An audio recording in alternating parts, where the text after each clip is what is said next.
Hey Vosh, haven't been here in a while. Not sure if you've talked about it. How's the alarm clock that replicates sunrise going? Actually, it's going pretty good. Guys, you're not going to believe it. I was on my shit this morning. Got woken up by the gently rising light level by the alarm clock. 8 a.m. on the dot. Bam, out of bed. I know. I didn't even lay in bed on my phone. Peloton? Don't push it.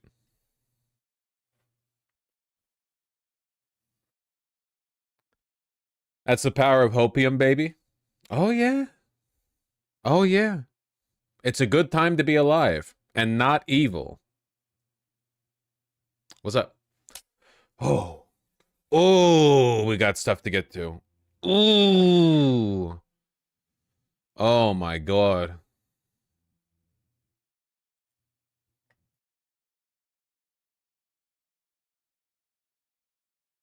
I found a VOD of some obscure chunky YouTuber mentioning Mamdani 5 years ago. Dream Canoe, are you serious?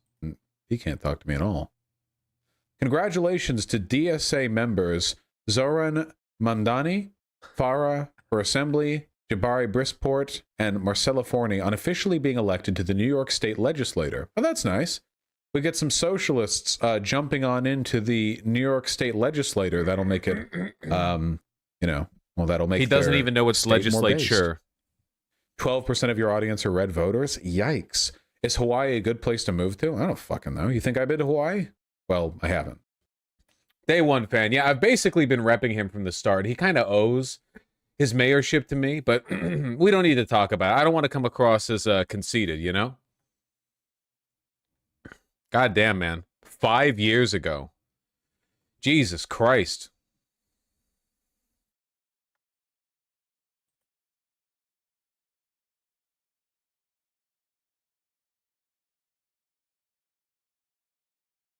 Incredible glow up. Yeah. We know. Say it. Don't spray it. Woo! He immediately got back on the beat. I am here with the mayor-elect of New York City, Zoran Mamdani. Congratulations. Thanks for coming in. Thank you very much for having me. You broke a lot of new ground last night. First Muslim mayor of New York, first Democratic Socialist, first mayor to win more than 1 million votes in, 3 decades, youngest mayor in more than a century. So what is the message and the mandate behind that? The message is about transforming the most expensive city in the United States of America into one that's affordable for each and every New Yorker. And what New Yorkers across the 5 boroughs gave us last night was a mandate to pursue the most ambitious affordability agenda the city has seen since the days of Fiorello LaGuardia. And it's time that we start to deliver it. Well, let's dig into that, because you're talking about a rent freeze, you're talking about free buses, you're talking about free childcare. Can you do that without raising taxes? I think you can do that, and I think you have to raise taxes on the top 1% of New Yorkers who make more than $1 million a year, and you do that by raising taxes by them 2%. Again, always the conciliatory, well, no matter what, raising taxes is bad. Americans can't even conceive of the idea that raising taxes could be good policy. I genuinely think if you went up to most politicians and you said, why don't we just have the taxes be zero? That a lot of them would be flustered for an answer. Not because they wouldn't know that it would be stupid, but because our rhetoric on the subject is so dumb. I mean, we're at that point with the Republican Party. Trump boasted that he would pay for the country's expenses, not with income tax, but with tariffs. He literally has said that.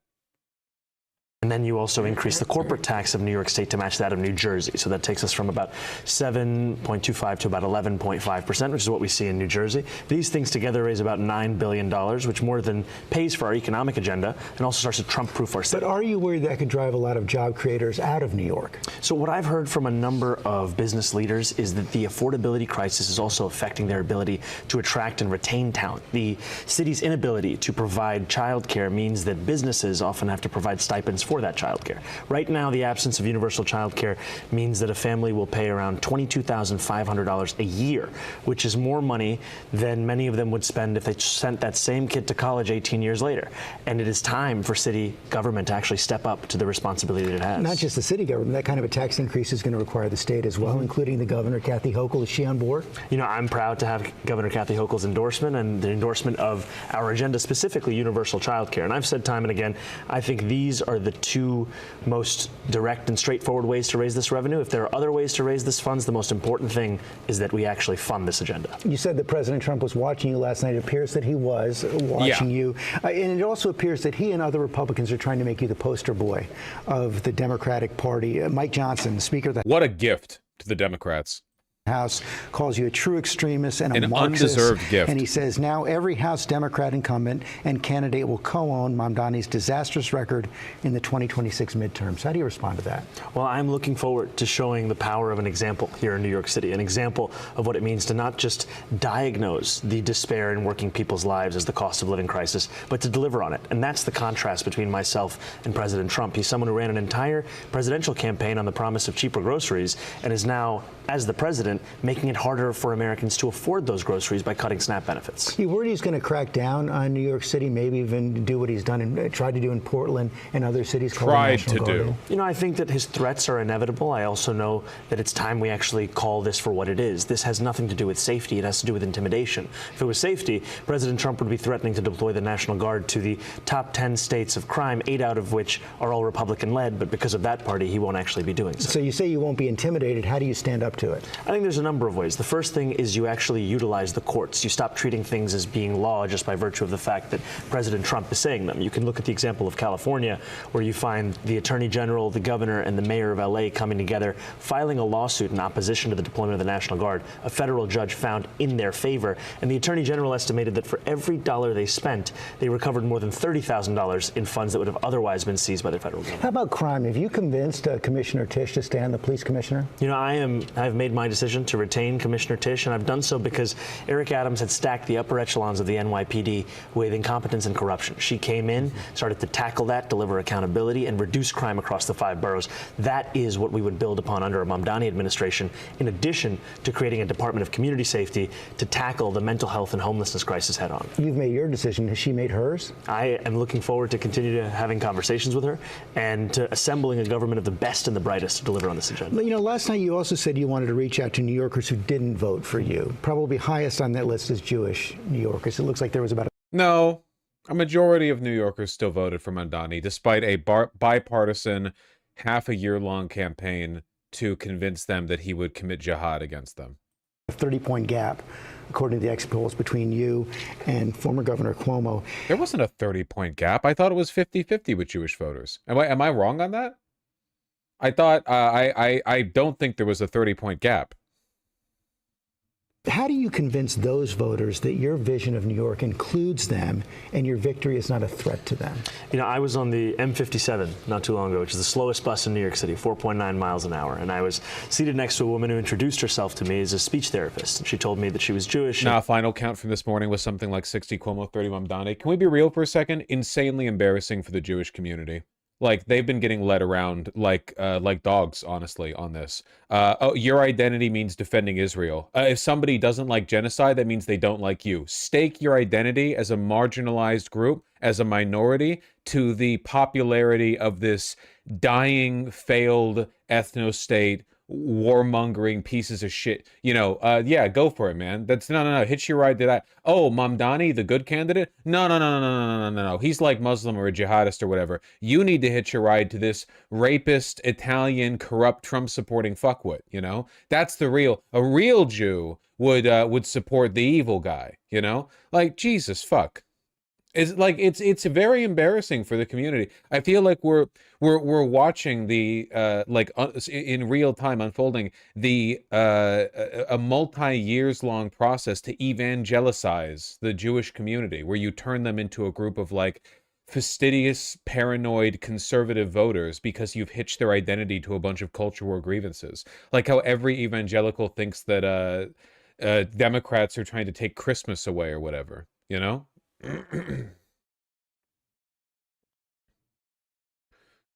Well, Cuomo's Italian, Thana. She said that her daughter is a huge fan in phone banks from college and that she wasn't so sure.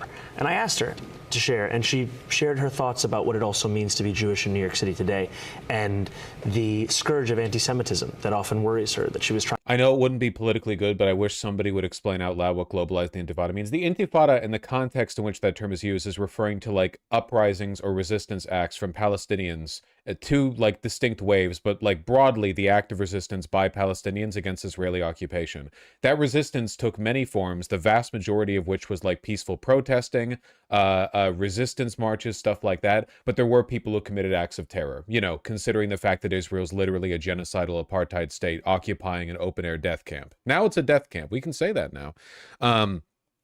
So it just means resistance. So when you say globalize the Intifada, it literally just means globalize the resistance against apartheid, genocide, and so on. It doesn't mean kill all Jews. It just doesn't. It just factually doesn't. The only reason anyone says that is because they're Islamophobes. That's it. Like you could, if you want to go down that road, like, wow, you think it's okay to say, fight the power? Well, to the Nazis, the power means Jews, so fight the power is anti-Semitic. It's a meaningless and bad faith attack that only works in the public eye because Intifada is not an English word. It's spooky and Muslim. It's a spooky Muslim word, you know? It's got a little turban on it. That's it. Deeply Islamophobic. Trying to sell her apartment, a realtor told her to put away, in her words, the Jewish books on her bookshelf. And I told her that this was unacceptable, that we were fighting for a city that didn't just protect Jewish New Yorkers, but celebrated and cherished those same New Yorkers. And I'm looking forward to being the mayor for every single person that calls the city home and showing that my job is not to remake City Hall in my image, but rather in the image of struggling New Yorkers. And that means New Yorkers will find themselves and their struggles in people who have decision-making power across my administration. You said a lot of that during the campaign, but it didn't seem to work with this group of voters. What more can you do now? Well, I think there are a lot of voters for whom the trust comes from the actions that you actually take. Many have, have understandably been disappointed by politics and the promises that have been made by many before me. Now my opportunity is actually to deliver as the next mayor of the city. I was struck by a tweet that came out last night on X from Bill Ackman, who was one of your biggest opponents in the campaign. Billionaire, spent a lot of money trying to defeat you, but he did congratulate you and say he wants you to call on him to help New York. What are you going to call on him to do? Well, I appreciated his words, and I think what I find is that there is a needed commitment from leaders of the city to speak and work with anyone who is committed to lowering the cost of living in the city, and that's something that I will fulfill. I wish he said, I think billionaires have helped enough with New York City. Stay in your lane, Ackman. Thank you so much. YouTube TV customers. Thanks, ABC News. Oh, man. He's so good. Good morning, New York City. Thank you. Last night we made history, and today we begin the work of making a new administration. Welcome to the transition.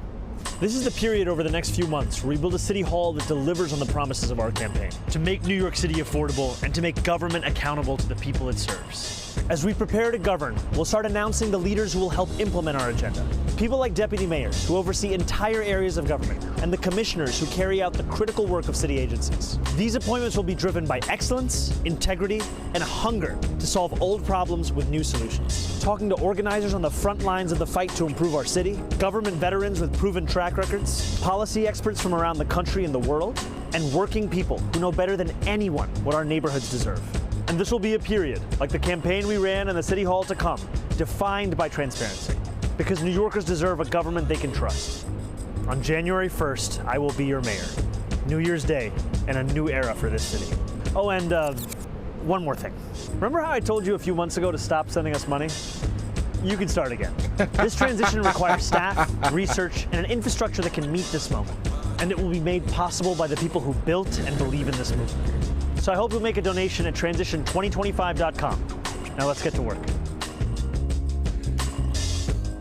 Yeah, he's starting off really strong. Lena Khan is going to be part of his transition team, which is, I don't know, basically like announcing you're starting a community watch group for your neighborhood to help clean up the neighborhood. And the first person to sign on is Captain America. Pretty fucking insane.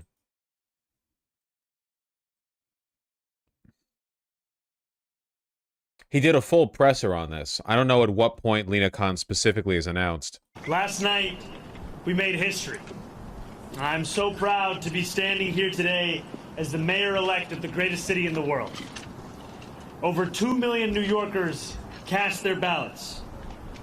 Whether they were the more than million who supported this campaign or the others who supported someone else, or whether they felt too disappointed by the political process to She's on stage with him? Yeah, but that's not an announcement or an intro. Every day to honor the trust that I now hold. The poetry of campaigning may have come to a close last night at 9, but the beautiful prose of governing has only just begun. The hard work of improving New Yorkers' lives starts now. That process begins with transition. In the coming months, I and my team will build a city hall capable of delivering on the promises of this campaign. We will form an administration that is in equal parts capable and kind of a Matrix vibe to the stage right now, integrity, and willing to work just as hard as the millions of New Yorkers. There isn't even a Mamdani emote. Well, you guys need to understand, okay? This is a live stream chat. You need to understand live stream culture. The emote has to do something. It can't just be his fucking face. It has to signify something. Oh, it's the Mamdani's face emote. You use it when Mamdani's on screen. You're a loser. You have no idea what you're doing. It has to signify something. Call this city home. And central to that effort is a transition team that is defined by the excellence New Yorkers will soon come to expect from government. Our team... Mamdani smile equals Hope Corps? You have no idea. You genuinely... It's embarrassing. It's embarrassing looking at chat right now. It's embarrassing. What is a live stream? This YouTube video is playing in real time? How do I join this live stream chat? Oh, an emote. Well, what if the emote just made you feel good when you looked at it? Will be directed by Ilana Leopold, whose roots in this city extend back to her grandmother running the trams on Roosevelt Island. She has extensive experience in city government and has been a key part of our face hitting the Twin Towers. That'd be a good one. Probably shouldn't do that, though. And it will be led by our formidable co-chairs. Former Federal Trade Commissioner Chair Lena Khan. Yo! Former First Deputy Mayor Maria Torres Springer. United Way President and CEO Grace Bonilla, and former Deputy Mayor for Health and Human Services, Melanie Hartzog. Over the coming days, we'll start announcing the leaders who will implement our agenda. People like deputy mayors, who oversee entire areas of government, and the commissioners, who carry out the critical work of city agencies. Some of these people will have familiar names, others will not. What will unite them will be a commitment to solving old problems with new solutions. We will cast a wide net. We will speak to the organizers on the front lines of the fight to improve our city, government veterans with proven track records, policy experts from around the country and the world, and working people who know better than anyone what their neighborhoods need. Throughout this campaign, I have worked hard to be accessible and transparent with New Yorkers. That same spirit will animate this transition and the city hall we build, because New Yorkers deserve a government that they can trust. And on January 1st, when our city celebrates the inauguration of a new administration, let us also celebrate a new era for our city, one that we all feel invested in and whose success we all work to achieve. Now, it is my pleasure to invite Ilana Leopold to deliver a few words. Thank you. I can't believe he doesn't sound groggy, man. You know he was up late last night. My name is Ilana Leopold, and I'm very honored to serve as the Executive Director of Mayor-elect Mamdani's leadership team. I want to thank Zoran for his faith in me, both on the campaign trail and in this next exciting chapter of his movement. As a third-generation New Yorker, raised in Mitchell housing and educated at CUNY, I bring to this work a deep appreciation for the city's promise and a commitment to expanding it for others. I love this city deeply, and I'm so grateful for the opportunity to help shape its future. I'm also expecting a child soon, and so... Woke. Or wait. Bill Ackman's insanely consolatory tweet, what happened to wanting to leave? This is how all billionaires are. Wealthy people are all massive sycophants who desperately want to suck up to power. Bill Ackman is all, he's the next 9/11, he's 9/12, he's going to do an intifada, he's going to kill all the Jews, he's evil, he's going to bankrupt New York City. And then the nanoseconds Iran wins, he goes, Master, help me, I serve. It's fucking pathetic. None of these people have principles. None of these people believe anything. Bill Ackman could be be a czar. He could be a Red Army general. Bill Ackman could be anyone, anywhere in the world, any position. He has no beliefs. He molds himself perfectly to basically every political figure on the right is like this. I hate these people. I really, truly do. Oh. I want the future that she inherits to be one of possibility and opportunity. And I want my new family, like so many others, to be able to rely on the universal child care that Zoran campaigned on. I know from firsthand experience that no one will fight harder for New Yorkers than Zoran. He has the vision and ambition necessary to drive down the cost of living so that families like mine can afford to live in the city we've built. I cannot wait to help our next mayor build a government for and by all New Yorkers. Thank you.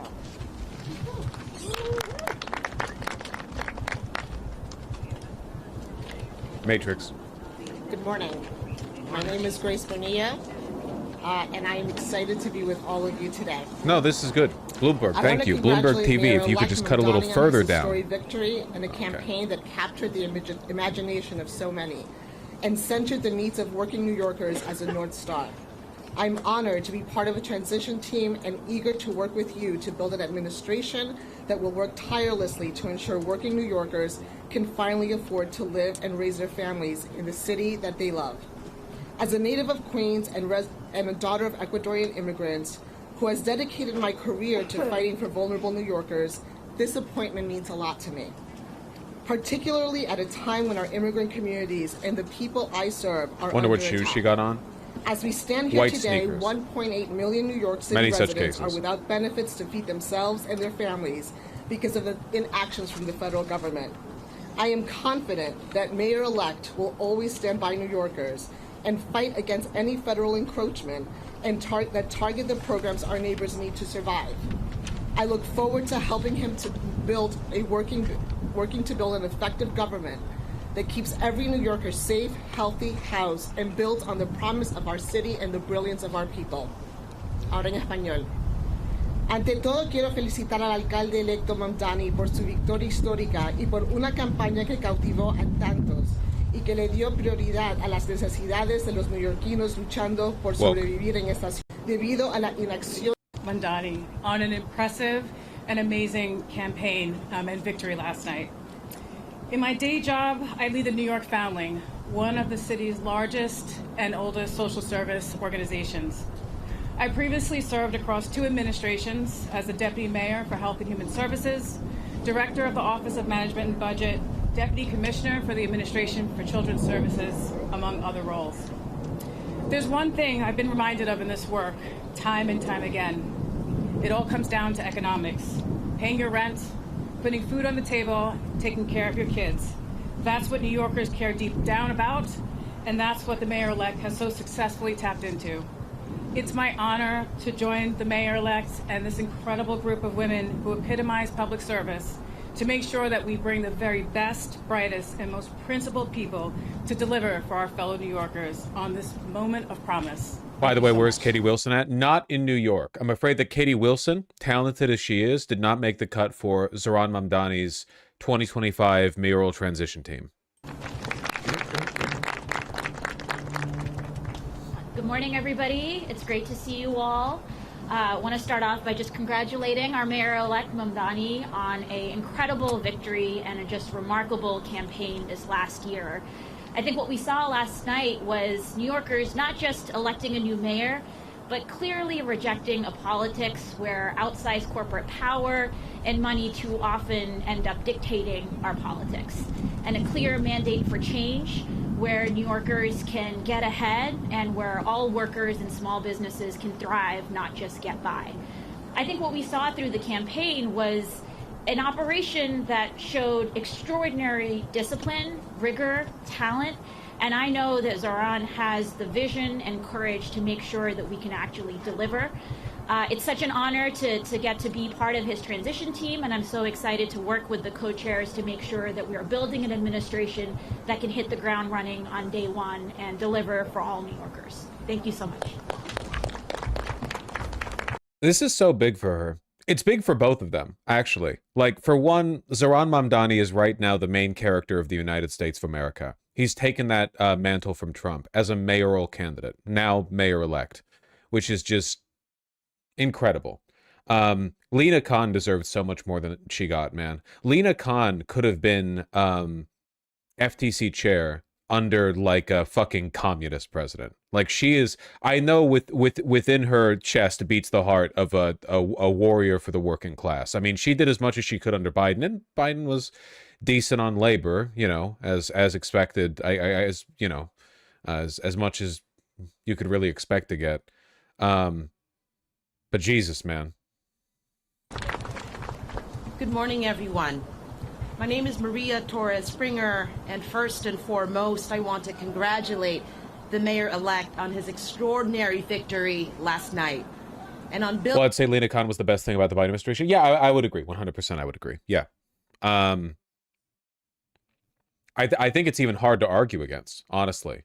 She's so far and away like superior. You know, the quality. Not Merrick Garland. It's a tight race. It's a tight race. Me when I wake up, do I challenge the oligarchy, break up, you know, bust trusts, you know, empower unions, or do I make it legal to do fascist coups? Building a campaign for and by the people. I'm so thrilled to join his transition team of extraordinary women, by the way, and help ensure that his administration is ready to govern boldly and effectively on day one. Hold on. Yeah, I don't like women that much. Let's get back to Mamdani. We'll start with you, Marcia.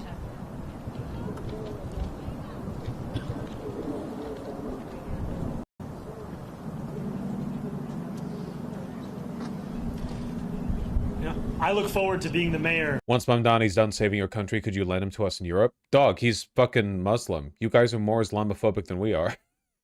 I don't think that's gonna happen. For every person that calls this city home, that includes the Jewish New Yorkers that voted for our campaign and those that didn't. My responsibility is to all 8.5 million New Yorkers, and we chose this location as a reflection of the borough that I serve and the fact that we are proud to be known as the world's borough. And for far too long, that embrace of so much of what makes New York City special, so much of what makes it the place that we are proud to call it our home, it has been missing in our leaders in this city. And I am excited to be the first immigrant to lead. Get off the cable, guys. Get off the cable. And exciting more. It's over. Sabotage. To deliver on an agenda of affordability alongside these incredible jihad. co-chairs. Jihad against the audio cables. Right here, sorry. We're going to go to Josie right here. Hey, how are you?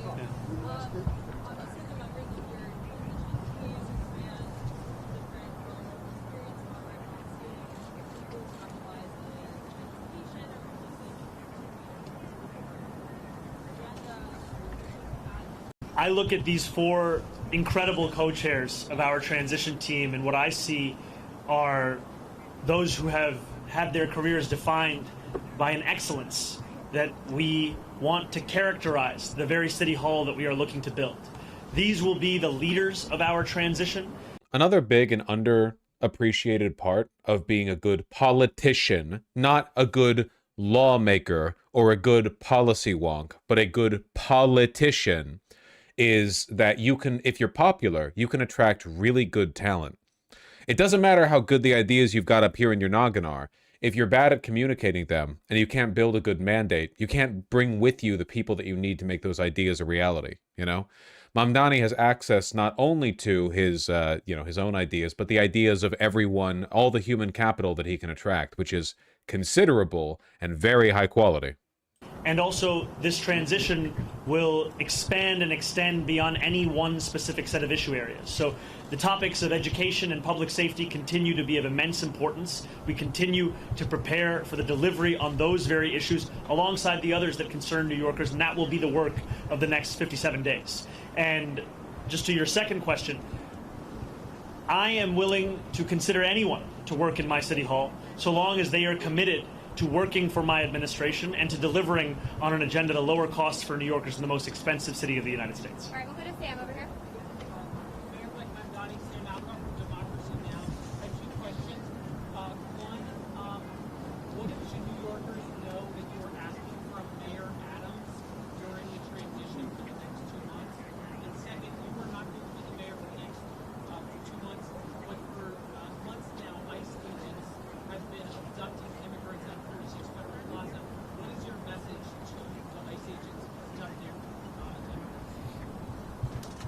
My message to ICE agents and to everyone across this city is that everyone will be held to the same standard of the law.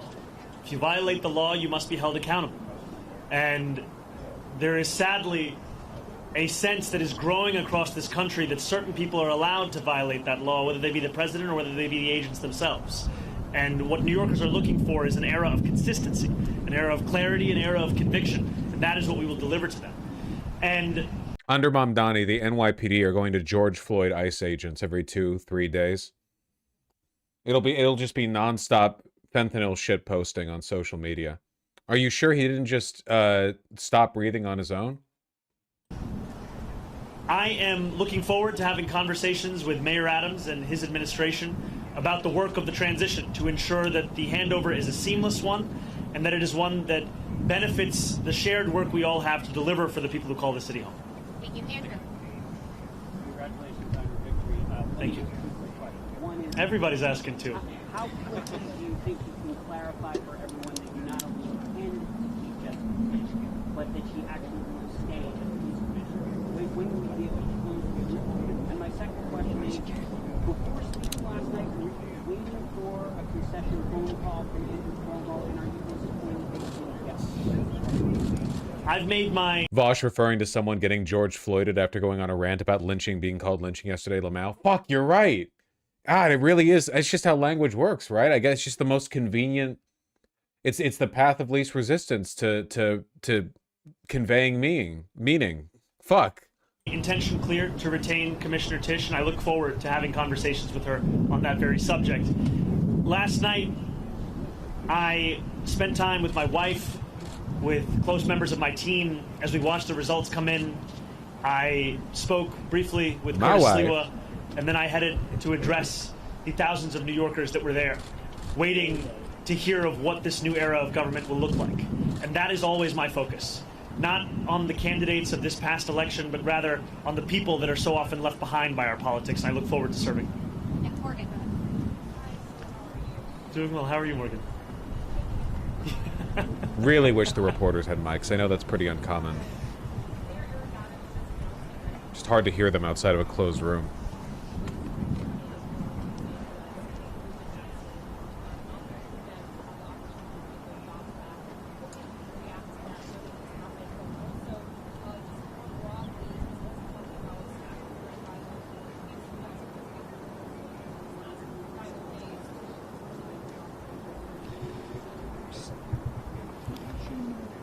The mayor is seemingly unsatisfied with a record of raising rents by more than 12% on more than 2 million New Yorkers, and has gone so far as to consider appointing someone to the Rent Guidelines Board who is known for being a star, I think, on a show called Selling New York.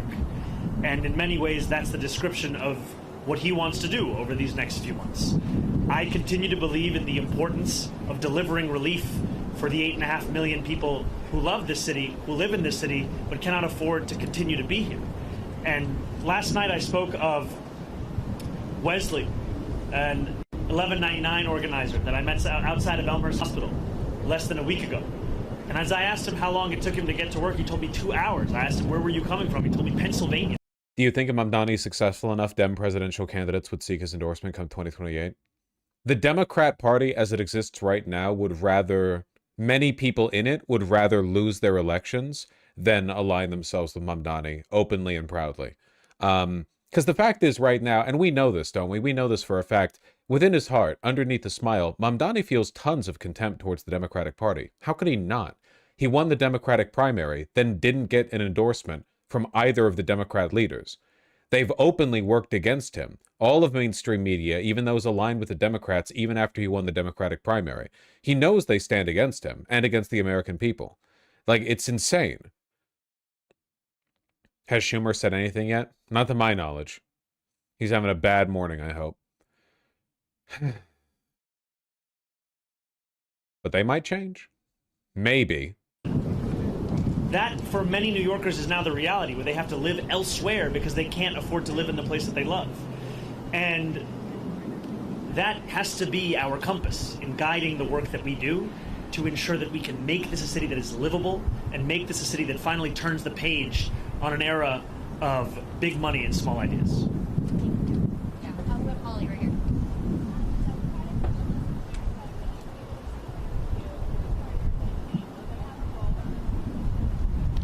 I am looking forward to having every member of my coalition being a part of our transition. The transition will be guided by the work that we need to do, and the coalition that brought me to this point has done an immense amount of work and has also been leading in the fight for dignity for working class New Yorkers.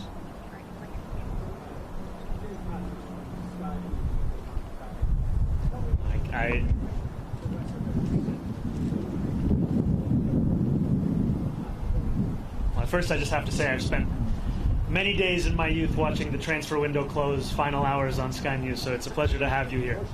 Yeah, I'm an Arsenal fan. I have to be honest, when you said you were from Sky News, I just got very excited. Could you repeat the question one more time?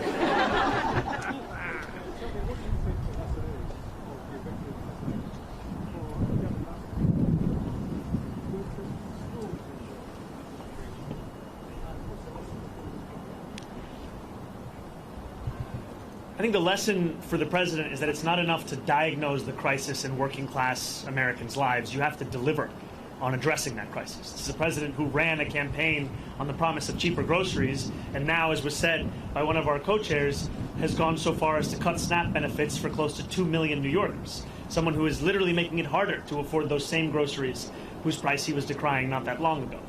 And what scares Republicans across the country is the fact that we will actually deliver on this agenda. And the contrast is something that they cannot bear to witness. And I try to keep my focus similar to that cover on the New Yorker where the world ends in New Jersey, and thinking about what this means for our city instead of for our nation.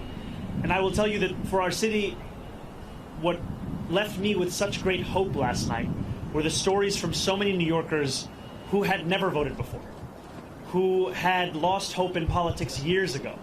And to stand here before you, having received over 1 million votes in an election that saw turnout the likes of which we haven't seen since 1969, it shows that politics, once again, is offering more than just a settling for the crumbs that are not able to meet the needs of so many families across the city. We are finally offering a vision that can meet the scale of the crisis in working class New Yorkers' lives. Thank you. Thank you very much. Please. Just barely here.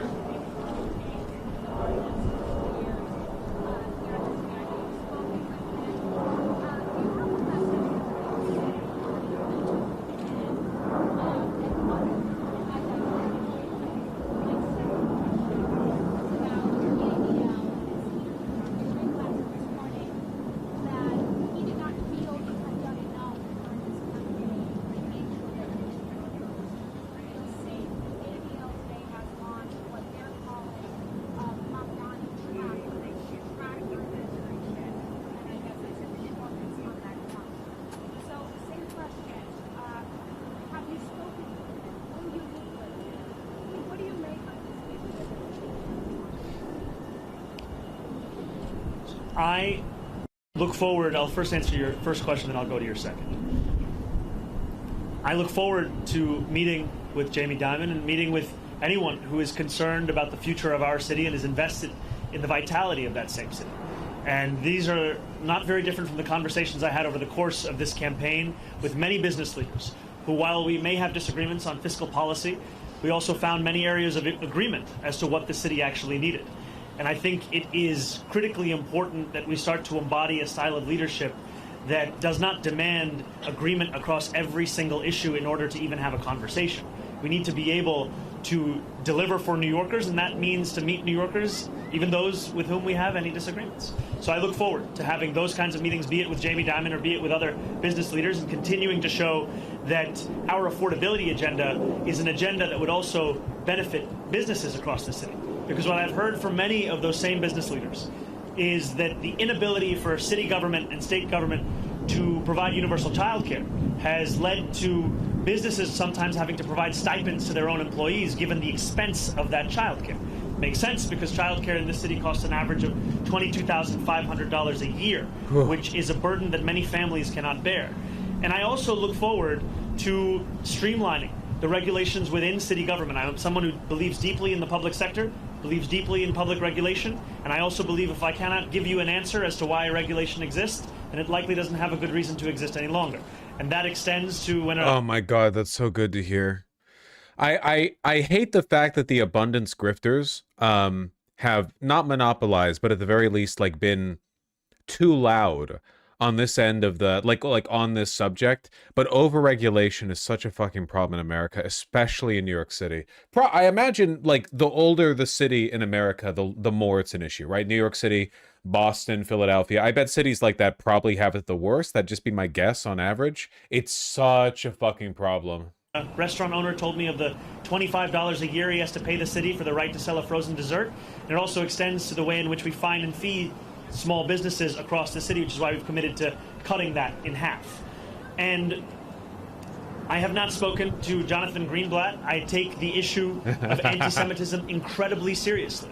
And last night in my speech, I spoke about how my city hall will stand steadfast with Jewish New Yorkers in fighting the scourge of anti-Semitism across the city and making that clear in the actions that we deliver. He's such a fucking piece of shit. The ADL has announced in response to Mamdani's win, they're such a Hitlerite fucking organization. I hate them so much. Initiative to track and monitor Mamdani administration policies and appointments to protect Jewish New Yorkers. Haven't done this for any other politician to my knowledge. You know, the Trump campaign packed full of open neo-Nazis. Every week there's another scandal. Fucking Heil Hitler-esque chat logs leaked. But for this one specific candidate, oh, we've got our eye on him.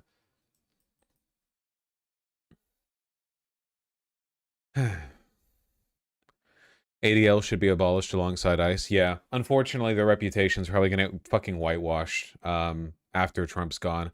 Greenblatt's going to be replaced at some point with somebody who's less, like, obviously Hitlerite, and they're going to pretend this never happened.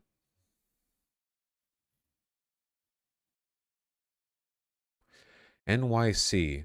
Anti-Semitism tip line. It's going to be every day, man. Every single press conference Mamdani and his team ever do, they're going to be hounded by the far right. And no, everyone, not even the far right. Fucking NBC reporters are going to be laundering far right talking points through the ADL by asking him to report on every single anti-Semitism tip line delivered anonymously, which complained about something that can't be verified and that Mamdani had nothing to do with. And they're going to blame him for all of it.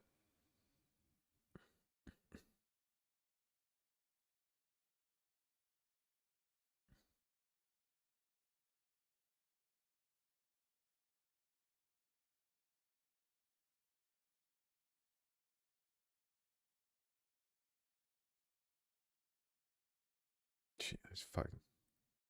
Deliver on from January 1st, and I look forward to working with Jewish leaders across this city, whether they be elected officials, whether they be rabbis, whether they be community leaders, to deliver on the promise of not just protecting Jewish New Yorkers, but celebrating and cherishing them in this same city. Yeah, go ahead, Henry.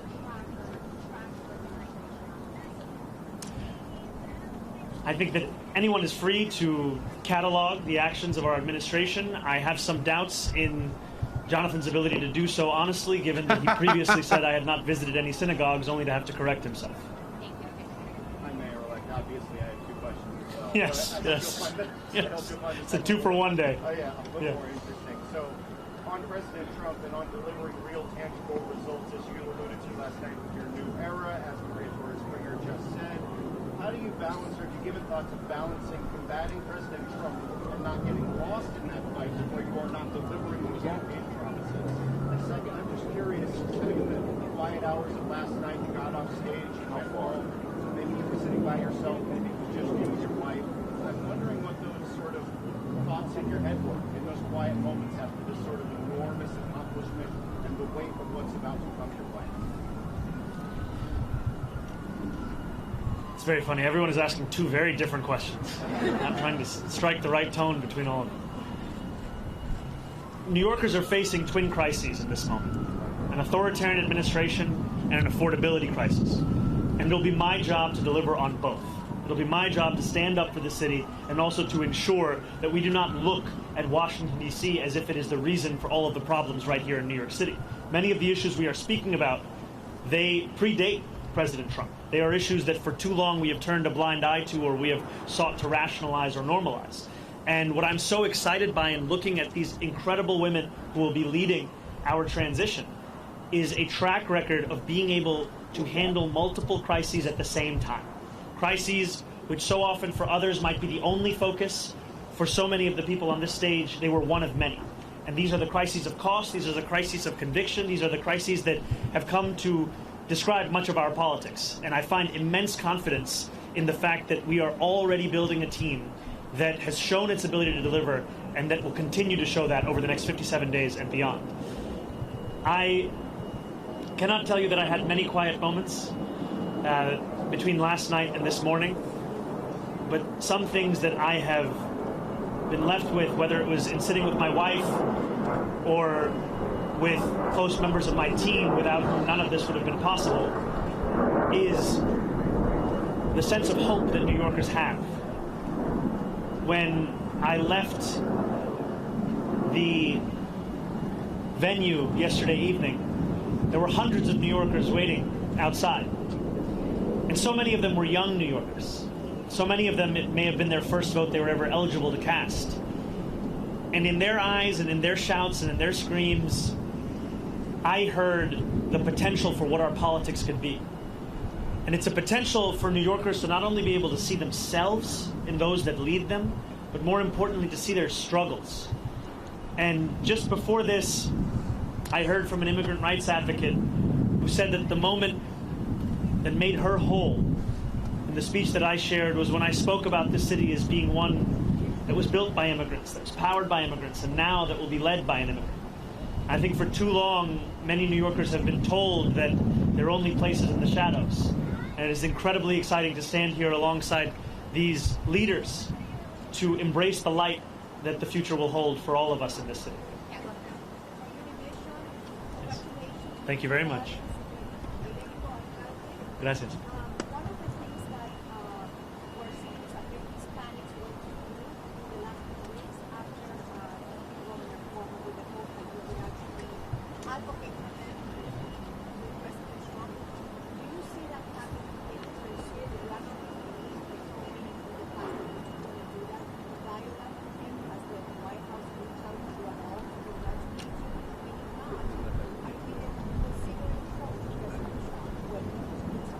Type shit. The White House hasn't reached out to congratulate me.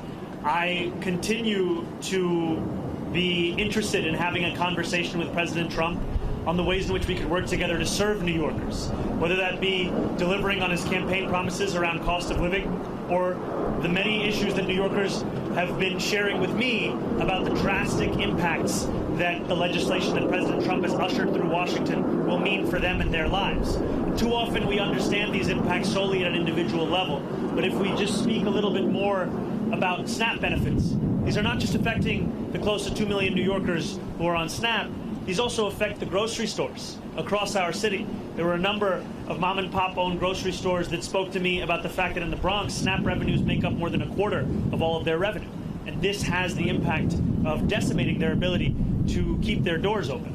And so I look forward to having those conversations and to making clear that if it's so smart what he's doing right now. Yeah, no, it's incredible that he okay, remember how during the COVID era, Cuomo tried to be like a parallel president? Everyone knew Trump was incompetent and not capable of handling a global pandemic. So Cuomo tried to like do daily press conferences where he would meet the moment. We all know how that turned out, but he was trying to do that. And you can do it, right, as governor of New York or mayor of New York. You know, you have potentially the public attention that you would need. He can do so much to elevate the Democratic Party, and he can do so much to direct attention away from Trump, you know, by smartly connecting the failures of the federal government to problems New Yorkers expose. He both bolsters the chances of the party broadly, not that those fucks deserve it, and he cements himself as an opposition figure, the other main character. People need a main character, you know?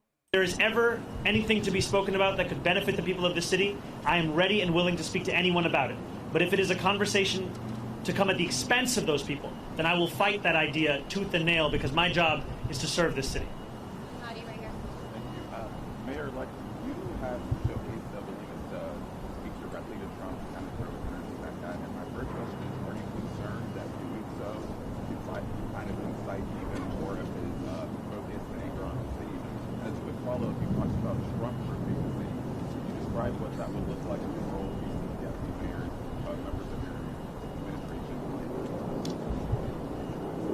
when I speak about Trump-proofing this city, I speak about protecting those with the least from the consequences of a man with the most power in this country.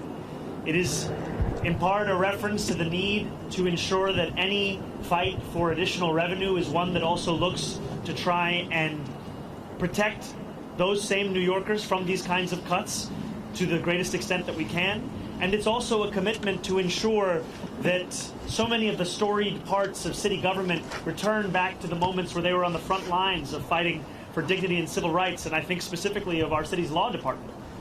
This is a law department that, when you think of the seminal civil rights cases of this country, they were there. And yet today it has 200 fewer lawyers than it did before COVID. This is an example of a lack of interest from an administration in ensuring that we are investing in the tools that have been proven to protect those same New Yorkers. And I will not mince my words when it comes to President Trump. I will continue to describe his actions as they are, and I will also always do so while leaving a door open to have that conversation, because it cannot be understood as if it is an argument between two individuals. I am looking to lead this entire city, and everything that I do must be to the benefit of this city, and I look forward to delivering for that same city. Yeah, hi. Hey, how's it going on, Chris? So after you went last night, a lot of critics went to our comment section and social media news saying, talk to the Mondani supporters for 6 months, see how they feel, talk to them for a year, see how bad it's going to get. Do you have any comments on how those folks are reacting and how you doing? Well, first I'd say we've come a long way since that conversation in Astoria Park, and it's lovely to see you here. You know, I think there were many who said similar things when we launched our campaign on October 23rd. Talk to the campaign in 6 months, talk to the campaign in a year, see where they are. And what we've shown is that the hunger, the dedication, the commitment to excellence and delivering in the ways in which we have been told are impossible, this is what will typify our efforts. It has thus far. This is what will describe them moving forward. And hopefully the Israel support will be totally dead by the time his next election comes around. Dude, the fact that the bipartisan, everyone in media, everyone in politics, inflaming the anti-Semitism accusations in New York City, the most Jewish city in the world, and it still didn't work, it's dead. The Israel line is dead. Nobody likes Israel. Democrats don't like Israel. Republicans don't like Israel. There are too many young neo-Nazis in the Republican Party who will get mad at you as a Republican politician. If you're Greg Abbott or J.D. Vance or whoever the fuck else, and you say something tepidly pro-Israel, your comments fill up with groypers talking about how you're cucked in America last. Nobody likes Israel. Nobody should like Israel, you know? Good reasons or bad reasons. That's it. This was their last gasp. Remember, just a few years ago, the fucking AIPAC Democrat Republican mainstream media Mossad coalition was crushing speech around the entire country. After October 7th, they were crushing student encampments. They were going after your livelihoods. They were getting people fired everywhere. It's been only a few short years, and now everyone agrees. The truth, the divine truth given to us in dreams and by the heavenly light, which is that Israel is a Hitlerite country that shouldn't exist. And everyone believes this now. So now they have consolidated. Well, maybe we can't cuck all of America. Maybe we can cuck New York City specifically. It's the most Jewish city in America, after all. But no, they couldn't. Uncucked, even in New York City. They tried as hard as they could in the city where you would think it would have the greatest effect. And it didn't work. It's done. And yes, that tepid, minimal support that Israel still enjoys will crater even further with each passing year, because it's an unlikable country. No one is being converted from the anti-Israel cause to the Israel cause, and tons of people are shifting the other way. I think Israel can exist and just not be genocidal. Israelis don't even think Israel can exist without being genocidal. I'd say let them settle that one, you know? They're the ones who keep pitching it to me like that. That the only version of Israel they want to exist is a genocidal ethno-state. Like, man, if you insist... The passion, as Maria had said, of an undimmed potential for government to meet the needs of working people across this city, that is something that we fully intend to deliver on. These were not words that were shared as a means by which to inspire people for the purpose of an election. These were commitments that were made that we intend to deliver on to ensure that New Yorkers can live in the city they call home.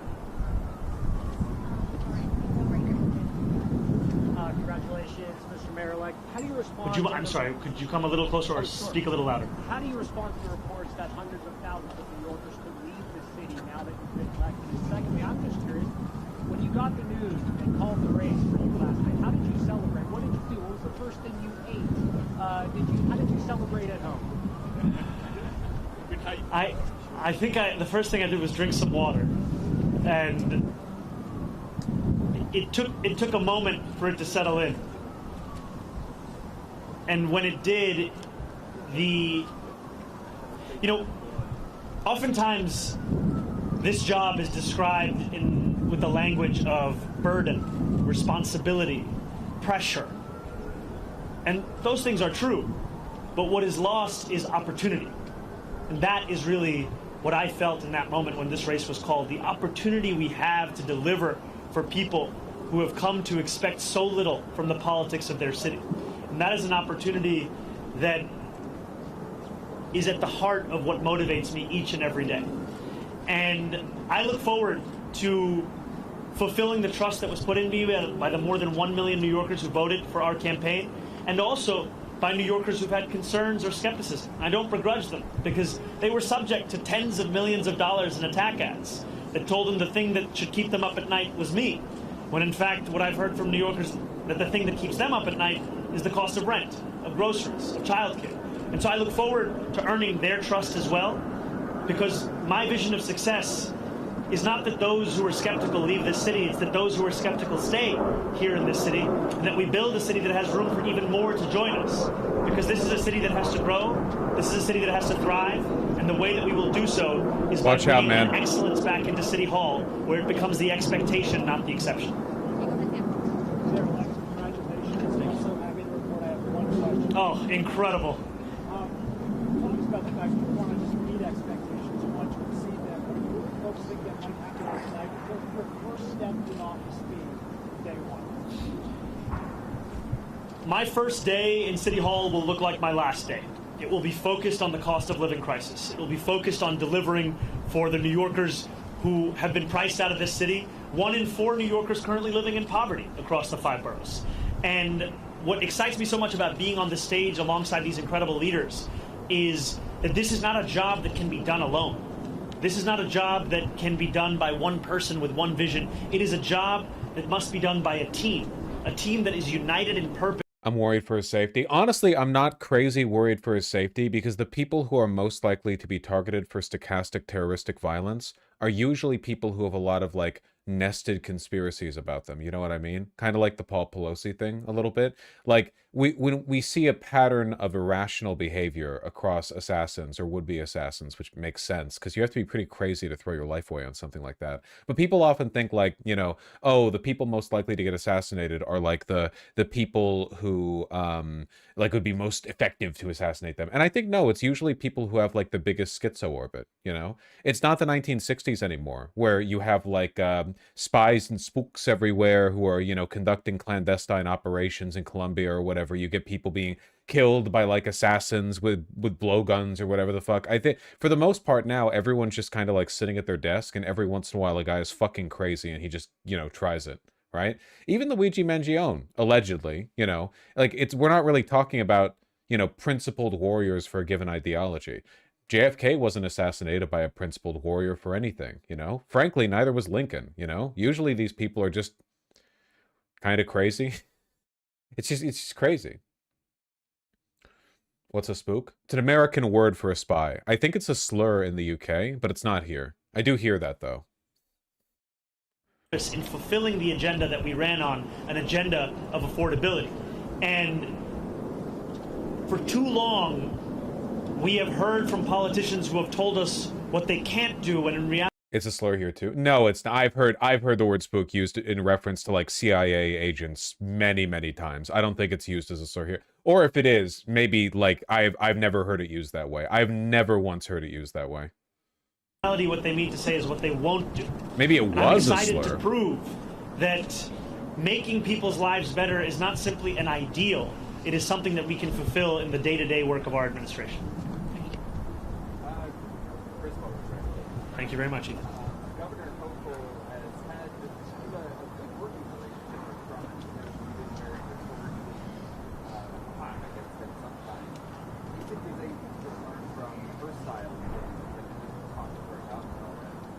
I think the governor has set a very good example for what it can look like to both keep a door open to speak with anyone about anything that could serve the interests of the people of this state, while also refusing to sacrifice those same people for the purpose of maintaining a relationship. And that is exactly the approach that I will take, is when President Trump wants to do something that will benefit this city, I will be there to say as much. But if he is looking to persecute or prosecute or punish the people of this city by virtue of who they are or where they live or where they came from, then I will fight him on that. Realistically, how much is Hochul letting happen? She's been agreeable to a number of things, including his universal childcare policy, which is by far the most expensive thing that he's advocated for. Like, nothing that he's advocated for is more expensive than that by like an order of magnitude. So if she's on board with that, something that can only be achieved by raising taxes, you know? Look, at the end of the day, it's good. And she does need his popularity, yeah. She's at risk of being replaced otherwise. I think too often we have had a style of leadership that seeks to put oneself before the people that you're looking to serve, and my city hall will do the opposite. Yeah, no problem. Oh, thank you.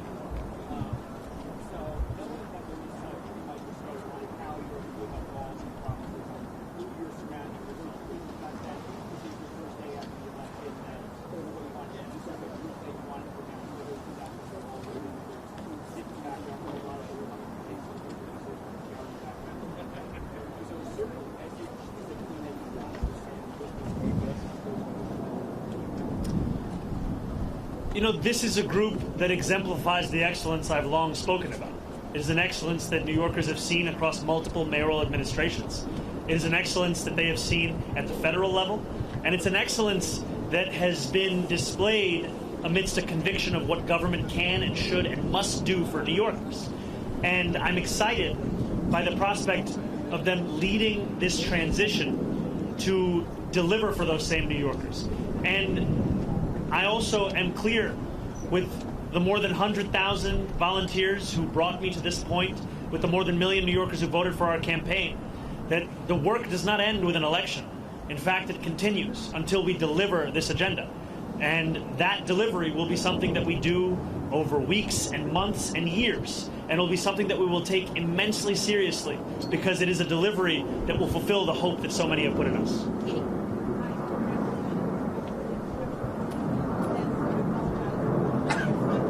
Could we do the first one? I'll answer, then we go to the second. Perfect.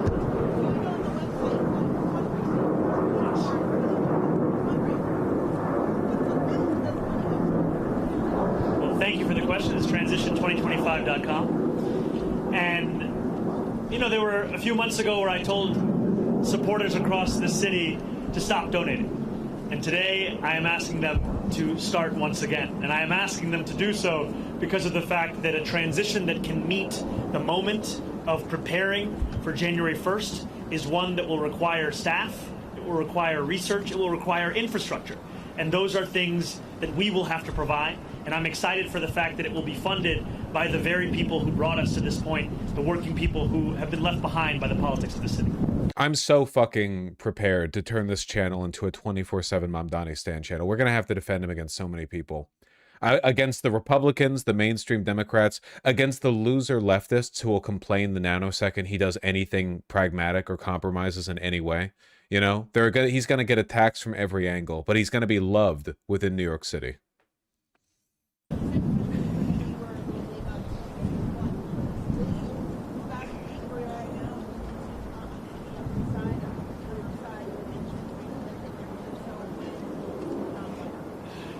I did get a text from my super late this night. You mess with Zoran of us, you mess with all of us. Look, Yeah, I exactly. have been told time and time again, and I've embraced it, to not measure the drapes.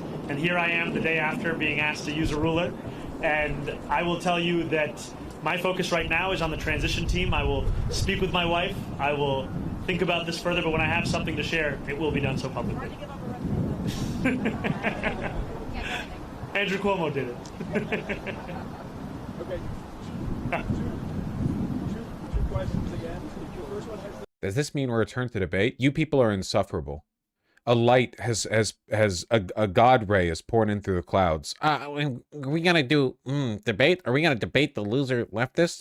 Buddy, future of the country's on the line right now, okay? Mayor or anyone invited you to City Hall? Do you have plans to go to City Hall to meet with you? The mayor has not invited me as yet to go to City Hall, but I look forward to having those conversations about the transition. Apparently, Cuomo and Adams both did not call him for congratulations, but Sliwa did. In the last 4 years, we've heard a lot about Brooklyn. They've got the leaders in the House and Senate, the mayor. Can we get a Zoran emote? A Zoran emote signifying what? We spoke about this a little bit standing here. Like, is this borough on top? You know, I don't see it as a question of which borough is on top. I am looking to serve every single one of the 5 boroughs. And Smiling? in each of these Oh, boroughs, wow, I riveting. find so much of the inspiration of the work that we have to do in City Hall. And I'm also proud to represent Queens in the state legislature. I'm proud to be a resident and a assembly member for Astoria and for Long Island City. And I'm proud that we are standing here today in the Worldsboro to embrace what gives so much meaning as to what it means to be a New Yorker here in this moment today. This guy's trying to get me to go against other boroughs. Unbelievable. Where's the suit? Good to see you. Unusually short tweet yesterday in which he congratulated you, and he said, if I can help NYC, just let me know what I can do. I'm wondering how you respond to invitations, whether you plan to. Klein Gang, what in the ever-living fuck is this emote supposed to represent? Fake fan. Wasn't even around 6 years ago. Well, I appreciated Bill Ackman's tweet and the sentiment of it, and I will continue to have conversations with anyone who is committed to the welfare of this city, the vitality of this city. And those are the conversations I will have over the next 57 days and beyond. What do you think today in your victory means for the cause of Democratic socialism? I can tell you what it means in this city.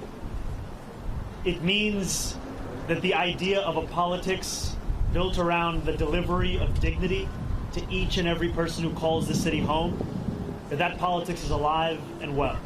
And for too long, we have spent our time debating who deserves that dignity, as opposed to delivering it to each and every person who calls the city home.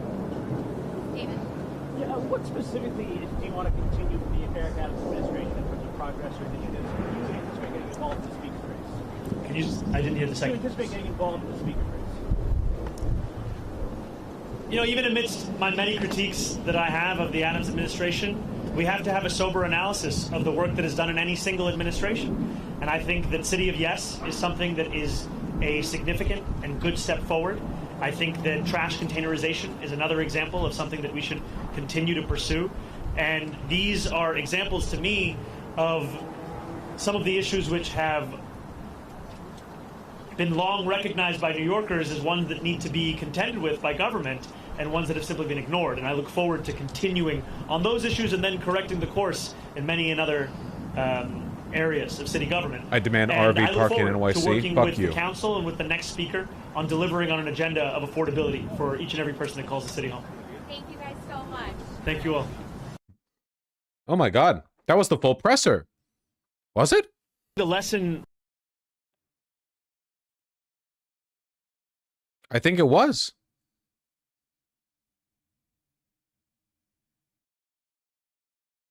I thought it feels like it kind of cut off there, but that was where the Bloomberg TV feed cut out. Huh. I'm so invested in this shit, man. I'm so goddamn invested. I know it's a lot of like boring wonkery for you guys, but I'm so interested in seeing that it's that magical moment. What did he say when poetry becomes prose? When you go from the campaign to the actual leadership position, it's so difficult to stick that landing. And it's not that I don't trust him, I do. But this stuff is really important for future campaigns to model, you know? Man.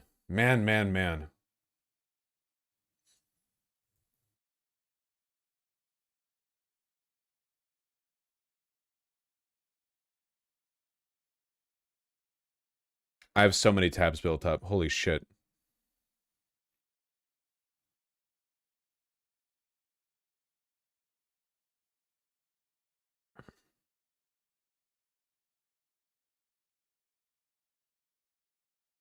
All right. Republicans are not handling last night well. I think a lot of reasonable people understood that Mamdani was going to win. Nobody expected the broader Democrat victory yesterday. Overwhelming victory in New Jersey, in Philadelphia, in Pennsylvania, in Virginia, in Georgia.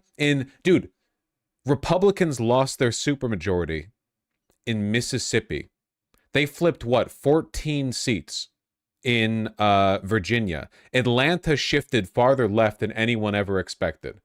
Like dozens of points further to the left than the voting was in 2024. It's like Republicans just forgot they had anything to vote for. They just forgot. They forgore. They didn't show the fuck up. The Democratic candidate who had leaked text messages from 2022 where he joked about killing his political opponents, he won by like 6 points. The woman who leaked those texts, the Republican, she lost. It's unbelievable. Total Republican death across the entire country. Prop 50 in California won. Unfortunately, Omar Fateh in Minneapolis lost. Unfortunately, the incumbent Democrat Jacob Frey will be holding his position. That is very sad. Though Omar Fateh ran a good campaign, and if we could just be real for a second, Omar would have won if he was a white guy. Like we can just, you know, we don't have to parse words on this. If he was a white guy, Omar was running at a buff by being a black guy who also had kind of like a little bit of a dead fish-eyed stare. No hate, you know. Mike Ehrmantraut, you know, maybe my favorite character from the show, but you know, it is worth pointing out. You mean nerf? Yeah, massive nerf, debuff. He got a debuff, you know. Seattle mayorship right now, we'll talk about the Seattle mayorship in a second. Right now, I think that her odds are greater than a coin flip. Greater than a coin flip, okay? I'm going to say that. But listen, Republicans are not doing well.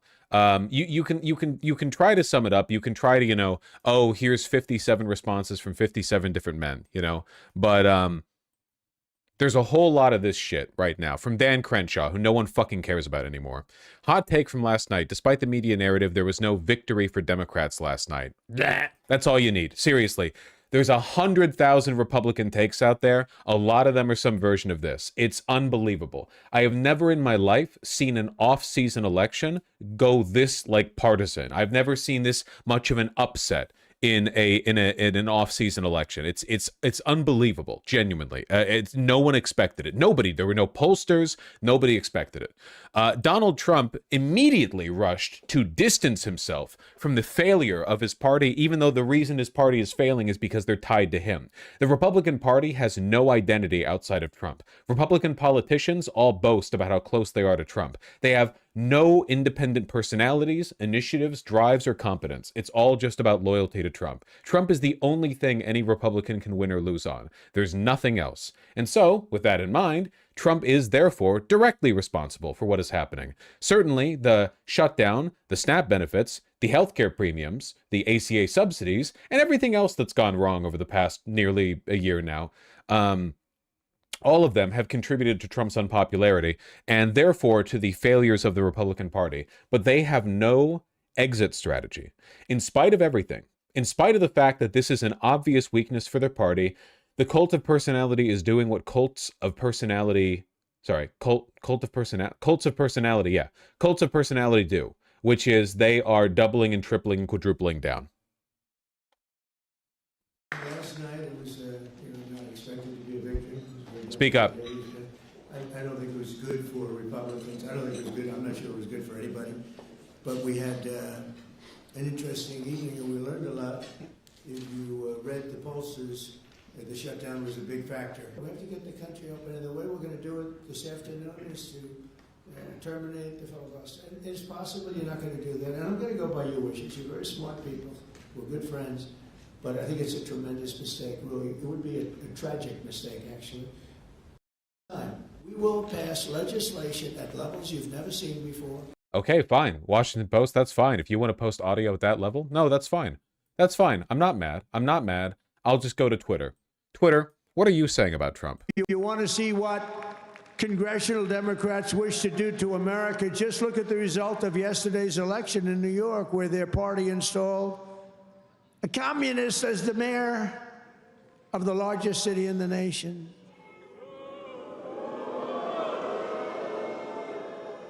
Remember, I've said we will never have a socialist elected to any post in our country. I used to say that, and I was right. We skipped socialist and we put in a communist instead. That didn't work out too well. Please keep talking about him. Please keep talking about him. I beg you. Make him the main character. Make him the interesting one.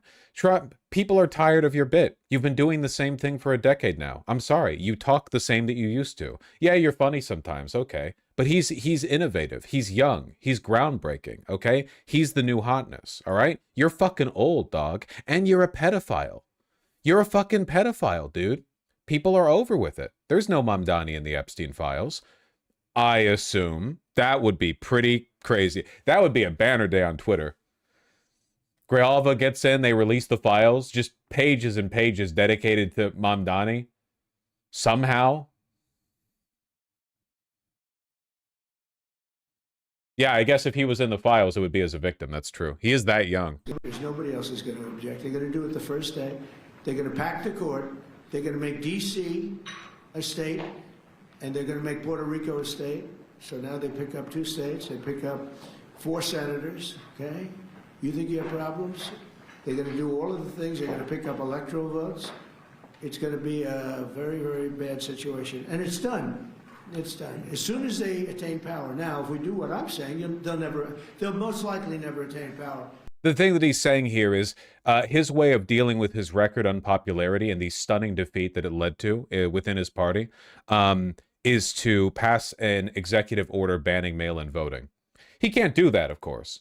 So the best that he could do is direct his administrative state to not give federal funding to states that allow for mail-in voting. Again, executive orders aren't law. You can't create laws via executive order. Everyone forgets this. But, yeah. And by the way, like, it'll never happen. It won't happen. It'll simply never happen. But if it ever does happen, by the way, to all young people, I encourage you to go out and vote same day, and I want you to youth mog all the old people, okay? Take up space in line, kick your feet up, you know? The old people, time's wilting them away, you know? They've got bad knees, bad back. Take up the seats. If it's election day and mail-in voting has been disallowed in your state and you take the bus to the polling station, you are allowed to lay down on the bus seats, okay? Me kicking my feet up like this, taking up 4 seats on the long side right at the front of the bus while a bunch of elderly people are trying to keep their balance on the canes. Sorry, Grandpa. If only you could have mailed in that vote. Well, here's where we are now, and I know what my demographics tend to vote like, and I know what your demographics tend to look like. Except for old black people. Yeah, you have to let the old black people sit down. You know what I'm talking about. You understand the gist of what I'm getting at. You get me. You understand me. Oh, fuck off. Miss Genderlyn, maybe you could put some, like, shoe polish on to immunize yourself against the... Oh, yeah, and the rural... You can't let the rural people vote, you know? If you see a person wearing a flannel or a trucker cap, you gotta...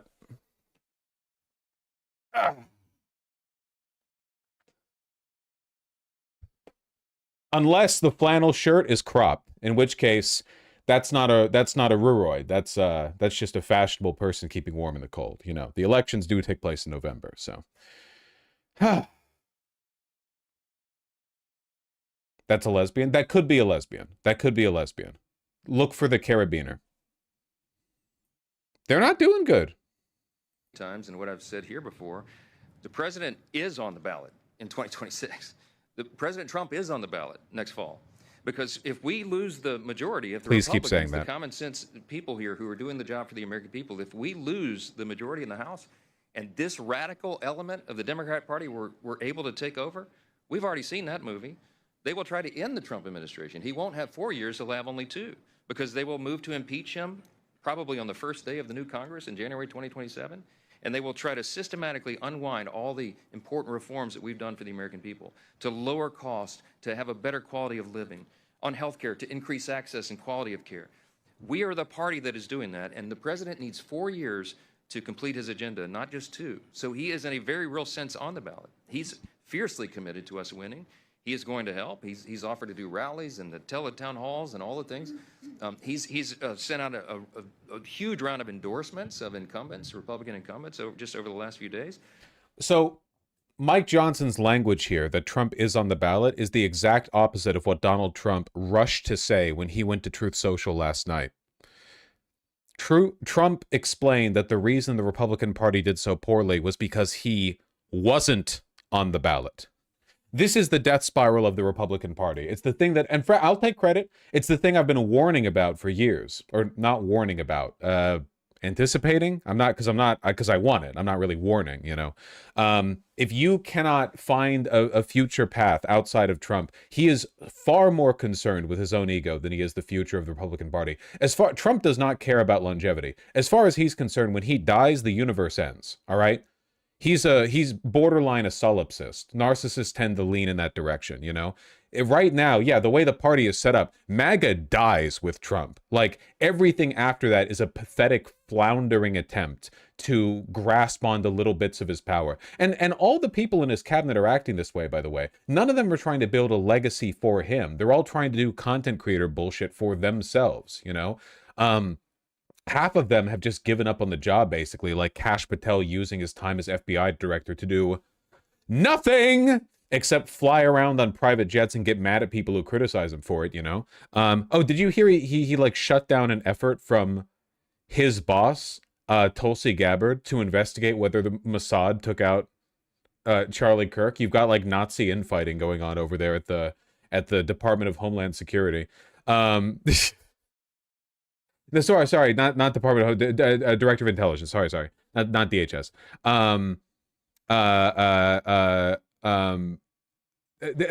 My point is that nobody in the Republican Party seems to be prepared for a world in which Trump becomes the anchor chained to their ankle. You know, certainly not Trump, because again, he doesn't fucking care. As far as Trump's concerned, like the Republican Party can never be more popular than him, because then he would be outshined by them.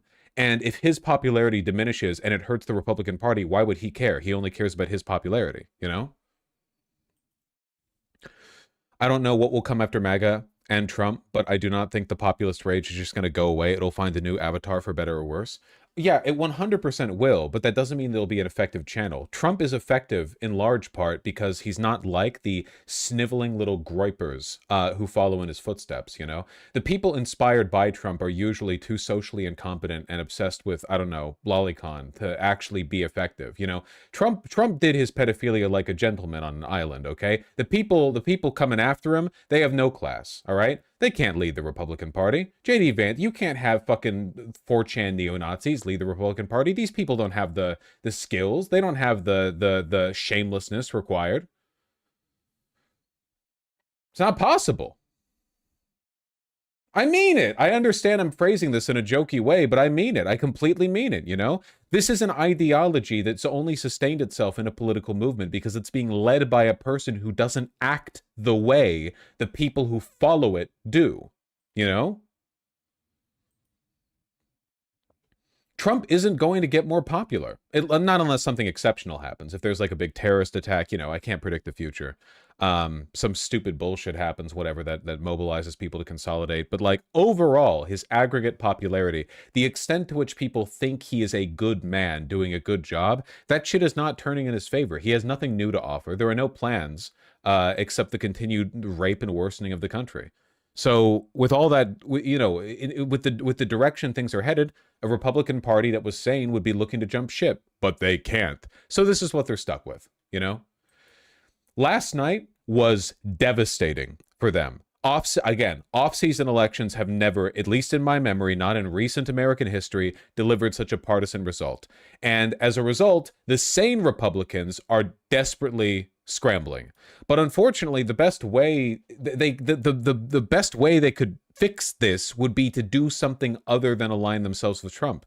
And what they're doing in the meantime is good for Mamdani, the other main character, the only other main character in the United States of America. By focusing on him, fear-mongering him over him, attacking him nonstop, they give him more attention. They will do to Mamdani what the mainstream media did to Trump in 2016. And I remember it, you know? I remember it. A lot of the people who weren't explicit Bernie supporters, like they didn't vote for him in the primary, but were Bernie curious, you know, they ended up liking Trump as well. There is a big contingent of people who are Republicans who like Trump, specifically like Trump, but also are pretty, you know, okay with Bernie. And that's because they're populist, anti-establishment dipshits. They don't really have consistent positions. Trump being the main guy with the main character energy, you know, that does attract a lot of attention. It does attract the interest of a lot of people like that. But as Trump wanes, as his message grows more stale, as he looks more pathetic and inept, that energy, that light is going to shift over. And I think Mamdani's principled enough to convert some of those fair weather populists into actual leftists. Not all of them, but some of them. I think he can do it in a way that Bernie Sanders couldn't. Because at the end of the day, Bernie Sanders didn't win, and he couldn't deliver on his promises. Because he didn't win. He's a senator, of course, but, you know, he didn't win the presidency. Mamdani won. He has the opportunity to do something that Bernie couldn't, which is show them a better way, not just through rhetoric, but in action, to be a main character, not just through an election cycle, but into perpetuity. Please keep doing stuff like this. Pro-terrorist Marxist radicals are now the left's mainstream. We will prove that there is no problem too large for government to solve and no concern too small for it to care about. That is a direct quote from Kami Mamdani, and it should terrify every single freedom-loving American. You guys might forget this now, but during the Biden year, I know it's easy to forget because time moves so quickly. During the Biden years, Republicans played, MAGA people, Trump supporters played with being punk rock. They were anti-establishment. Yeah, Biden and George Soros and Kamala Harris and all those people, they were the deep state. Donald Trump was the guy on the outside. He was the guy with the criminal charges. He was the guy getting arrested. He was the punk rock candidate, you know? They're the anti-establishment types. But you know what's happened over the past couple of months? Since Trump came into office, like generally, but more specifically the past couple of months, they've gone back to being the snowflakes. Now they're the whiners. How dare you vote for Jay Jones? Didn't you know he made some edgy texts? Fuck you, snowflake. Kami Mamdani, boomer, fucking 2002 era Islamophobic propaganda, stuff you could see out of the Bush administration. Look at it, please. Oh, he's a communist. He's gonna change things. He's gonna change things. Fuck you, snowflake. Yeah, you're so punk rock. Oh, I'm Bill Ackman. I'm Bill A. Pac-Man. Oh, look at my money. Oh, look at me. I'm a billionaire. I should get to decide how New York City is run. Oh, fuck you, snowflake. They're losers, man. They're perpetual losers. They won the entire government. It's like a slow burn version of how in a very, very, very short duration, all of the Zionists went from seemingly dominating the national conversation to being on the back foot. They had no ability to convince people. Zionists didn't make any effort to change minds or to win arguments. They just browbeat you. They just accuse you of being an anti-Semite over and over. It doesn't matter how obviously irrational or hysterical or whiny their arguments are, how meaningless and insipid or inept, like poorly delivered, you know? They just browbeat you over and over and over, bam, bam, bam. And as people get sick and tired of being called an anti-Semite for saying they don't like it when children are vaporized by, drone missiles, the word starts to lose all meaning. So socialist has to become communist. So anti-Semite has to become Jew-hater. Browbeat, browbeat, browbeat. But it's a losing strategy. Unlike Mamdani, who went from 0% to more than 50% in just a few months. He can change minds. They can't.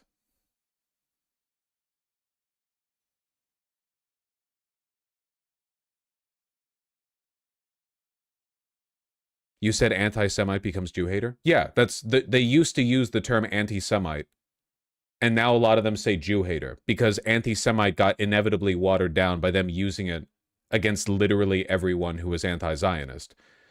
And Jew-hater sounds much more like punchy, you know?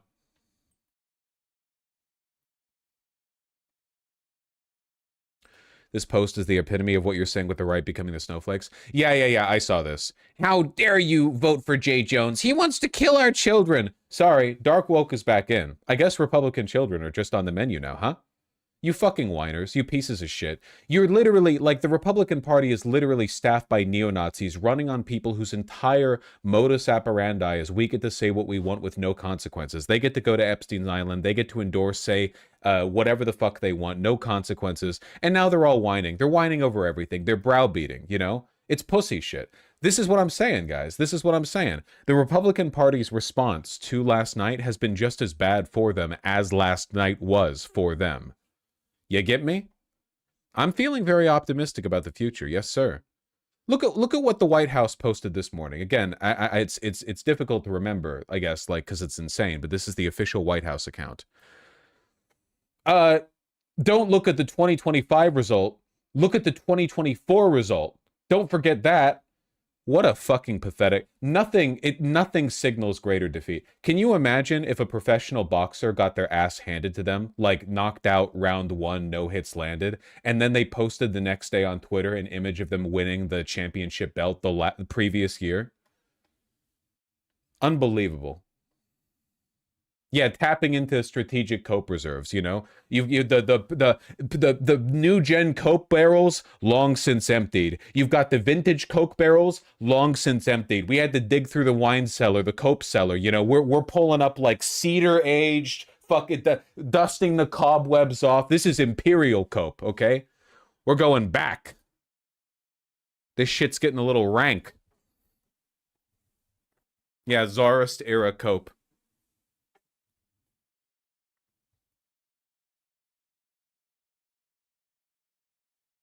What do you think the midterm playbook will look like for Republicans in the midterms? Right now, it's the Democrats' election to lose, okay? The Democrats need to learn. It's a clear lesson they need to learn from this. Like, you'd have to be an idiot or a corporate shill to not see it, okay? Listen, for one, anti-Republican. For two, genuine, earnest, anti-establishment, or at the very least, don't be an establishment cuck. I'm not saying everyone needs to be like Bernie Sanders or Mamdani or whatever, but don't be like Schumer. You know, we know who's irrelevant in the party now. Schumer withheld his endorsement the entire time, and it didn't matter. Even with Schumer's silence, Mamdani was able to get a majority. He's useless and should be excised from the party, along with everyone who's defended him. We need to be more radical than ever before. How do we keep the momentum moving after 2 weeks when this energy dies out? Buddy, I got good news for you. I got good news for you. Because we didn't just win. We didn't just come to a conclusion with the elections. Our guy got in. We have a main character now. What do you think Trump did after J6 and losing the 2020 election? He kept tweeting. We have a main character now. He can keep the energy on his own. He can single-handedly hold the ball, but he can't run for president. Doesn't matter. He is still the light countering the Republicans. In a year, we have no idea how powerful he's going to be, how influential he's going to be in the National Democratic Party. But intelligent Democrats will take advantage of his influence.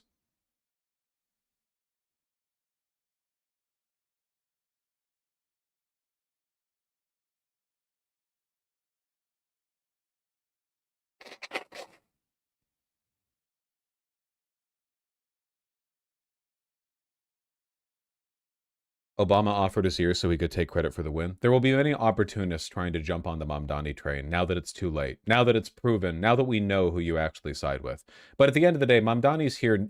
He's not here to have a grudge match with the Democratic Party, okay? As satisfying as it would be for you all to watch Mamdani tweet out or give a speech on, Obama's drone strikes or whatever, that he's not here to do that.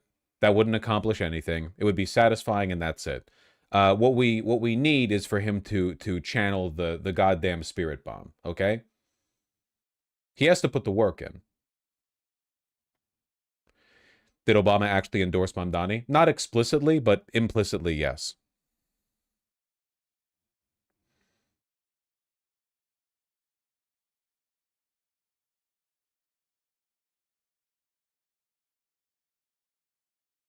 Lend him your energy. Oh yeah. Oh yeah.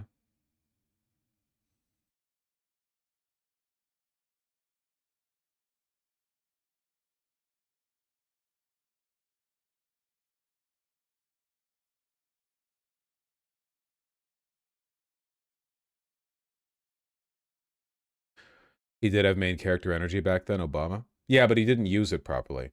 For Obama, the main character energy was something that he capitalized on only during his campaigns. When he was in office, it was all moderate milquetoast bullshit. He wasn't interested in being the main character in the sense of being like a guiding, directing light for improving the country. He was only interested in doing it to win the elections.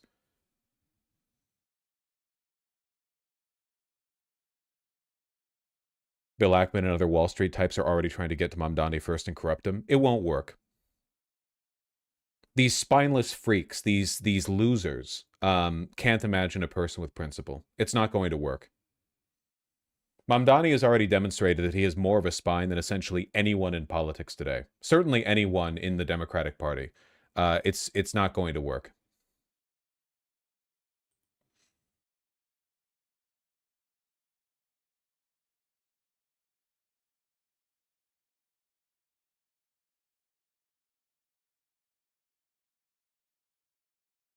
That's why r/Democrats banned discussion of Mamdani, isn't it?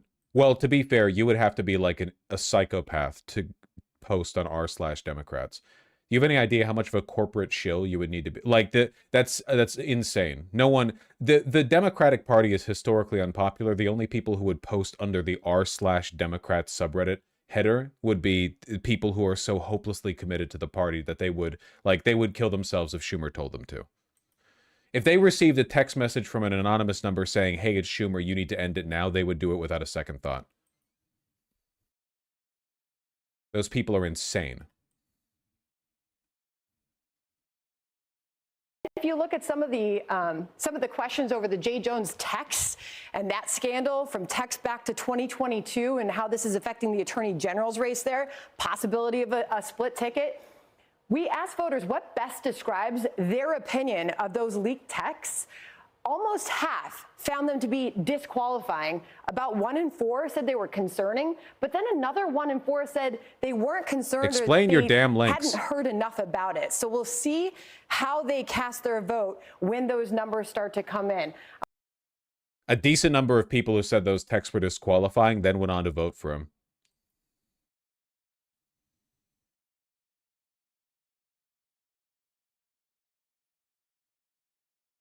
An extraordinary statute. It's a major question though.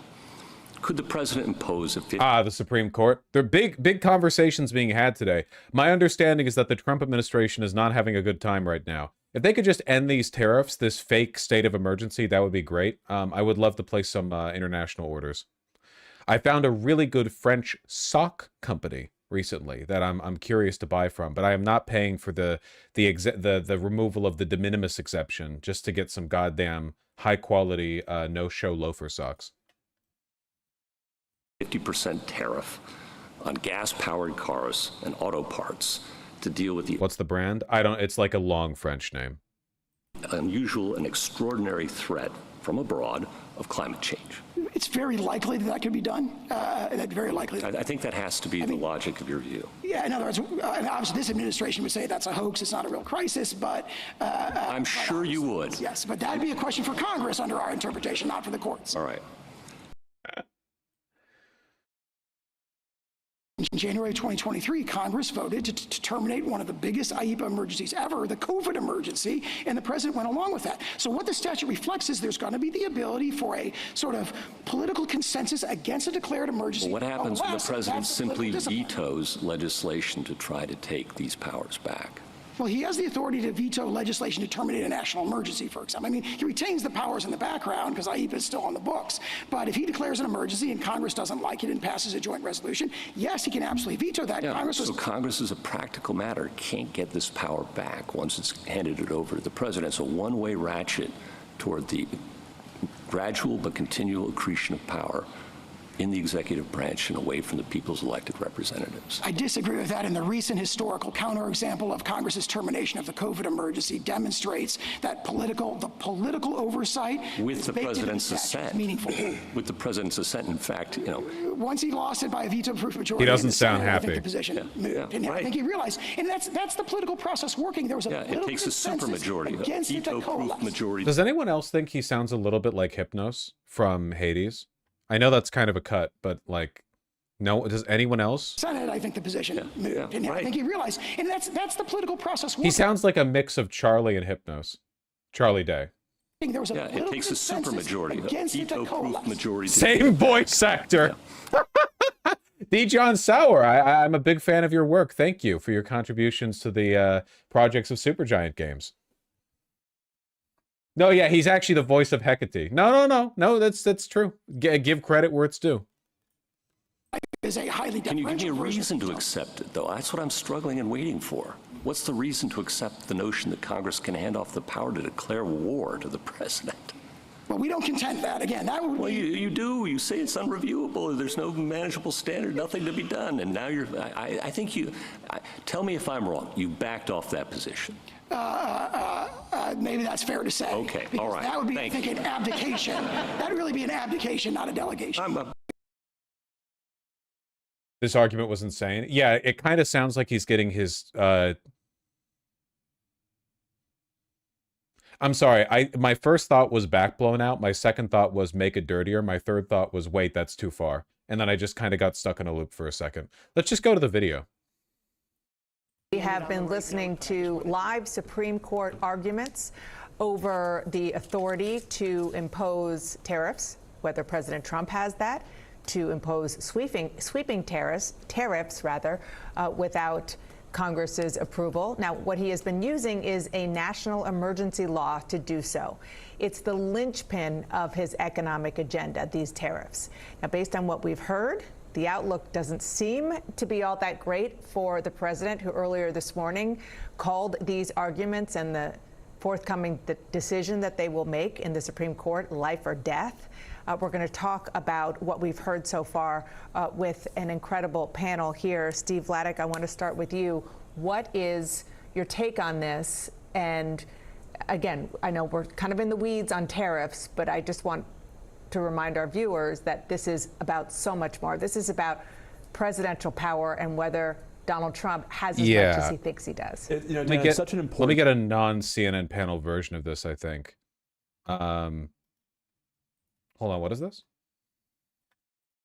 Joining me now, one of those small business owners impacted by Donald Trump's tariffs, Yair Reiner, founder and CEO of Gowanus Kitchen Lab in Brooklyn and inventor of the Frywall Splatter Guard, which is manufactured in China. And you and I, Yair, thanks for coming back. We spoke in April. You said then that tariffs were killing your business. CNN is so milquetoast on panels. You could have cut the last two words out there.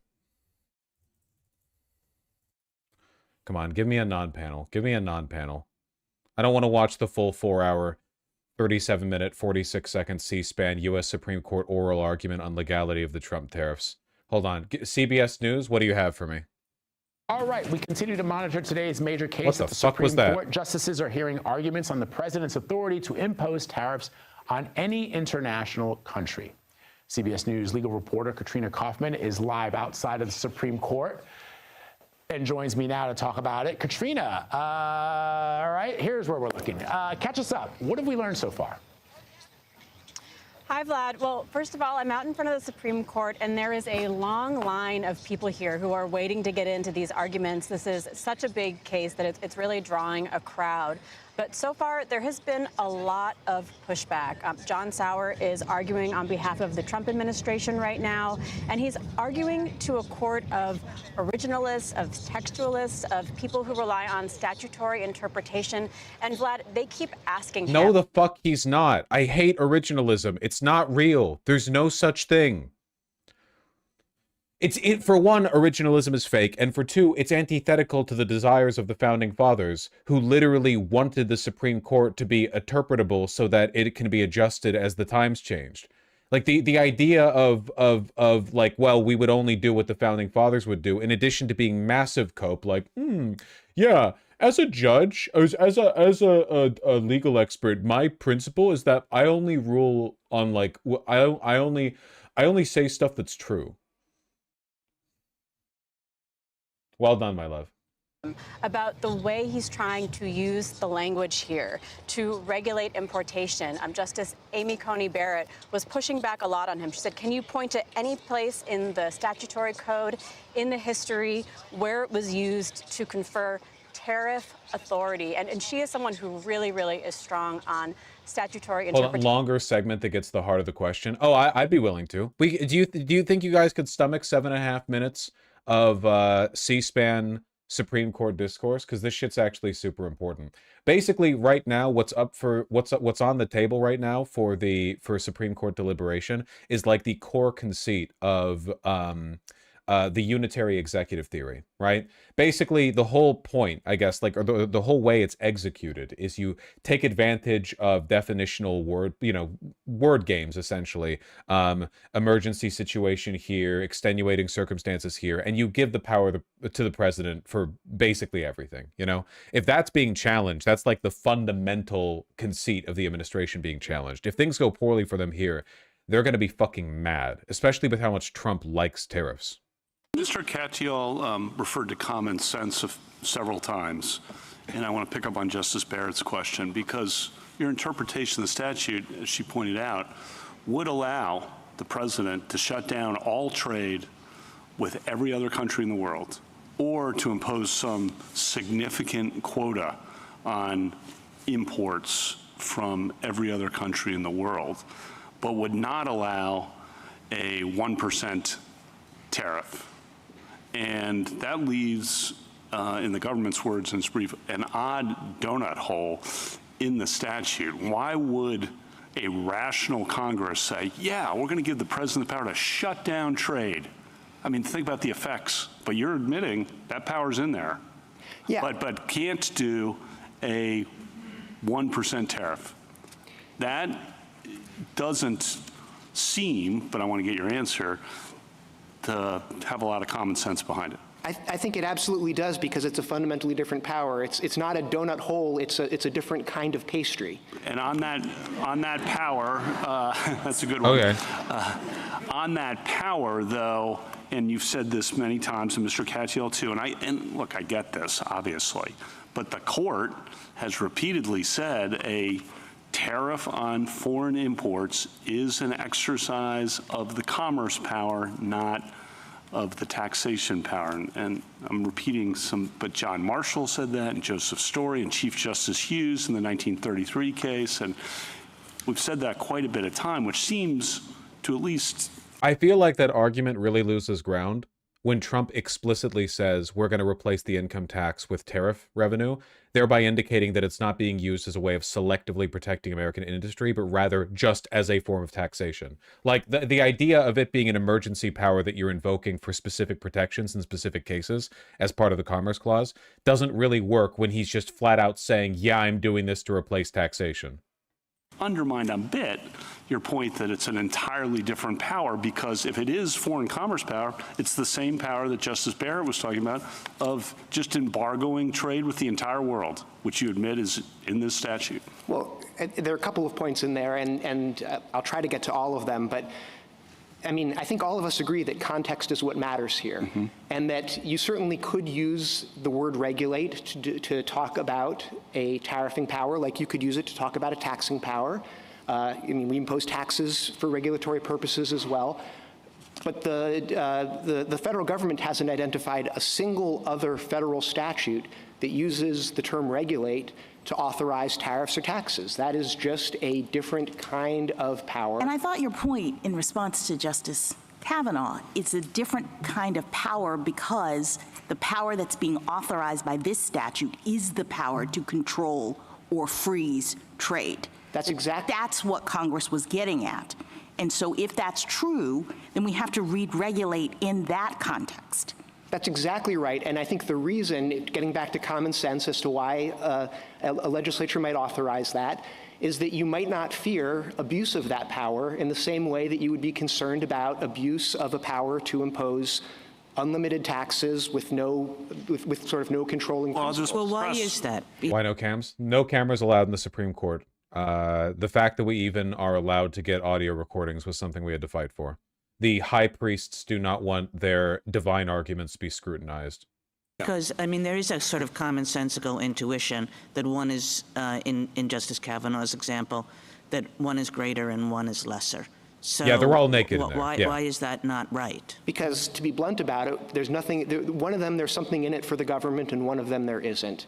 Actions that bring in revenue from the pockets of taxpayers to the Treasury pose a different set of concerns. Our framers were very concerned about that. A different set of concerns, how, why?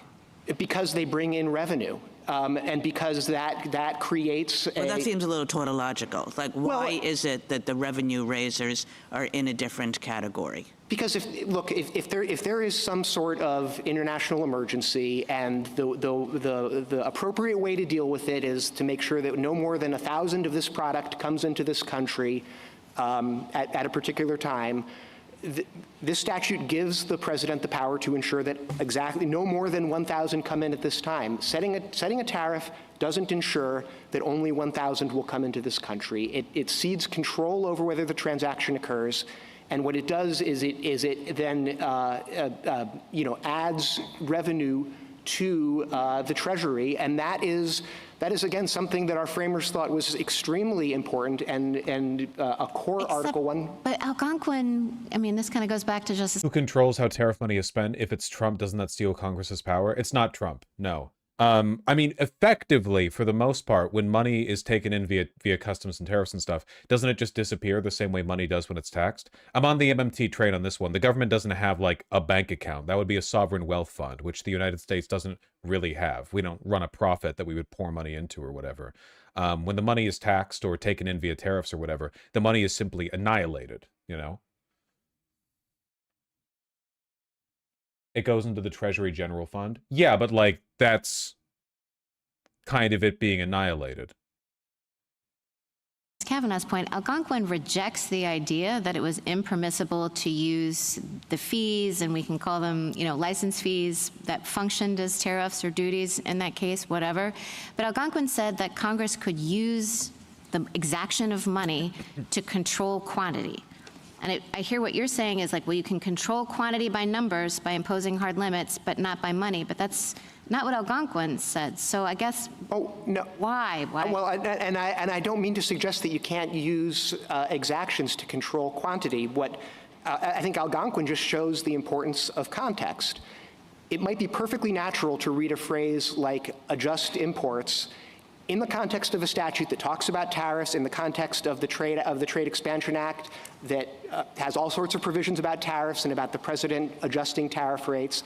It might be perfectly natural in that context to read a phrase like... Okay, try to think of it like this, okay? Imagine that instead of the government, it's an elementary school teacher. And every time a student does something good, like they answer a question well or they're nice or they share or whatever, they get a kudos. They get like, a, hey, good job, okay? And the teacher gives them a little like gold sticker, not a sticker, like a little like pin, or not a, like a enamel, like a little toy that's like a gold star, okay? And the teacher has a bunch of them in a desk drawer and hands them out when kids are good, and they get to like have it on their desk. And then afterwards, at the end of the day, the teacher's like, okay, here you go, and takes them back in.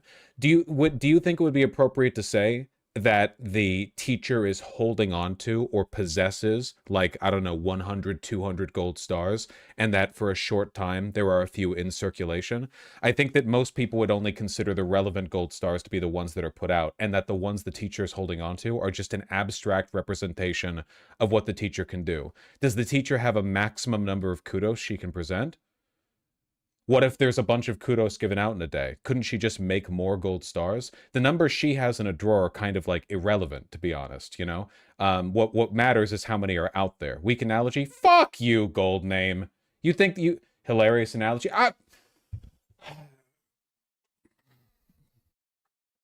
The point is that the amount of money the government has is basically irrelevant because the government itself is the one that prints the money and decides, essentially, by printing it, how much it's worth, you know? The government just has to keep a ledger on how much of it is in circulation. That's their job. The point of taxation is to keep that money circulating. Same with money being brought in via tariffs. But the government doesn't have a bank account, right? It has, well, I mean, the government has like thousands of little bank accounts for various reasons, but the overall treasury is not a bank account. It's not like the government takes in $4 trillion in taxes and then they have $4 trillion sitting in the bank and then they distribute it via their programs. They produce that money. When the money's taken in, it's effectively annihilated by being removed from circulation, and then it's recirculated. But it's not the same money. It's just the concept of money. It's just a concept, you know? It doesn't have to be the same gold star. This is literally MMT. No, it's a correct principle of MMT. A lot of the other shit MMT advocates advocate for is fucking insane, and I don't buy into it. But this idea, this concept, I believe is true. Adjust the imports to be referring to changing tariff rates. It's just as unnatural to read a phrase like regulate importation to discuss that when the statute has nothing to do with tariffs and doesn't otherwise mention tariffs at all. And I think imposing tariffs is do you think that just blocking all trade is a bigger deal than imposing a 1% tariff? Yeah, they do. It's called the Treasury. They do track it. They track it, but it's not a bank account. They have to track it to know how much money's in circulation, because the amount of money in circulation can be known literally just by knowing how much money is printed and how much money is taken in. The government is the only entity that can truly destroy money. That's why the government doesn't like it when you destroy currency, by the way, because it fucks up their calculations. If you destroy dollar bills or coins, you're fucking up their math on how much money is in circulation. And the only amount of money, they could print an infinite amount if they wanted. They could keep those printers rolling 24/7 if they really wanted to. You know, they could put out way more money if they needed to, more coins too. It's just it's something they have to keep track of, because the amount of money that's in circulation is a function of how well they're trying to facilitate commerce. Across the board? I think it would be a huge deal. It is just a different kind of deal. Algonquin was not a constitutional case, right? Correct. It was a statutory interpretation case. Correct. And so the question there was simply, was Congress actually trying to give, or did Congress in that statute give the president the authority to impose these kinds of exactions? And the court looked at the text, and it looked at the legislative history, in which there was a number of clues that Congress had actually intended to do that. Yes, right? Yes, and it looked not just at the text of those specific words, but also the context of what else was in the statute, and the fact that some of the factors that the president... People get confused by federal monetary policy versus state and local. Yeah, because state and local do have a bank account. Like a state government and a city government can't print money. They literally have like an amount of money they have on them. The federal government can never run out of money. All it can do is run out of how much money it's allowed to borrow, but it doesn't have to borrow that money, or in other words, destroy the money of other people by getting them to buy debt in the form of bonds. If it wanted to, the government could just go, oh, I'm going to produce infinity money to pay for all my bills. Oh, government debt? Nope, I print 31 trillion and pay it down. But if they did that, it would destroy the economy, because it would break the rules about the availability of the amount of currency in circulation, you know? You don't want to do that. But like the city and the state, like the city of Seattle or New York or whatever, literally just have an amount of money they have, you know? When the city taxes, when the city raises taxes, that's an actual, like, literal accumulation of money, like just a regular bank account that gets put into their coffers, you know? Cities can have like more or less they can save up for a rainy day just on their own, you know? They can't create the money.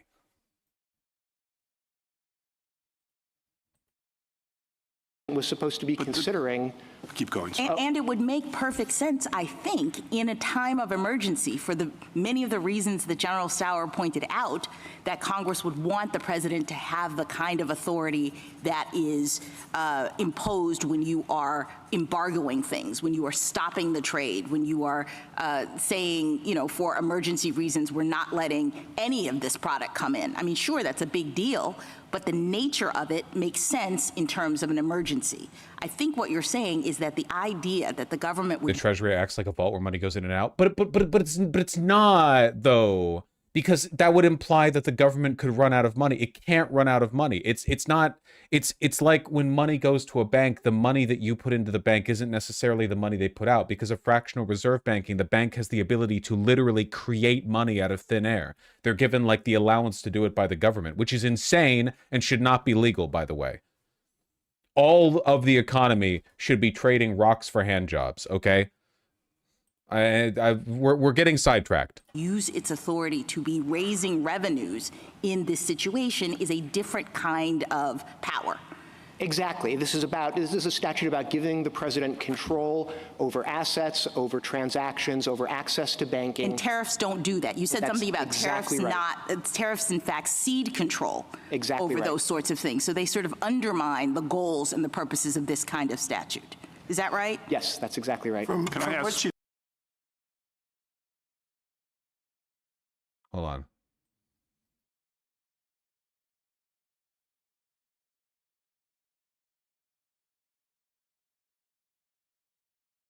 Banks don't need government permission to do fractional reserve. I mean, they kind of do, right? Like, that's just how banking works conceptually, but they kind of do. I mean, you could theoretically do full reserve banking. Like, that, the government could mandate that. It's just that because the global economic order is capitalist, we basically just accepted the idea that the purpose of banks is to make money via, like, loans and investment, you know? Oh. General, just a few questions following up on the major questions discussions you've had. You say that we shouldn't be so concerned in the area of foreign affairs because of the president's inherent powers. That's the gist of it, as I understand it, why we should disregard both major questions and non-delegation. So could Congress delegate to the president the power to regulate commerce with foreign nations as he sees fit? To lay and collect duties as he sees fit? Duties. We don't assert that here. That would be a much harder case now in 1790. Isn't that the logic of your view, though? I don't think so, because we're dealing with a statute that was a carefully crafted compromise. It does have all the limitations that I just talked about. You're saying we shouldn't look. Fractional reserve banking is just loaning out notes representing gold that's not in the vault. Yeah, but you can't do that. The banks have the ability to effectively create money out of thin air. A bank can have $1 million, and then as people put money in, they can invest it and only have $100,000 on hand, and other people can put money in and take money out, and then you can have a situation where a bank in literal terms has a negative amount of money that they have on hand. They keep a portion, but if you take their assets versus their liabilities, they have nowhere. More money exists in hypothetical as like a combination of all the money loaned and indebted from the bank than exists in actuality. You know, it's like how a person can like sell the same share around that you can short, or you can, you know, it's possible for like the same $5 to make its way around the block a bunch. You know. Yeah, but that's something banks have done for basically over 2,000 years. I know.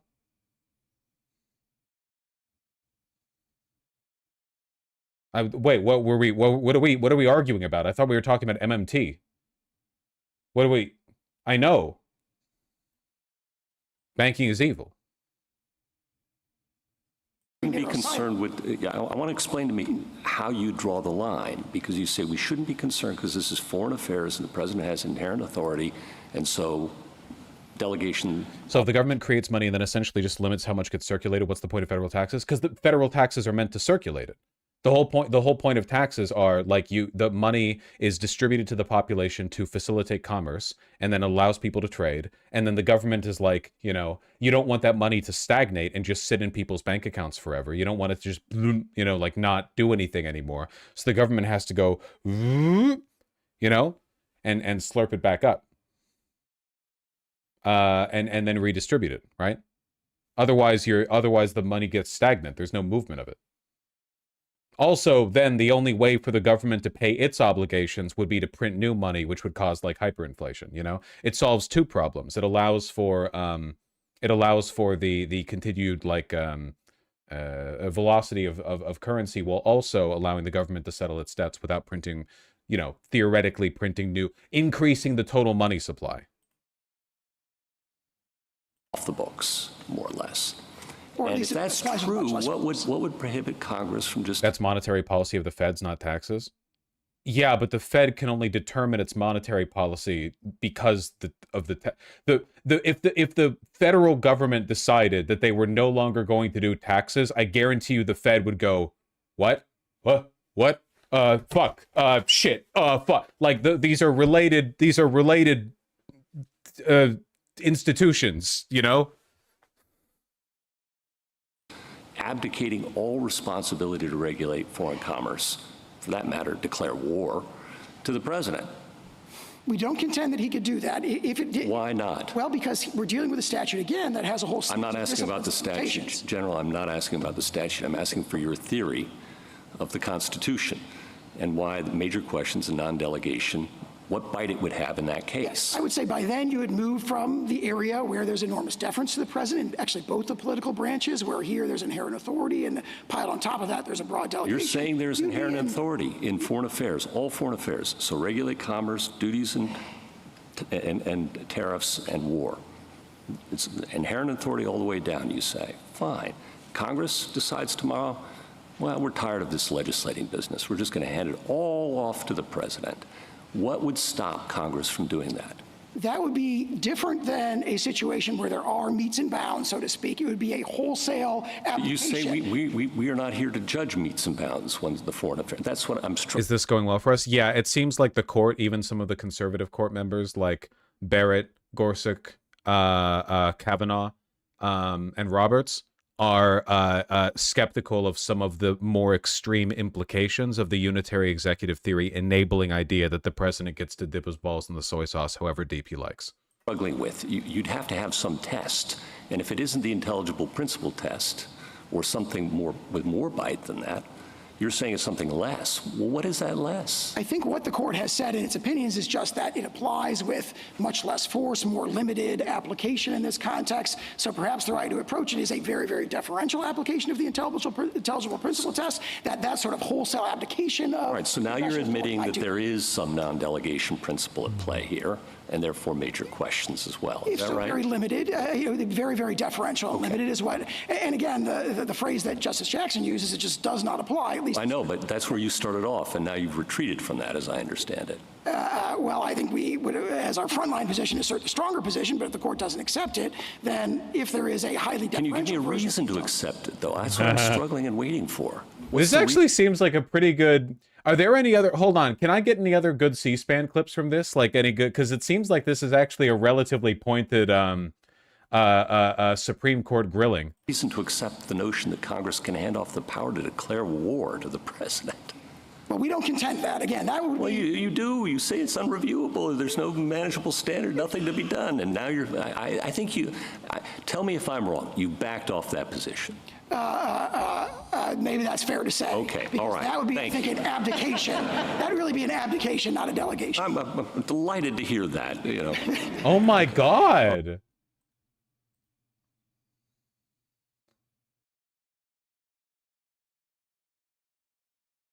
A complete mess. I mean, you're saying before the government promised reimbursement. And then if you win, tell me how the reimbursement process would work. Would it be a complete mess? I mean, you're saying before the government promised reimbursement, and now you're saying, you know, oh, well, that's rich, but how would this work? It seems to me like it could be a mess. So the first thing I'd say is that just underscores just how major a question this is. The very fact that you were dealing with this with quotas, there's no refund process to the tunes of billions of dollars or embargoes, but there is here.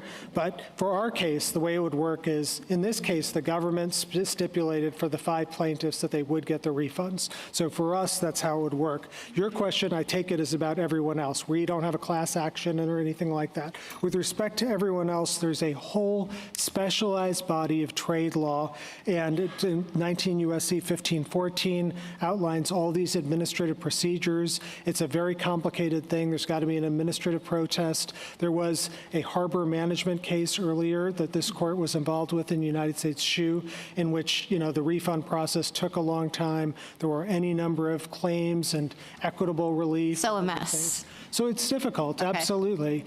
We don't deny that it's difficult, but I think what this court has said in the McKesson case in 1990 is that serious economic dislocation isn't a reason to do something.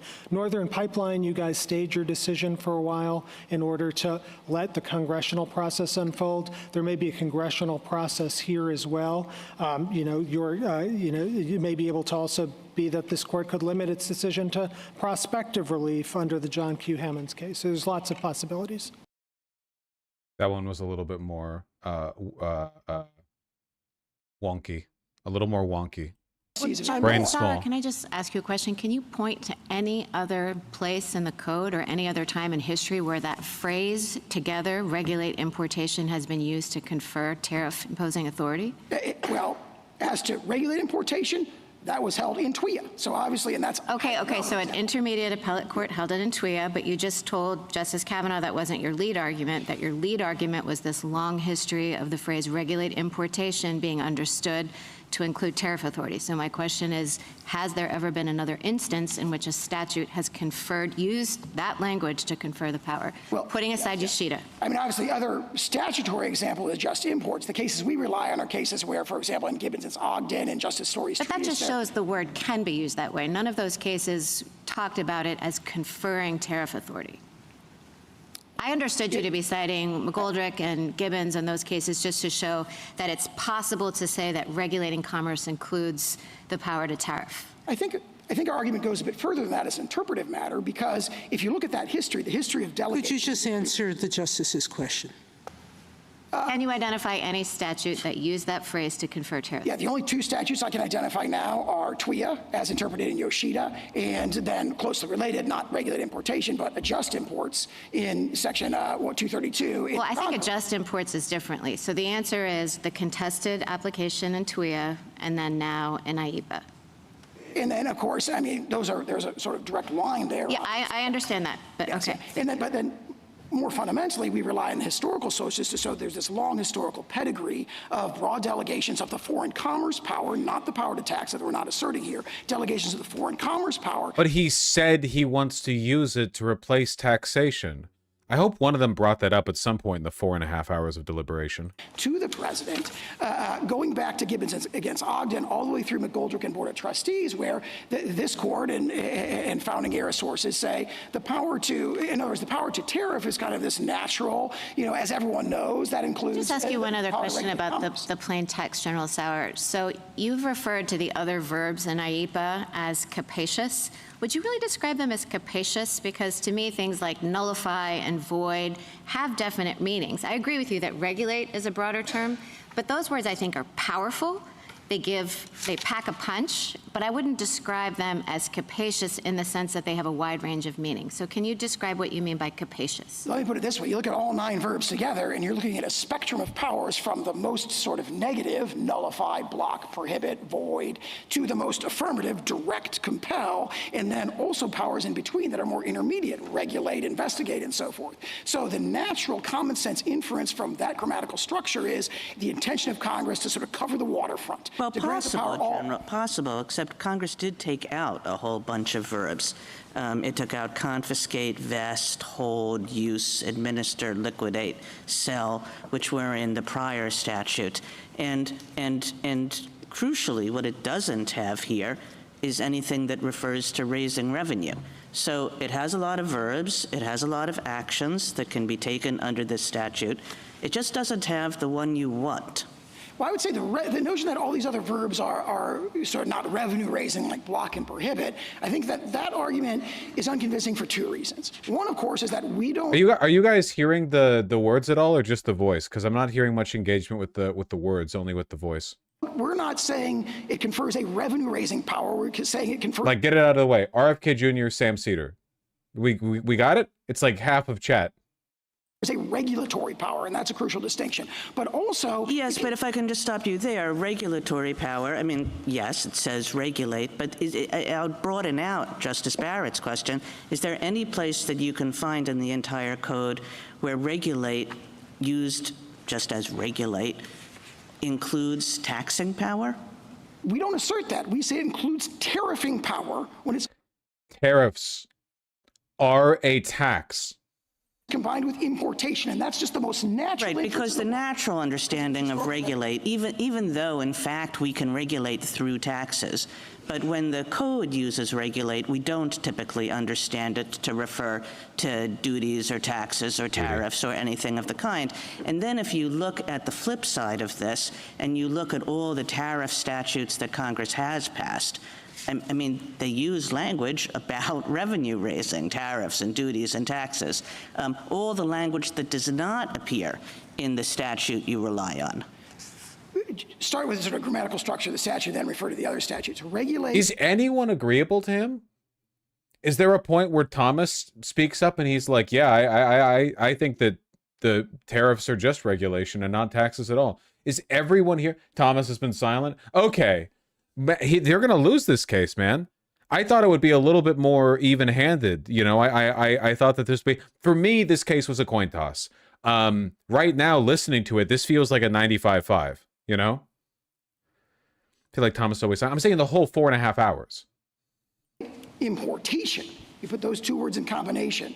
That's the inference from that is, you know, the founders discussed with this sort of like, you know, as everyone knows attitude, regulate importation, one of the most natural applications of that is the power to tariff. So when Congress confers the power to regulate imports, it is naturally conferring the power to tariff, which it has delegated to the executive branch, you know, again and again and again going I'm back sorry, to counsel. It doesn't say regulate tariffs. It says regulate importations and exportations. You agree that they can't put taxes on exportations. From the states, yeah, we agree with that, yes. All right. So why should we think that it's natural then to think that regulate importation includes taxing importations? Because that is it's how... in the conjunctive, importations and exportations. If they can't do it with respect to exportations, why are we permitting them to do it with respect to importations? Because as this court has recognized, going back to Gibbons against Ogden and going through McGoldrick and Board of Trustees, the phrase, when you're regulating imports, tariffing is a core application of that. So in other words, if you're saying go regulate trading in securities, so that doesn't come with a tariffing connotation. Why is it that Congress has always used regulate and tax together in the code? Are you telling us that with respect to its use of regulate in other statutes, the taxing reference is superfluous? They didn't need to do that? I'm not sure what other statutes use regulate and tax together, but this statute has a specific historical pedigree going back to its enactment during World War I in 1917, where the phrase regulate importation is evoking an inherent power to tariff that became established in the 19th century in cases like, you know, Hamilton against Dillon and so forth. And that history is, I think, set forth in Professor Baumsei's amicus brief. Counsel. That was a non-answer. That was a non-answer to what was basically like a devastating question. They're going to lose this. I wonder to what extent they're going to lose this. Are they going to just rule the Trump tariffs are completely illegal? That like all of these tariffs are illegal? Like I have no idea. It feels like the way he's being torn apart here, this could lead to a pretty heavy ruling against him. I have no idea.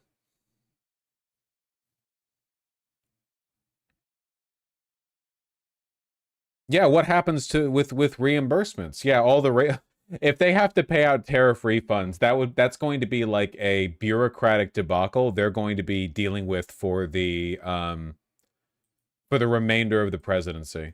That's like not really possible. That would be so fucking funny.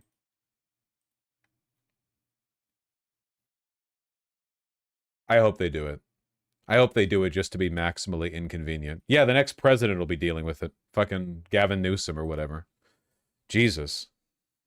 Okay, well, good news there, I guess. Really, really bad couple of days for Republicans. Really insanely bad.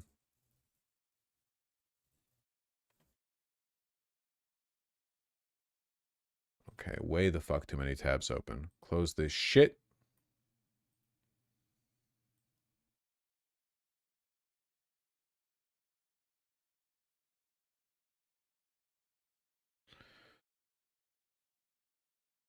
You've seen Secretary of the Treasurer Scott Bessent and his children have purchased tariff refund shares, basically, right? Yeah, they probably see the writing on the wall. I put a 100% tariff on China. As soon as I heard it, within 20 minutes, I put a 100% tariff on China. When President Xi, who's really a friend of mine, as much as he can be a friend, he's a tough man. He's a tough man. Smart man, actually. Very smart. The press doesn't like it when I call him very smart. You know, they think I'm not supposed to call him smart. But he leads 1.4 billion people without question. In fact, during the meeting, we were there. A couple of you were there, and some of you saw it. So he's here, and he's got about 6 people on each side. And every one of those people was standing like this. They were at attention.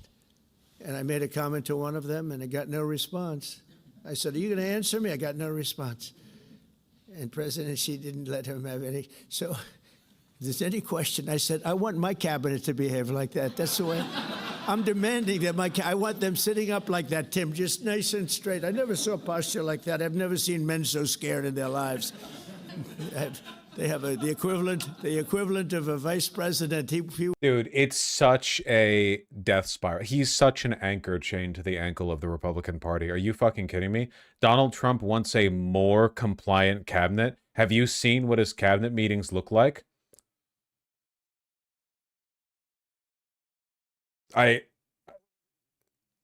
There's no way. I said, are you going to answer my question? And he's like, he doesn't move. I said, what's wrong with this guy? I will answer all questions. Why don't you behave like that?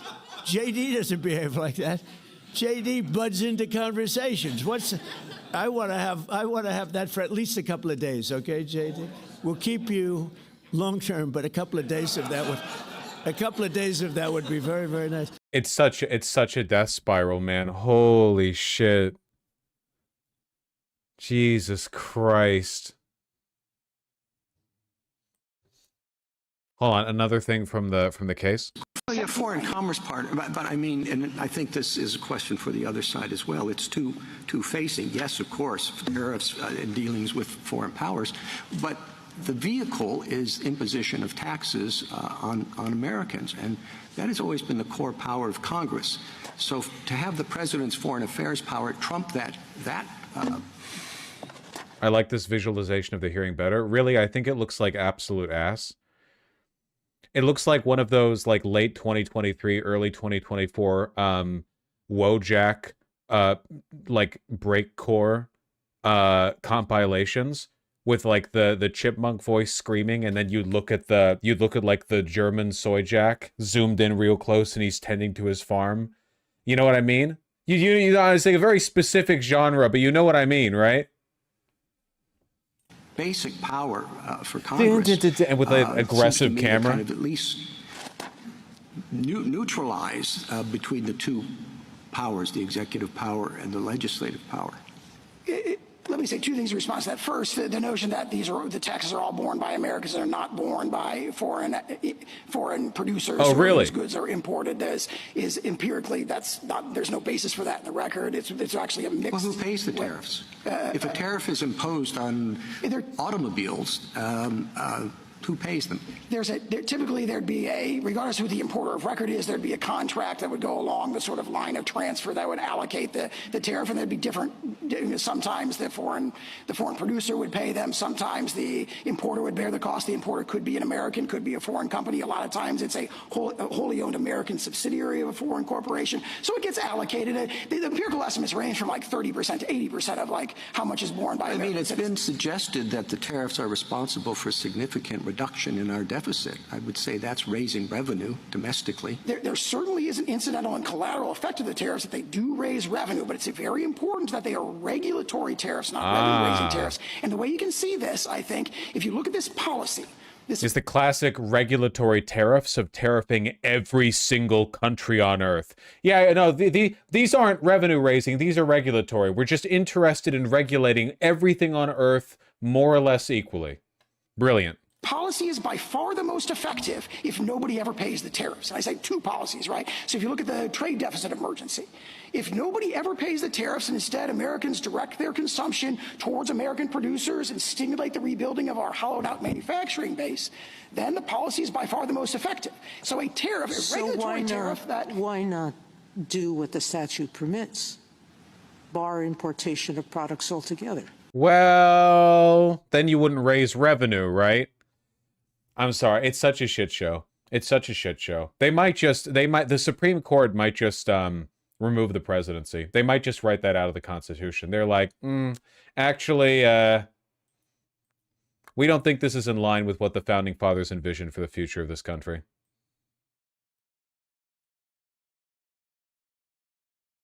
Okay, back to our regularly scheduled program of Trump. But can you imagine when they vote almost unanimously against voter ID? All we want is voter ID. You go to a grocery store, you have to give ID. You go to a gas station, you give ID. But for voting, they want no voter ID. That's only for one reason, because they cheat. We would pass that in 15. Yeah, that's so true. That's so fucking true. We got our asses handed to us in New Jersey, Virginia, and New York City. Democrats swept all three. There's two key lessons for Republicans. Listen carefully. Number one, our side needs to focus on affordability. Make the American dream affordable. Jesus Christ. Mamdani winning a campaign so overwhelmingly and so transformationally that people on the Republican Party is like, fuck. God damn it, man. We need to take notes or something. Bring down costs, electric costs, grocery costs, healthcare costs, and housing costs, and lay out how we're going to do it. Yeah, Republicans in red states are trying to push back against Trump's voter ID plan because it's been found to disproportionately impact rural white Americans. Really? I'm now in favor of mandatory voter ID. I guess it makes sense that, like, especially in this political environment, the demographic of people I would expect to be most conscientious about keeping their ID on them would be, like, I don't know, urban Hispanic people or whatever. Like, right now, Black and Hispanic people are probably, like, you know, more paranoid than ever. Naturalized citizens, you know, anyone who thinks they might be targeted, they're like, yeah, okay, I keep my papers on me. I've got my fucking birth certificate in my back pocket, you know? Meanwhile, the average white Minnesotan ruroid who has never, for a day in his life, had to carry, they don't even card him when he goes to buy beer at the fucking food mart, you know? Hold on. I'm talking myself into rural ID, or sorry, voter ID requirements. Sorry, that would have been like if a Jim Crow legislator had been like, you know, yeah, I'm in favor of a poll tax. You know, I just kind of gave the game away a little bit, didn't I? No, but I think we should. I think we should do it. You know, I keep my ID on me.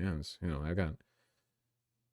I actually have my passport stapled to my stomach. You know, at all times. They're never getting me.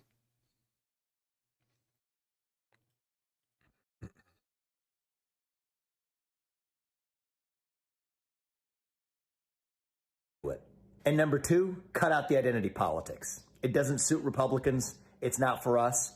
That's the woke left's game, not ours. We don't care about the color of your skin or your religion. We care about the content of your character. That's who we are. We got our asses. Well, Vivek, so here's the problem with that. I'm going to move the camera away from Twitter, and I'm going to scroll down at the 9,200 comments underneath your post. And I'm going to see what they look like. Well, I'm not going to lie to you guys. The top comments are from people that I follow, and I don't follow a bunch of neo-Nazis. But you don't have to go far. Yep, there we go. Okay, there we go. Yeah, now we're getting to the popular ones. I like this one. You can really tell it's Vivek.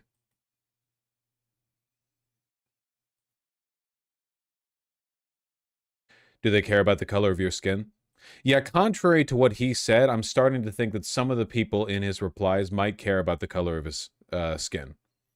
I could be wrong. I could be misinterpreting the... Is this a racism? I wouldn't know. I'm not woke enough to tell. Can we see some other ones? You can find your own... It's Twitter. You don't have to dig far, you know?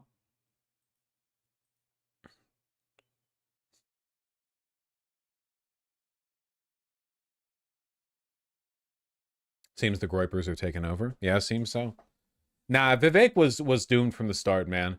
Indians are one of the most acceptable targets for racism on the right. And I think most of it is because there are so many English-speaking Indian people online, and a lot of them are. We'll say there are cultural differences between us and them.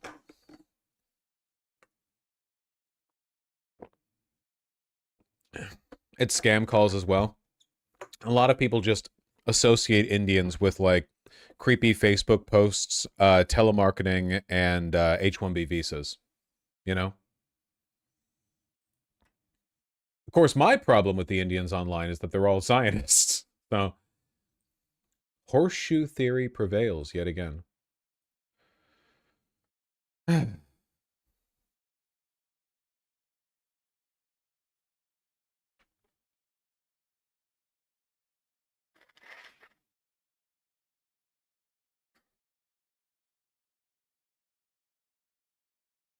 Trump confused Cuba and South Africa in a speech. How do you confuse those two? Genuinely, how do you confuse those two? To those places. For generations, Miami has been a haven for those fleeing communist tyranny in South Africa. I mean, if you take a look at what's going on in parts of South Africa, look at South Africa, what's going on. Look at South America, what's going on.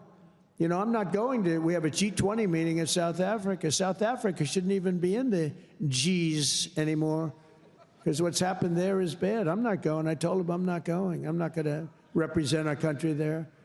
It shouldn't be there. Take a look at what's happening in different parts of South America. Take a look at what's happening in different parts of the world. But now the Democrats. Cuba is in neither South Africa nor South America. How much longer do you think he has?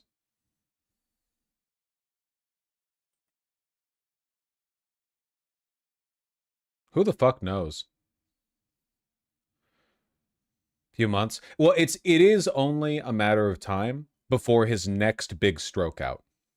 Remember the whole the 6-day period where he just didn't appear anywhere, and then when he came, the few shots we had of him, he looked like a fucking zombie. It's only a matter of time. The strokes only get worse. They're giving him the best treatment in the world, but it's inevitable. It's not curable. Not yet.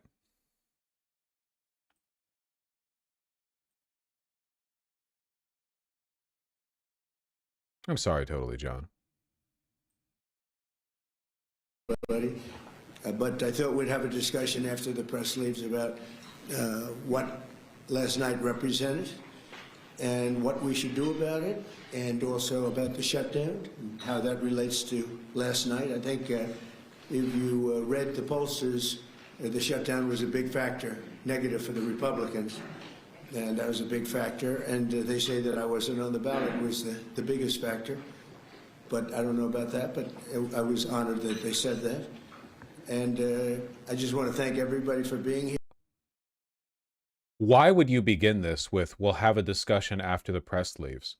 Why would you? I know, and after everyone else is gone, Johnny, I'd like to talk with you about how you shit your pants in the kitchen earlier and everyone could smell it. That was you. I know it was you because I saw you checking. When people talk, when everyone else leaves, I'd like to talk with you about, like, what do you, why would you not, whatever, his brain is soup. You can't read into this too much.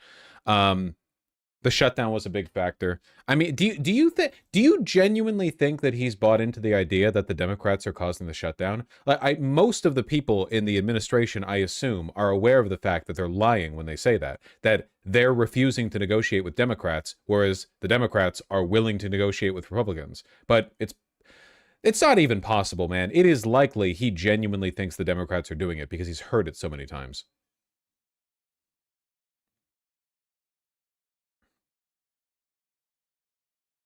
Jesus. Well,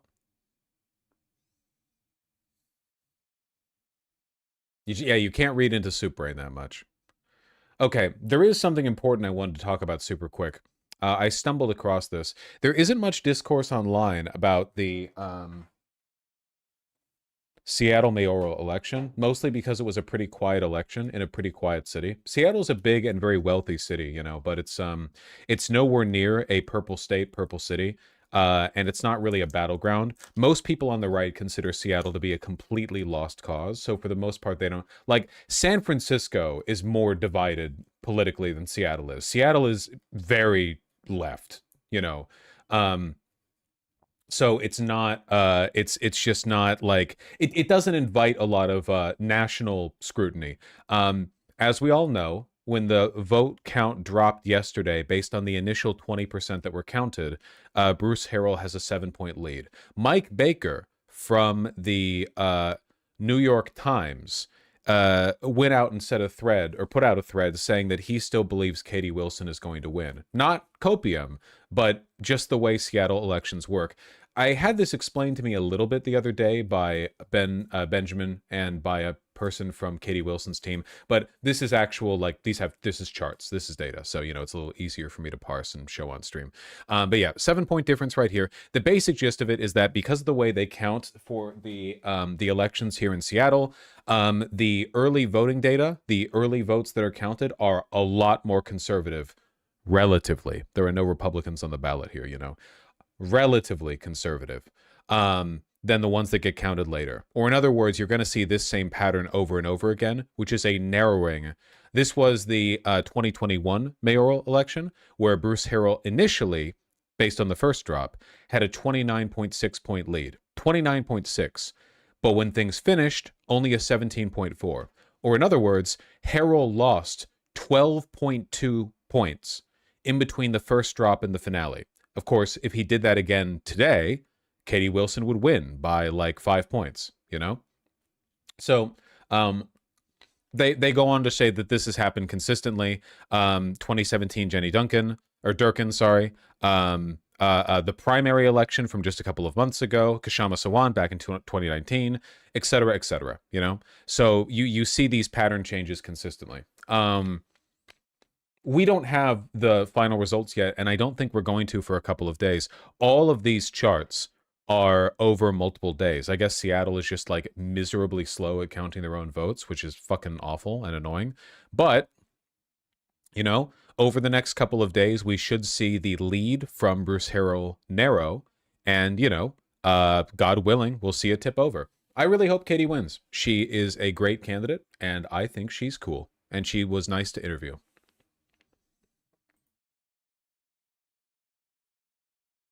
Are we hopium or copium here? I think that this firmly fits within the hopium category because we're only asking for something that has happened in many previous elections to happen again. You know, we're only looking at a consistent prior trend and saying, oh, I guess that's how it works here, you know? So I don't think it counts as copium, in my opinion.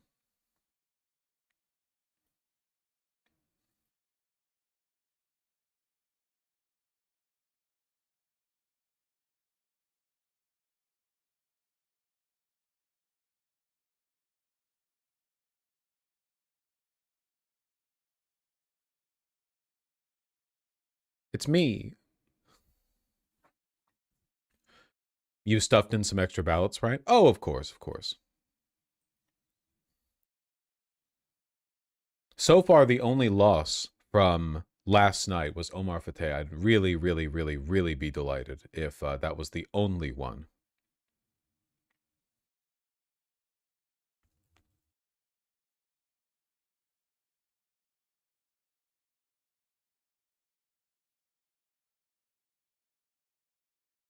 Who was his competitor? The two-time incumbent, Jason Frey. Jason? Was it Jason Frey? Jackson? Why am I blanking on that? Jacob. Thank you. Jacob Frey. That sounds much better. Thank you, thank you, thank you. Omar will be back? Yeah, he's young. He's a young man. Genuinely, and I understand that this is a very shallow thing to focus on, and I don't want anyone to mistake what I'm saying now as an endorsement of this kind of thinking, but I really think that Omar Fateh's like best odds at winning in the future just hinge on him changing his look a little bit. I just think he needs to soften his features. I'm not talking about FFS or estrogen or any of that. You people and your jumping, you know. He just has kind of an intense stare. That's it. A little bit of the fish-eyed thing going on a little bit. I really think that you know, that probably exacerbates a lot of the reflexive race. BBL, that'll fucking do it. That'll do it. No, even considering that, he got very, very close, 100%.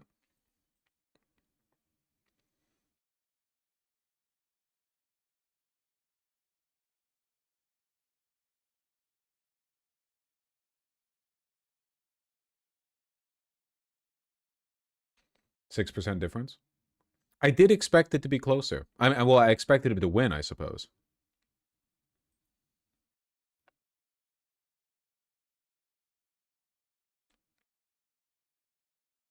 How did Katie Wilson do? I think that she's shaping up to have a 2 or 3 point lead. after everything is counted. I think that's a realistic, like, dead center chance right there. That's my hope. I'd like for it to be even more. Why is Seattle so slow? That I do not fucking know. That I do not know.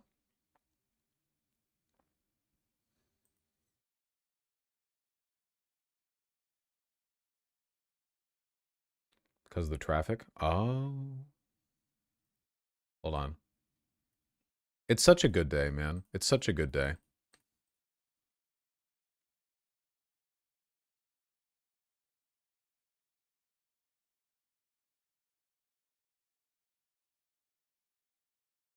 People in Seattle drive the slowest I've ever seen. No, they don't. Fuck you.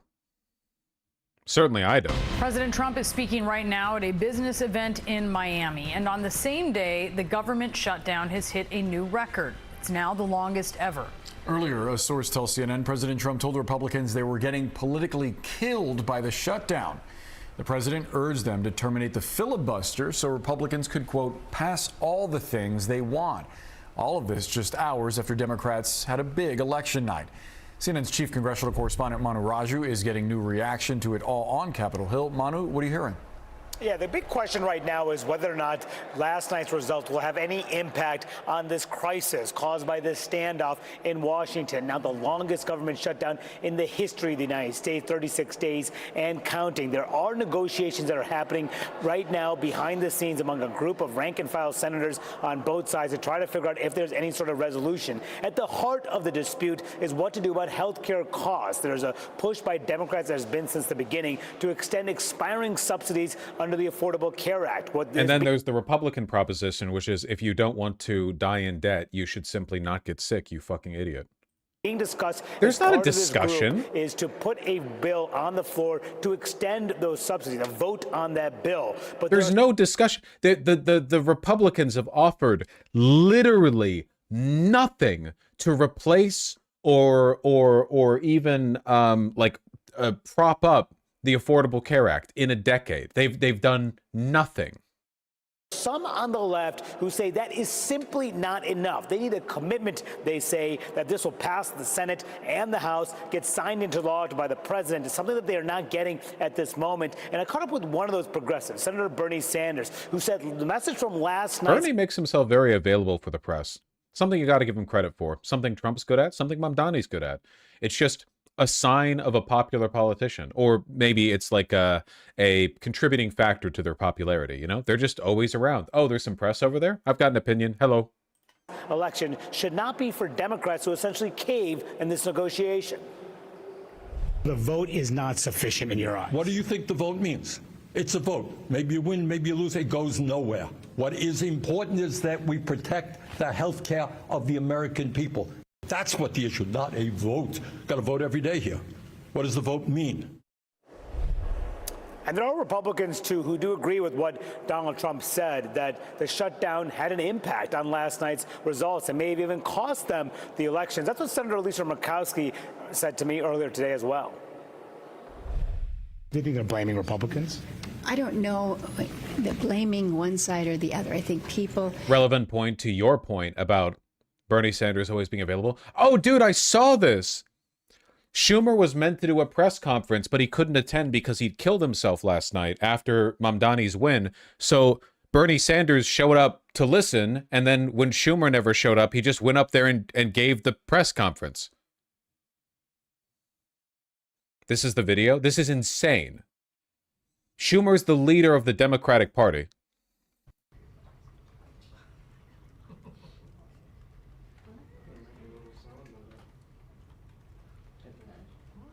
Just. Oh, Senator Sanders, come on over. You're waiting for Senator Schumer, right? Yeah. You can ask him. Great.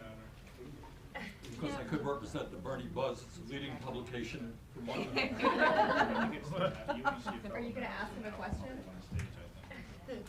Are you going to ask him a question? Are you joining him for the press?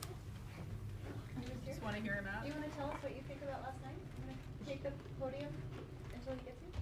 Am I invited to take the podium? I mean, yeah.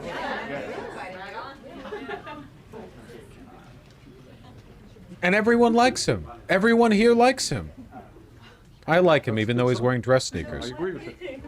What are your takeaways from My takeaways is there are many reasons why people win an election and lose an election. What happens in Virginia or New Jersey and New York City, they're different. But I think there was a common theme last night, and that is people all over this country are rejecting Trumpism. They understand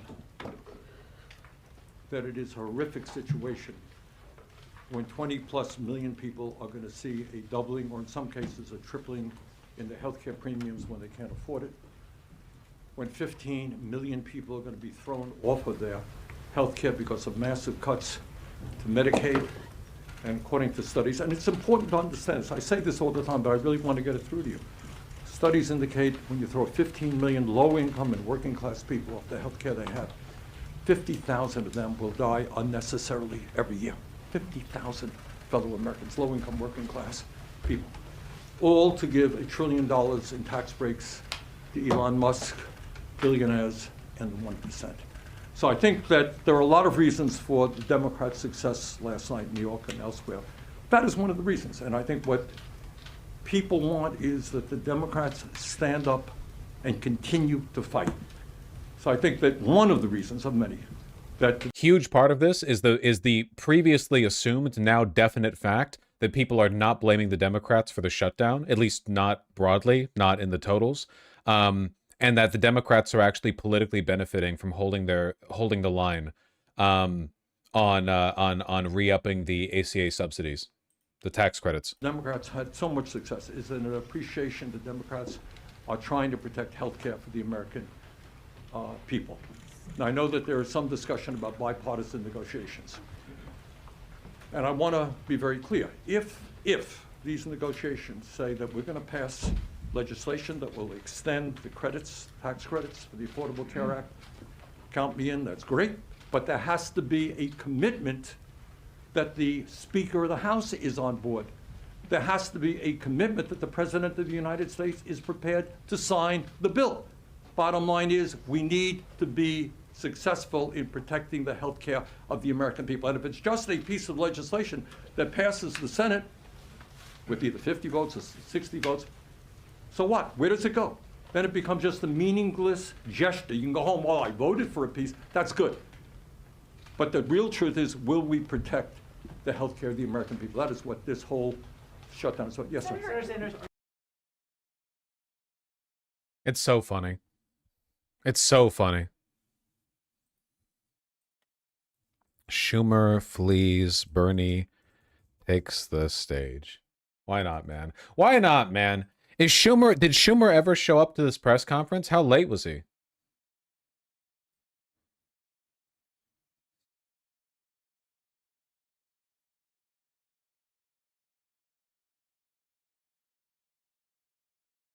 Why did he fail to show up? It was later on the Senate floor. The current government shutdown has now begun to reopen were made spending mix. Agreed to missed gap bill. Not in that video.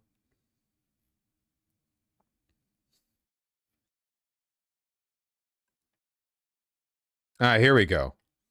There he is.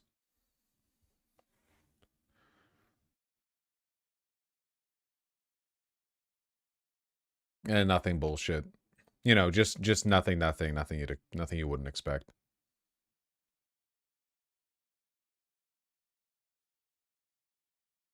Mamdani winning metaphysically wounded him. I saw another like pro-Israel quote attributed to him last night that I think was recent. What did he say? This is pride in being a warrior for Israel. Was that a recent one or an older one? Was that just like from his book, or did he say this recently?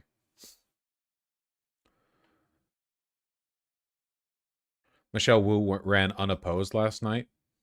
I wasn't even following that shit.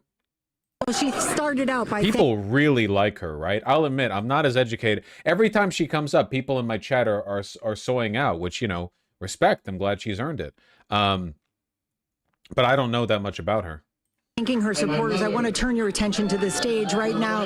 City Councilor at large Henry Santana is up there declaring victory. You see Mayor Wu to his left. She just wrapped up her remarks. As you said, she was running unopposed. Her biggest challenger dropping out shortly after her commanding victory in the preliminary. The mayor has spent much of this year essentially pushing back against the Trump administration. And tonight in her remarks, there was no different. Here's a listen. Thank you from the bottom of my heart. This year, against the backdrop of a federal administration's chaos and cruelty, we faced a choice. Cave to the pressure, backtrack and change course, or double down on the values that founded our nation. That's what's at stake. That is what this election was about here in Boston. I think she's a cyclist. She kind of looks like one. You know what I mean? Yeah, this is from an article. This is from yesterday. Yesterday. Schumer's ultimate decision to stay on the sidelines of the race was driven in large part, people close to him said, by his self-conception as a guardian of Israel, something he considers a core part of his personal and political identity. Jesus fucking Christ.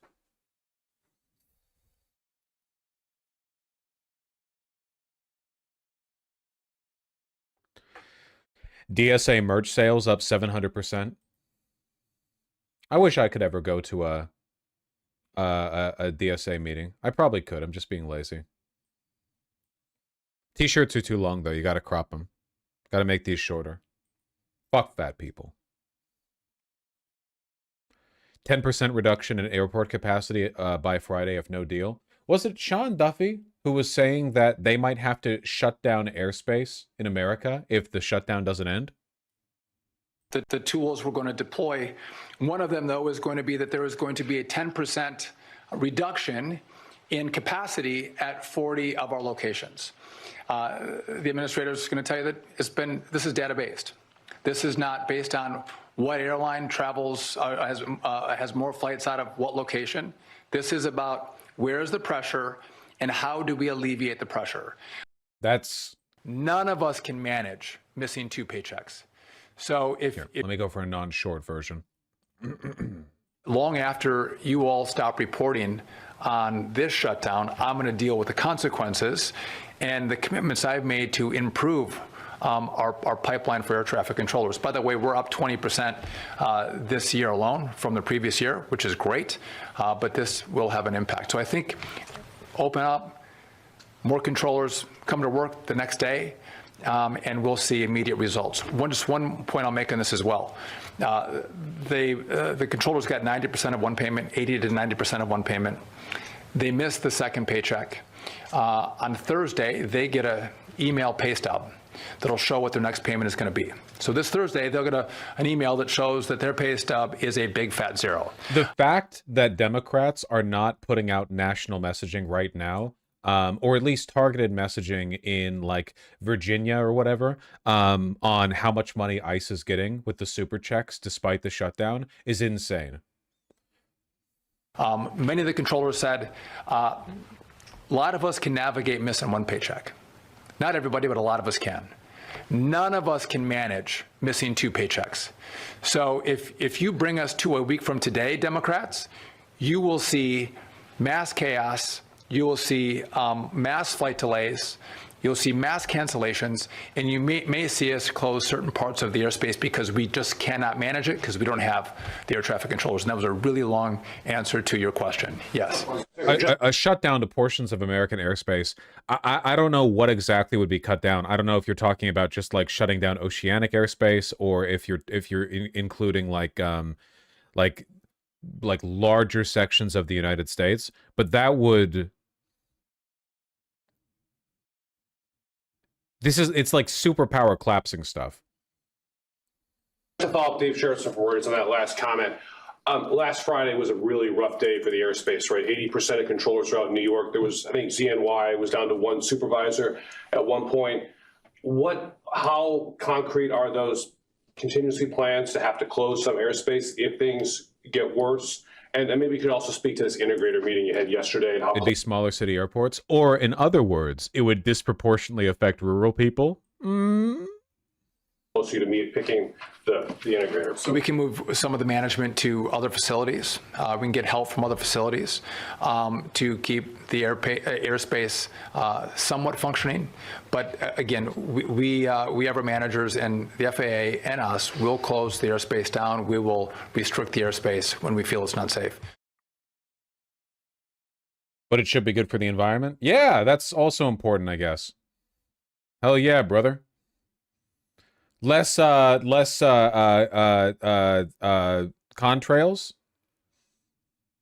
What do they call them? That's not the conspiracy term. What's the conspiracy term for them? Air trails, contrail. What is it? The chemtrails. Thank you. The chemtrails. Yeah. Gotcha.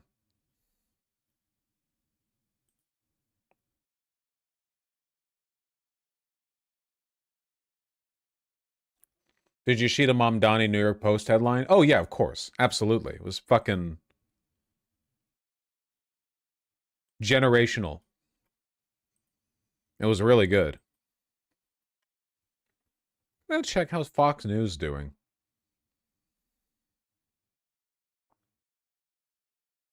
Wow, that's a title. Trump's fiery take on why Republicans lost big. I'm shocked they're acknowledging it.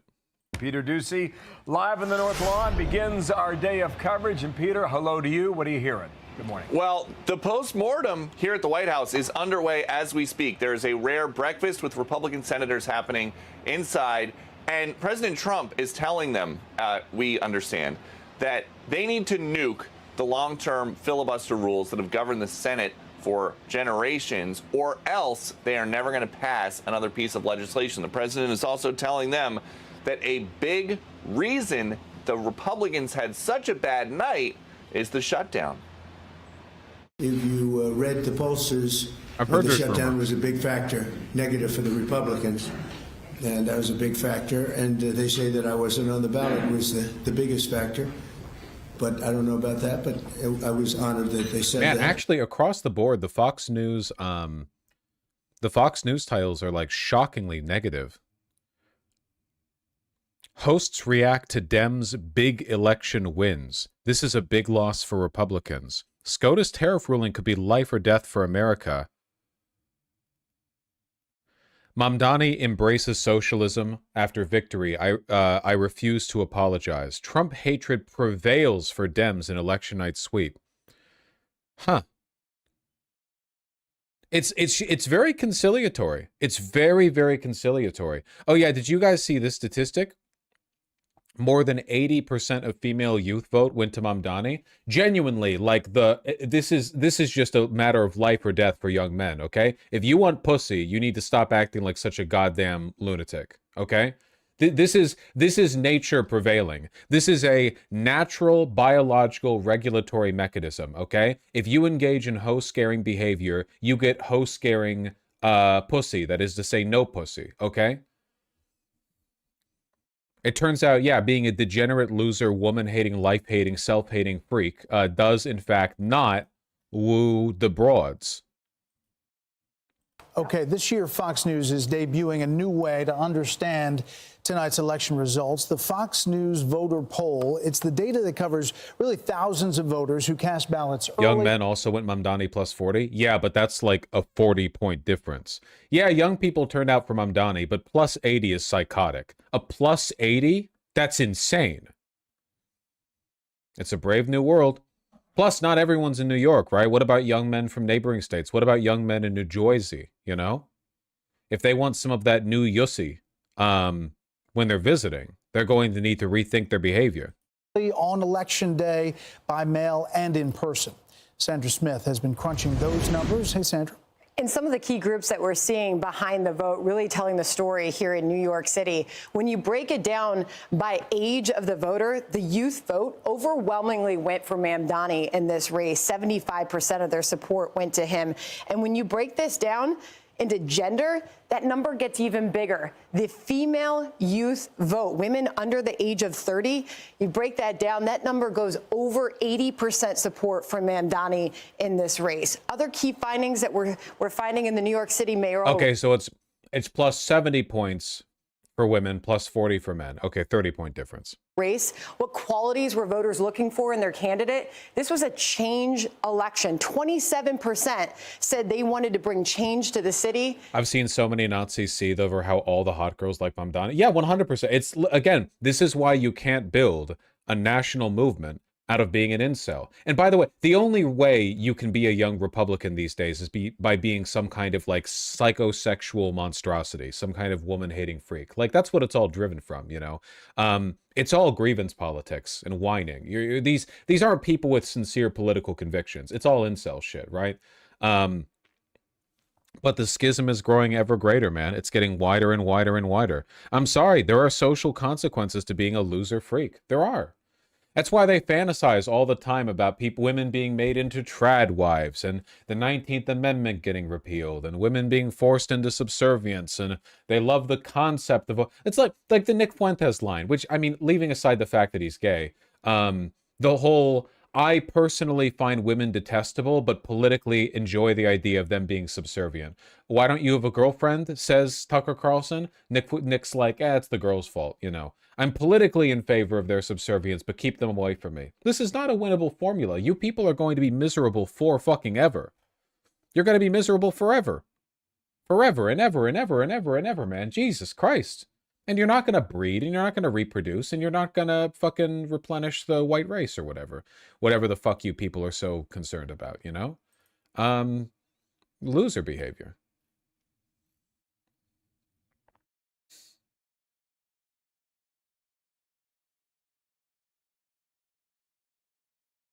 Fuentes literally got doxxed because he said, your body, my choice. The incel shit is not popular. Yeah, but like, it also lays bare the dynamic, right? Because like Fuentes, we all know this, finds girls icky. That's not a joke. He's said different versions of this like hundreds of times.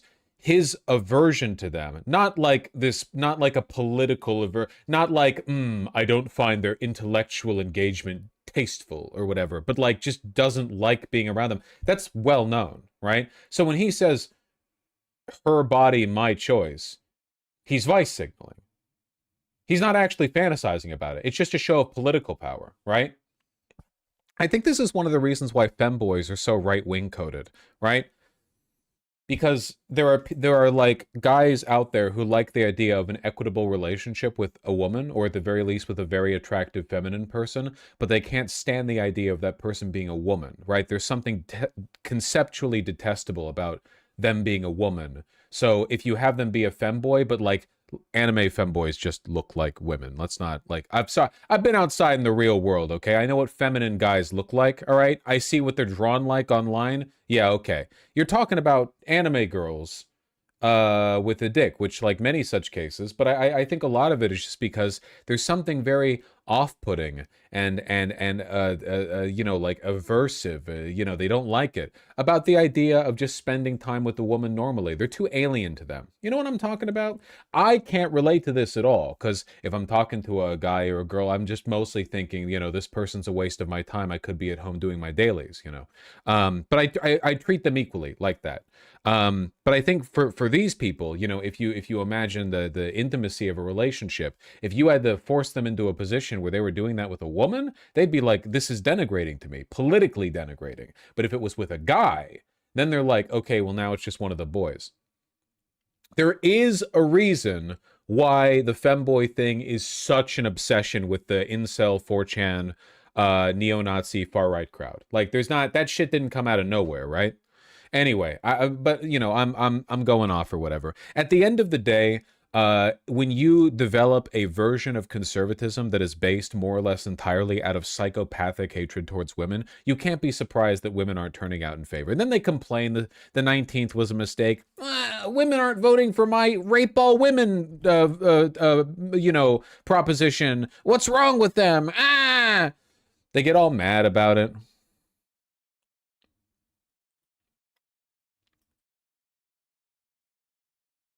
You get me.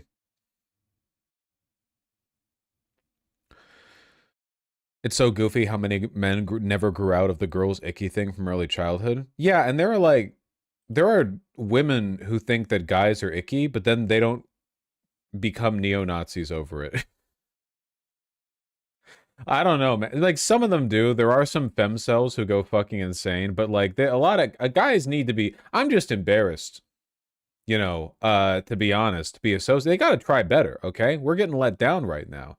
Fellow white Volk, white male Volk, okay? Men of the vest, like myself, you know, a Polak. We need to be stronger. We need to do better, okay? The vest calls for us.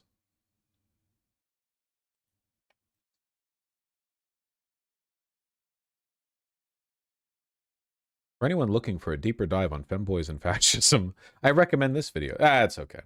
And look at that. They supported Mamdani. 72% of their vote went to him. Couple other things I want to highlight here. Do you identify as a democratic socialist? Look at this number. This is 1 out of every 4 New Yorkers who cast their ballot identified as a Democrat socialist. Of course, you click on this and you'll see their support went to Mamdani in this race, 81% of their support there. Couple other things I want to... Who the fuck self-identifies as a democratic socialist, but then votes for Cuomo? Highlight here, Mamdani versus Cuomo. This was basically a question that we put to voters when they cast their ballot, that if Sliwa was not in the race, and this was just a hypothetical two-way matchup, Mamdani versus Cuomo, Brett and Martha, it gets close, but Mamdani still got the edge in that hypothetical matchup. Just a couple of things that we're taking away from all of that tonight. All right, Sandra, thank you. Hey, Sean Hannity here. Hey, I feel like over time they're going to start saying his name correctly, because their treatment of him is, by virtue of his popularity, it's going to shift from like the way they treated Obama or Kamala Harris to the way they treat Bernie Sanders, where Republican politicians have to give him this kind of deferential, like, okay, you know, they're never that mean to Bernie Sanders, you know, or at least they aren't typically. They're like, oh, he's a socialist loon, but for the most part, you know, they give him a kind of deference and respect that you wouldn't expect given his political affiliation, you know. And they have to do that because they know that there are people on the right coalition who like Bernie, you know? They know it.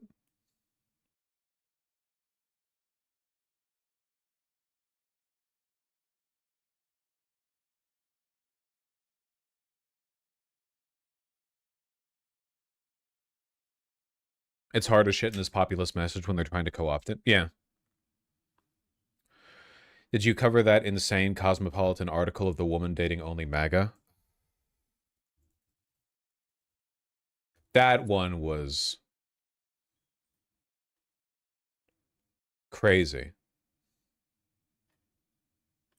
You mean inside my year-long attempt to date only conservative men? I spent nearly a year on a conservative dating app as a liberal. Here's what I've learned. Or is there a different one you're referring to? Either way, I can't read Cosmopolitan online without, like, I'd need to be gifted a link or whatever the equivalent would be. CNN has a video about it.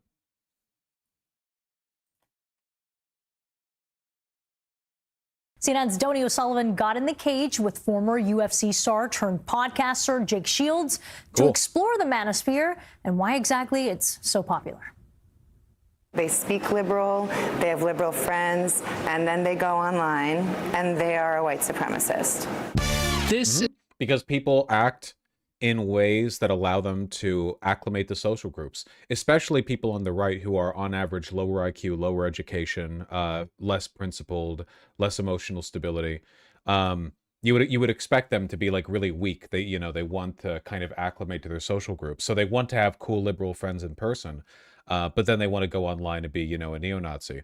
So why you got to grill your friends, man. You got to make sure they're not trying to fool you, trying to pass one by. This is Vera Papasova. She spent the last year dating far-right men in New York City for a story for Cosmopolitan magazine. They're the most insecure men I've ever sat down with. It was really difficult to have some of these dates because they were so insecure, because they don't really know who they are and they don't know how to figure that out. She said The men she dated got all their news and information from the so-called manosphere. They did not listen to anything else. They're only listening to independent media, and they're only listening to men talking to men. The manosphere is made up of macho podcasters and influencers. There's no such thing as an independent female. Most women have zero concept. It's crazy how quickly the online landscape changes, right? These people are so much less relevant since Trump won. Like all of these, you know, outside the mainstream, daring manosphere like mavericks all became irrelevant when their guy became president and then shit himself and blocked the Epstein file release. Like it all, the whole pretense, the whole, you know, house of cards came tumbling down instantly, you know? Of white money. Females don't have independent thought. It's a space where That UFC shit's fighters are among those who reign supreme. They love the UFC guys. They love the MMA guys. Isn't this the Hitler loved brown people, he just hated Jews guy? Myron Gaines? Yeah. This is the guy who was like, Hitler would have loved me. And then the Nazi YouTuber Zoomer Historian put out a video saying, no, actually, Hitler did hate black people. But he was doing it from a pro-Hitler standpoint. Like, basically, get out of my cool niche hobby. You're taking all the pussy away, you know? You're hoovering it all up. Those who reign supreme. They love the UFC guys. They love the MMA guys because those guys do what They're they can. fucking They're gay. modern gladiators. They're badass. Badass like Jake Shields, a former UFC star turned podcaster. Nice. Now I'm starting to feel nervous. Thanks for having us. Yeah, of course. Who I met at an MMA gym in Las Vegas. Like all great MMA pros.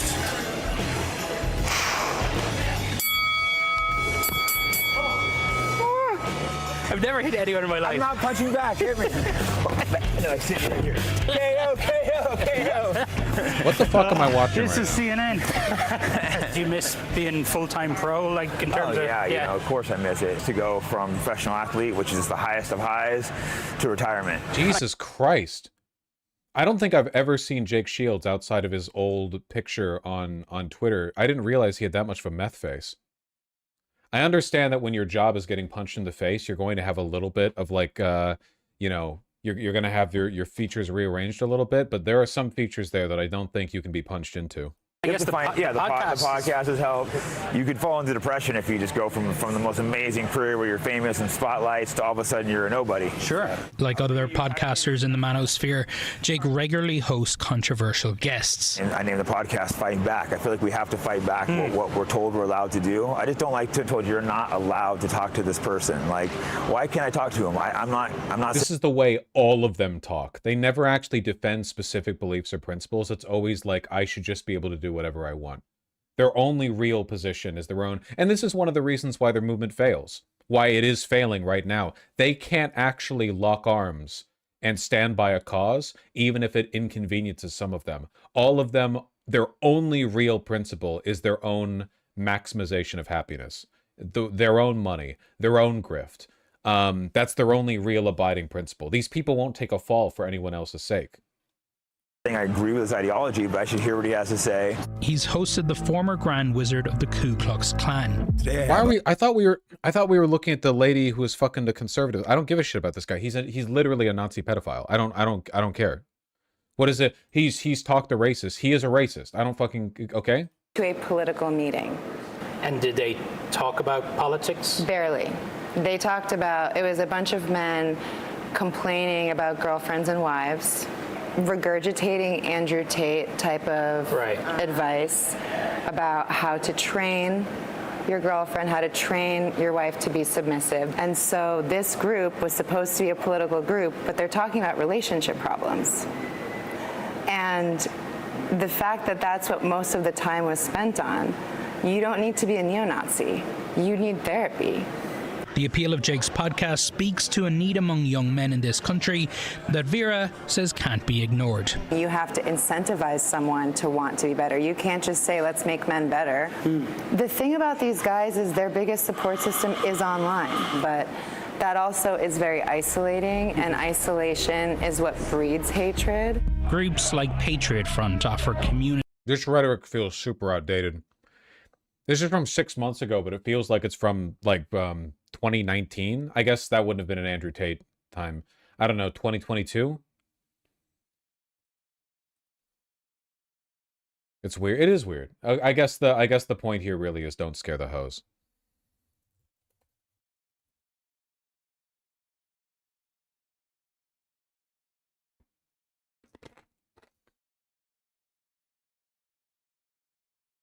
Didn't someone link the article? Yeah, but now I'm over it. Ayanna Pressley might consider a Senate run. Hey, how the fuck is Kat Abou-Gazela doing with the whole, like, federal indictment shit?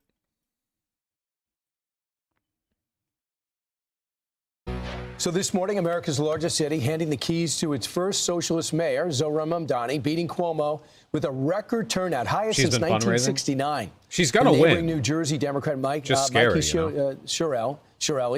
Shirelli, what am I saying? Beat Donald Trump, backed by Jack Ciattarelli for governor. That was a surprise. Look at that margin. Yeah, huge. While in Virginia, Abigail Spanberger making history as the Commonwealth's first female governor. This as Democrat Jay Jones becomes the next attorney general, despite making violent texts about an AG and GOP lawmaker and his young kids. Special report anchor and executive editor Brett Baier. He's also the chief political anchor for the network. Brett Baier joins us now. Good morning. Good morning. Brett, big picture, looking at all of these different races, I know they're strongly Democrat areas, but what can the Republicans... There were like 30-point shifts to the left everywhere. Like every county in Virginia, including the red ones, shifted Democrat. That's not like the big wins were in largely Democrat states and cities. And sure, fine. But like you can still look at overall voter propensity. The numbers are not good for you. What should the Republicans learn from that night? A couple of things. This is a big loss. You can say that these states were traditionally blue, but you can also say that heading in, there was some thought that, especially in New Jersey, that Ciattarelli would do better. The spreads here are surprising. Maybe not the results, but the spreads. And if you look inside the numbers, there are some dangerous things. One, young women overwhelmingly in New Jersey and Virginia. You're scaring the hoes. You built a movement with a rapist pedophile at its head, like that's only strategy for appealing to young men. Like the median young Republican probably thinks rape should be legal. Like it is not surprising that things are turning out this way. You built this environment, okay? The hoes are terrified. Based on economy, on immigration, maybe those ICE images, the affordability push by Mamdani really sticks. And that's basically inflation and how people feel about the economy. So this dichotomy between how Wall Street's doing and how big business is doing. Are you telling me that Trump has failed in his promise to deliver lower costs for Americans? And how you feel about it at home is something Republicans really have to look at closely. But look at this spread in Virginia. It's massive. Do you think that the young people, especially in the Mamdani race, which is fascinating to me, do you think that they liked his solutions that he was putting forward, or he was the only one who was actually talking about it? They turned out in droves. Young people they did. I mean, in big numbers. 18 to 39 came out for Mamdani big. I think Cuomo started to close at the end because he was saying, here's the fearful things, here are the things you had to be worried about. But he was such a bad candidate at the beginning, it seemed like it was too late. What about the two things? What about the Hispanic vote? And what about the Hispanic vote as well as the female vote going to Democrats without abortion really being front and center? For the longest time, people thought, well, that was the reason Republicans are vulnerable because the pro-life movement, perhaps women were rallying against that. But that wasn't an issue. No, it really seems like... Well, no, Roe v. Wade is still revoked. What? That didn't change. Republicans basically permanently cemented an antagonism against them from women in red states, essentially, because they're still doing that. You know, in half the country, abortion is still illegal. There are still women in Texas getting pregnant and then driving out of state to get abortions or like getting arrested. its economy. It really seems like it's how they feel, grocery shopping, how affordability. There is some other, there's a Trump factor here. He is right to say he was not on the ballot, and when he's not, it doesn't produce the same emotion, but it does produce emotion on the other side, the anti-Trump voter, and they came out in droves as well. That's a problem for Republicans moving forward. I mean, President Trump is not going to be on the ballot in the future, so they've got to really put forward better candidates that can address these issues. 100%. And, there were some candidate issues there as well. I think looking at today, there are some silver linings for Republicans because it's a wake-up call. And it's like we got to get talking more about the economy, affordability, inflation. And while the administration says there's going to be this golden age and they believe it, they're not feeling it. What about the shutdown in Northern Virginia especially? How do you think the shutdown is playing? Do you think the Republicans are losing that messaging? I think both parties are losing, but the longer it goes on, the more painful it is. I bet they're going to try to get to a solution sometime this week. I'm definitely going to ask President Trump about that today. I'm going down to Miami on the side of an economic forum that he's speaking to, and I'll have an interview with him. What about the Democrats in California, Prop 50? Because they claim that they're doing the same thing as my home state of Texas. God, look at how skinny that leg is. These maps look at how slim that trouser is, man. And it's not going to give Republicans a shot at all in their state. How do you think the reaction is going to be toward that? Well, one, Gavin Newsom's going to take it as an endorsement of his 2028 run, I think, because of the overwhelming support for Prop 50. Two, I think... what do the numbers turn out to be for Prop 50, by the way? Do we know more or less what the support has been? What's the margin on that? Republicans in California are going to feel 65-35? Christ, because they're going to lose huge. these seats probably. And three, Republicans across the country have more firepower in their redistricting in different states than Democrats do. So it may be, this battle comes back and forth. The Supreme Court's going to weigh in on this Voting Rights Act situation. It could be 19 seats, depending on what they decide. Can you explain that? Basically, it suggests that you can or cannot do this based on race. And if they come out with a specific ruling, you're talking about states that could redraw the maps, and it changes towards the Republicans in double digits. Because right now the law would say you can't do that because it looks like you're doing it on race, and the Supreme Court will come out and say, race doesn't matter, draw the districts, don't worry about it. Real quickly, Brett, the argument that Republicans are making in Texas is that the areas that they targeted, the Hispanic support, the minority support actually grew for Republican in those areas versus in California where the Democrats are changing it. Yeah, that's part of the argument. And I think that this... Now in 2025 or like since 2020? What are you talking about? Battle is really going to determine who controls the House of Representatives, and that's going to springboard to 28. One more thing. Supreme Court today, you can't overstate the significance of this hearing. Yeah, it looks like it's going to go poorly for you. Right, I'm almost done with Fox News.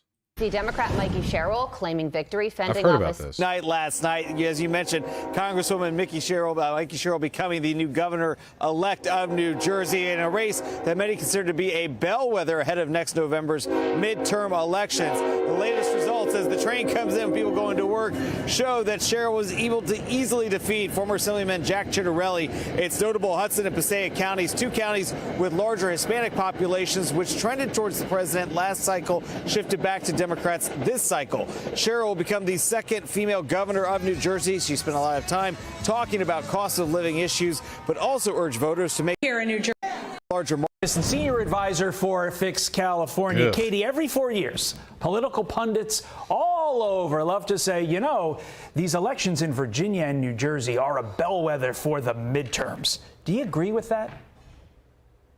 Well, that is not said every off-season election.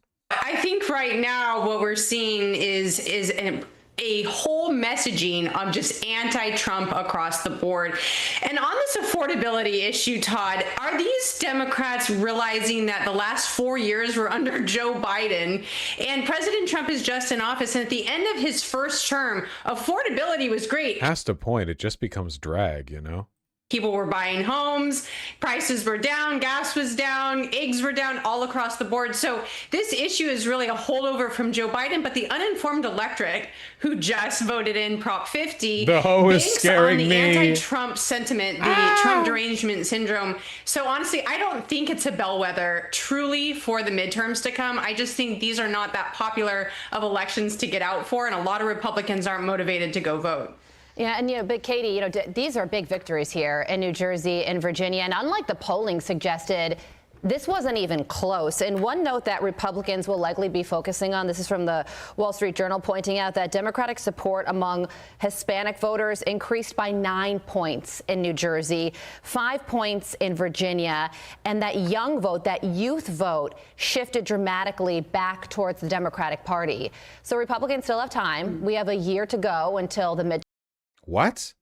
Pointing out that Democratic support among Hispanic voters increased by 9 points in New Jersey, 5 points in Virginia, and that young vote, that youth vote, shifted dramatically back towards the Democratic Party. So Republicans. Okay, sorry. I thought I heard her say towards the Republican Party. I thought I heard her say the opposite. We have a year to go until the midterm elections. How should they go about fixing this? Yes, and a lot, as to your point, Carly, a lot of people are saying, well, that Republican strategy is phrenology, Jesus. You misspelled phrenology. You're not a real racist like me. Yeah, it does speak a little bit, I think, to the broader content creatorification of the Republican Party. This woman's supposed to be a political strategist. She's like, okay, again, I'm not trying to play into any misogyny from people in chat who might actually be misogynist, but no, she has priorities in life. I've seen what political analysts look like. Okay. Also, she's like 35. This is a content creator. Not an analyst. She's an Insta model. Lol. Yeah, it's a high priority. But it's when your entire party is made up of people like this, it's really difficult to course correct, How are they? I keep saying, sorry, it's one of those kinds of days, I have no idea how they're going to pull themselves out of this spiral. They're not even allowed to acknowledge the fact that association with Trump is one of the things that hurt them. I mean, Jesus.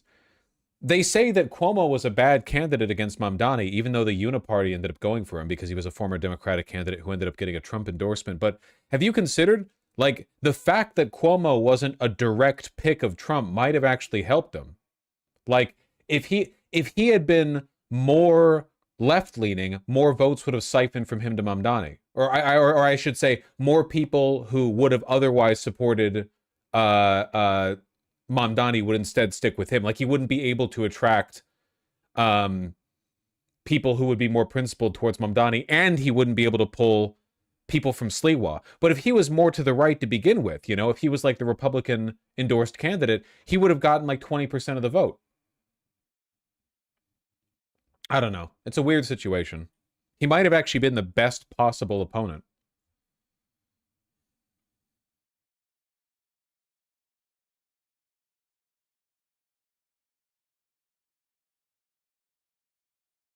Yeah, it was in the sweet spot.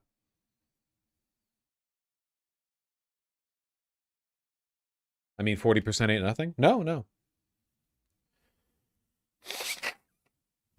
Now we know why MTG is moving from Trump. Is she moving from Trump or just the GOP?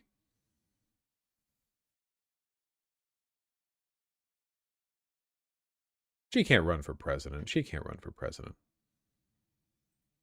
She's been living out. I mean, she's said that she doesn't believe in QAnon anymore, but I haven't looked into... I don't know how much her positions are actually changing.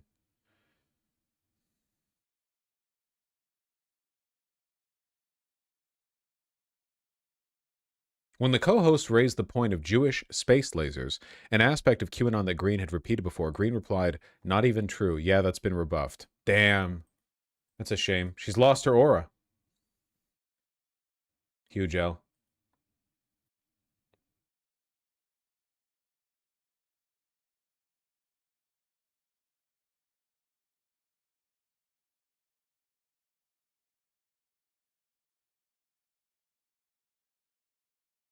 Yeah, I don't think she's criticized Trump. You can't criticize Trump. We have half an hour left. I'm not going to be running as late today as I did yesterday. I think I'm going to read donos. There was a lot more that I wanted to cover today, but for some reason I can't muster up the energy to really go after it. I've had this persistent crick in my neck that's made it a little bit difficult for me to, you know, I'm holding my head up with a little more effort than normal. Not sure why. It's really going to be embarrassing when we uncover the Israeli death ray satellite. That's true. That is true. And we do have a bunch of defense contracts with them. Corey Cat and Diggy Sows, thank you for the 5 and 567 respectively. I'm going to have to go pretty quick through these because I'm including yesterday's. Jordan I-99 and Kappa of All Time, thank you for the $10 both. Yeah, PA had a wonderful day yesterday. And Vosh in Roseville, my dad dropped off his vote and said the line was massive at 6:50 p.m. Yay! Happy to hear that. Yeah, no, huge turnout across the board for an off-season election, you know? Twink Breaker, Base Zombie, and OA13. Thank you for the tier 1 subs. Really appreciate that. Thank you, Twink Breaker. The Zach of All Trades, thank you for the $10. Much appreciated. King Jar Jar, thank you for the $5. Happy birthday. Reboot Computer 88. You motherfucker, you better have been born in 1988. I'm on to you. Thank you for the tier 2 sub. Really appreciate that. It's very, very kind of you. Thank you, Yummy Brick, for all the phone banking you did. My last phone call, I was informed by the most intelligent Trumper that phone banking is voter fraud. Who knew? Yeah, that's about the level they're operating on. 8D5D2D Derek and NapGod, thank you for the tier 1 subs. Fusterclucked, thank you for the $55. I really appreciate that. Thanks for the coverage. Calling Mamdani at 55% now. Yeah, sadly he didn't get that far, but he still kept his majority, which is what's, you know, which is important and should be celebrated. Let's not set our sights so high that we lose track of how impressive the distance we've traveled actually is, you know? Thank you. Juna, thank you for the tier 2 sub. Really appreciate that. I hope that you're able to find employment soon. I know that the environment out there is not great. Not great for job searching. Now is not a good time to quit your job. Jakey Fakey and 8D5D2D Derek, thank you for the $5 both. Thank you, thank you. Gaga's Gayest Warrior, thank you for the tier 1 sub. And Dr. Trilobite, thank you for the $5. I heard about that. Hydrolois and Metallical, thank you for the $20 both. Thank you. Followed your advice and am now $2,000 in debt, but I sleep much, much better. Top 10 best decision I've ever made. Listen to the man chat. Thanks, Vosh. You got a high-quality mattress. It's a financial decision that every person has to make themselves, but I do think that a high-quality mattress is so overwhelmingly beneficial to your quality of life and your productivity that it's worth the investment, even worth indebting yourself over. But again, you know, everyone has to, you know, make that call for themselves. King Kerplunk, thanks the tier 1 sub. Tomorrow, thank you for the $5. Really appreciate that. You could be an ape. Thank you for the 2 tier 1 subs. Very kind of you. SamFan155, thank you for the $40 dono. Found a video essay on why Mamdani won't destroy New York. Is that a link to my own channel, perhaps? I can't watch any video essays right now, but I do appreciate it. And thank you, SamFan155, for the additional 5 gifted tier 1 subs. Scream if you love Mamdani. Everyone, irritate your neighbors now. Bioff Bourgeoisie, thank you for the $5. 5-year viewer, because of your pro-Second Amendment stance, I taught myself to shoot. 7 months later, I just took home a 259 6X 300 and a competition badge for precision pistol. Holy shit, well done. Very well done, you know? I'm an advocate for lefties, you know, getting good with firearms. I myself am not a particularly phenomenal shot. I mean, I can get a decent grouping at 20 yards with a pistol, but I'm not exactly you know, a wizard with it. I just got shaky hands. Congratulations on the good work, you know? God damn. Sublime Tea, thank you for the $10. Really appreciate that. Thank you, thank you. Knotted Alpaca with the $5. What's your opinion on the everyone is 12 now theory? Tweet for reference. No, I'm familiar with the tweet, and I think the theory is largely true, you know? I think that's what happens when you don't believe in anything, and the, like, social capital on your side of the aisle is driven largely by, like, vice signaling and performativity, you know? Frankly, when the head of your party is Donald Trump, it's difficult for everyone to not be 12. In part because that's what he's into, and also because, like, he talks and thinks like a 12-year-old. You know, it's kind of dragged the country down with them to an extent.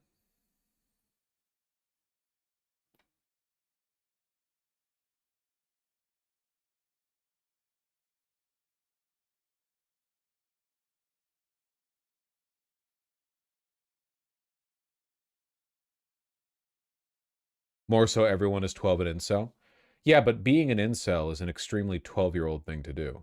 Like, it's literally like the metastasization of all of the inept sexual insecurity that you feel at the very beginning of puberty, but it just develops and continues as you get older.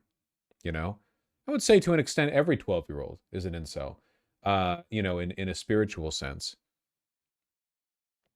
You stare at the back of the head of the girl in front of you in class for 10 whole minutes, and then at the end of class, she doesn't psychically read your interest in her and tell you that she wants to get ice cream with you. What the fuck? What a bitch, right? I'm telling you. But then one day, you know, hopefully, unless you die, you turn 13. And then you can, like, I don't know, talk to girls a little bit more normally.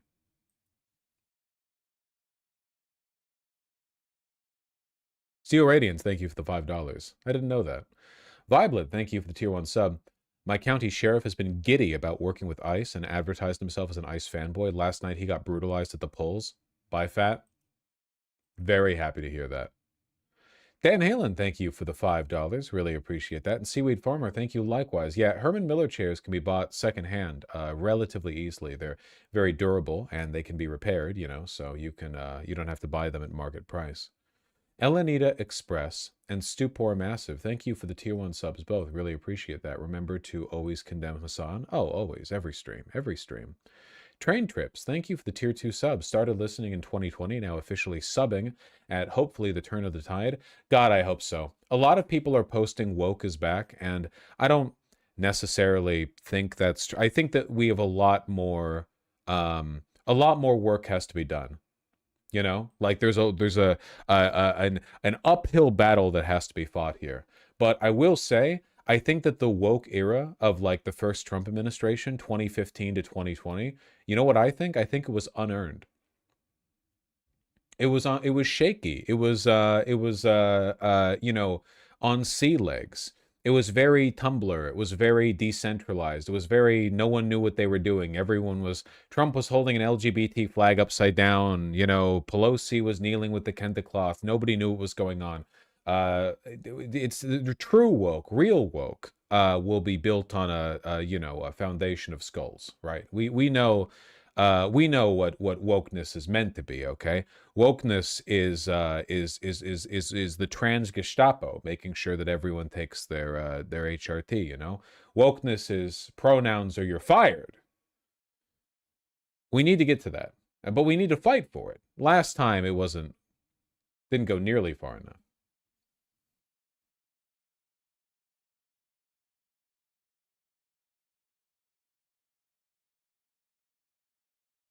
Forest Shade, thank you for the tier 1 sub. My pleasure. Spaced Out Armor, thank you for the tier 2 sub. Really appreciate that. Unknown Anomaly, thank you for the incredibly kind 20 gifted tier 1 subs. Thank you. Thank you. Chat, let us bask in tonight's victory and remember to always live for more. There is always a better world out there. We just have to be brave enough to grab it. Yep.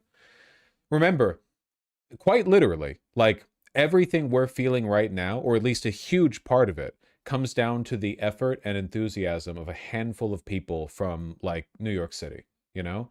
It just a small group of people with motivation and deeply held principles and so on. And you can build a lot off of that. You can go very far off of that. M Studio 16, thank you for the $5. Archbald1, thank you for the incredibly kind $50 donation. I've watched you grow from some lame debater to the preeminent voice on the left. Let's fundraise to get you a studio. I offer to help. No homo. Here's cash. This is my studio. I like this. I don't want like a Majority Report studio where I have to leave my physical house and like put on pants and then go over. I'm a live streamer. I don't think of this as a show. This is a stream, you know? That's fine by me, you know. I'll put the $50 towards protein bars. I go through a lot of those. But yeah, no, this is my vibe. I don't want to pretend at being more serious than I am.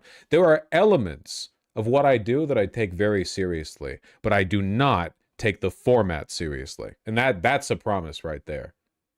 You still overdosing on Gatorade? No, I decided that my Gatorade consumption was weakness, so I stopped. Thank you, Archibald. Gamma, thank you for the tier 3 sub. Really appreciate that. Thank you, thank you.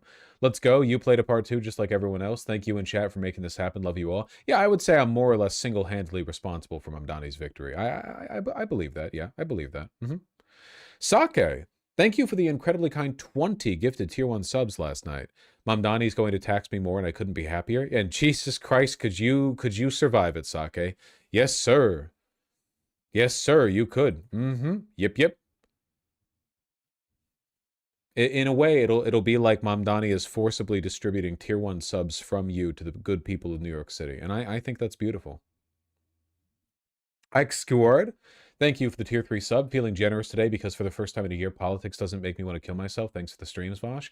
Hey, have I not said, pardon me, I'm not trying to make this like, you know, it's all about me, whatever. But has what's happened today not been a logical derivation of what I've talked about over the past nearly a year now, since Trump won? How there will be an initial wave of momentum where they're going to try to flood the zone and get a bunch done, but over time the social capital that they have is going to be eroded because they have no plans to make anything actually like better. That rising voices in the Democratic Party or people who are willing to like break from the party's message. I said this before Mamdani was even a factor.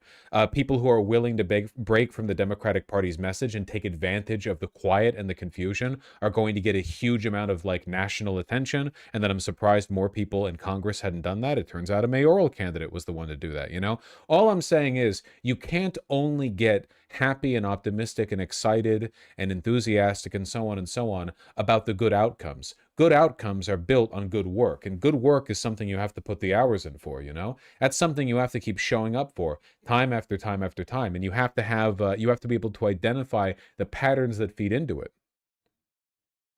You know? And you're not always going to win, right? There's always going to be disappointments. There was a disappointment today and last night in Minneapolis, for example, right? With Omar Fateh. I'm not going to pretend that doesn't happen. I'm just saying you have to keep your eyes on the prize here. And that's a long-term prospect. You don't want to be someone who just tunes in for the, I'm not implying you're doing that. I'm just saying. But yeah, you know. Knock Knees, thank you for the $5. Yes, please do donate to Kat Abigazela, both her campaign and her legal fees, since she's being targeted by the DOJ. Though in all likelihood, her indictment is probably going to secure her a victory in the election. I mean, she's being given a bunch of attention on a platter, you know.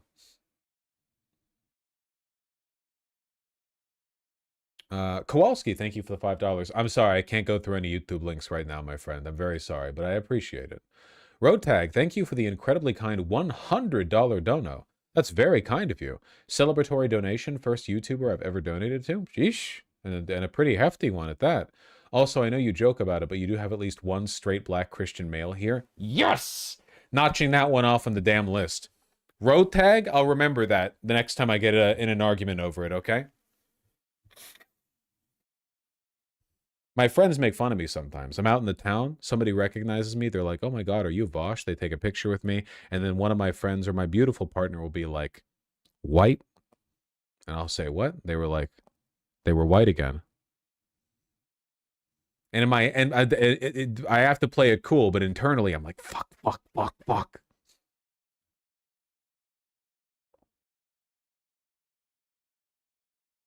JSO System, thank you for the tier 1 sub. You help inspire me to look after myself amid all this bullshit. Hey, a great example right there. Do you think Mamdani could have pulled off what he just pulled off if he did not have his personal care and like own life discipline on lock?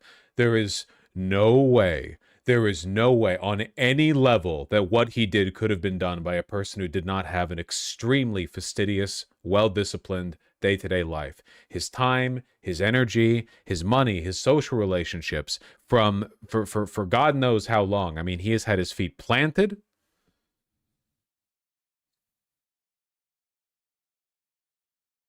I'm just saying, you know?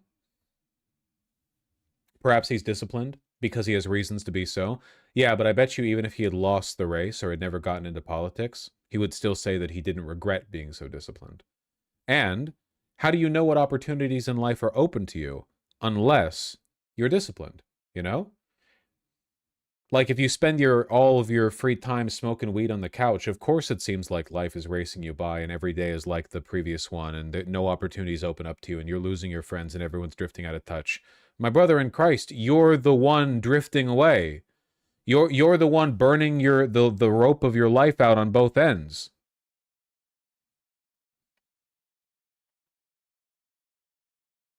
Yeah, we saw the video too. It's on my mind. But, you know, isn't that also a great example of me being right? Oh, how the pot smokers gave me shit for my totally reasonable takes. I'm not draconian about it. I'm not saying you're morally bad if you ever smoke weed, but a lot of people have weed addictions and they won't fucking confront it. And they're so obvious with it, dude. It's so obvious. If you say something like, yeah, if you spend every day smoking weed and you smoke weed first thing in the morning, you probably have a problem. People in chat being like, no? Dude, that's, what are you, a fucking cop? What are you, a fucking Republican?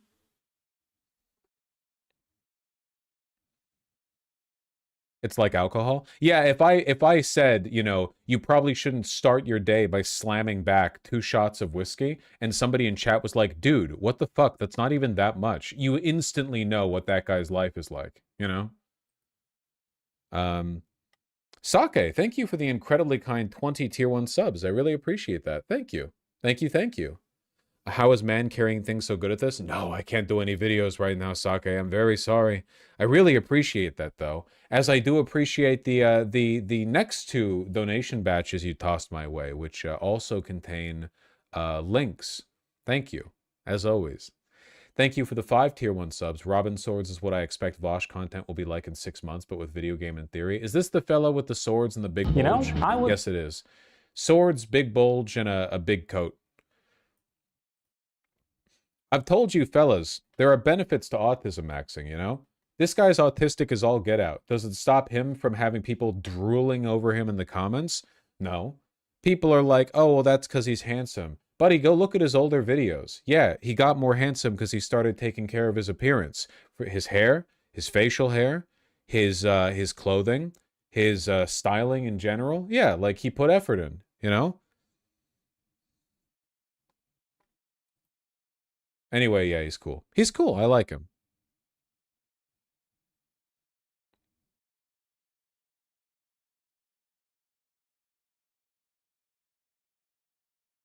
Speaking of addiction, did you see the Lil Tay take that porn addiction doesn't exist? Isn't Lil Tay... Who's Lil Tay? Isn't Lil Tay like the kid who was abused by her older brother? What's the... I don't know. I don't know what the prior context is.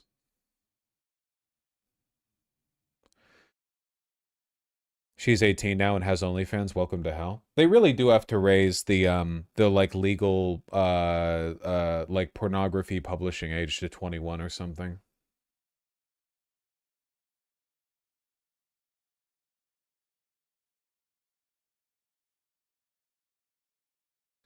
Gotta be skinny to be handsome. That's what society tells me. Not true at all. However, I will say this. If you are fat or chubby, you do have to work out.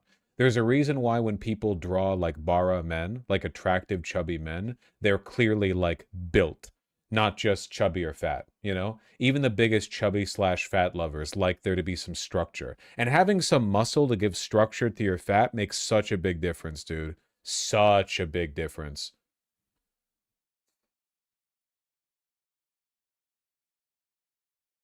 It makes you look a lot better.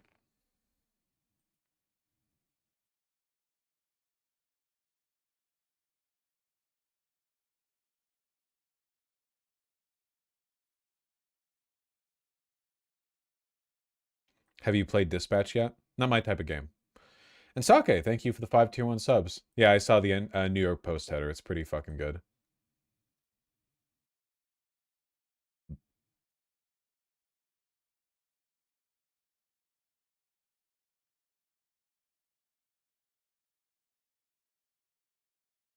If I was Mamdani, by the way, I would get this framed.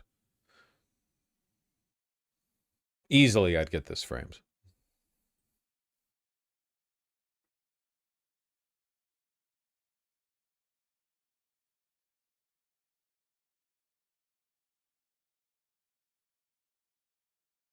Yeah, it's history. Okay, hold on. Dude, my keyboard. My keyboard! My keyboard!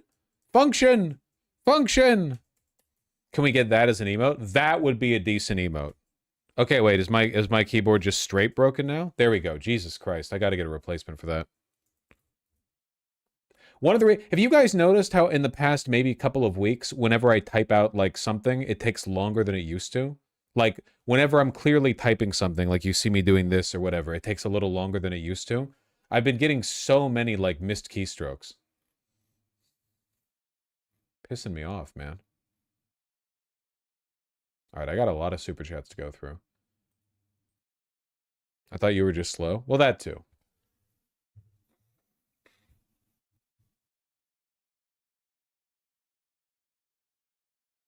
I think Mamdani should also lift some fucking weights. He looks too soft and his wife is too hot for him. Your envy is showing, my friend. Muscular people love to do that shit. They love to be like, this hot, talented, confident guy is skinny fat. Why does he have a hot wife and I don't, you know? And it's like, I don't know, man. Sometimes life apportions relationships in fascinating ways, you know? My question is, you know, are they open, right? The dream of like 2 million New Yorkers right now is to be spotted from across the bar by Zoran and his wife and to be told that they like their vibes.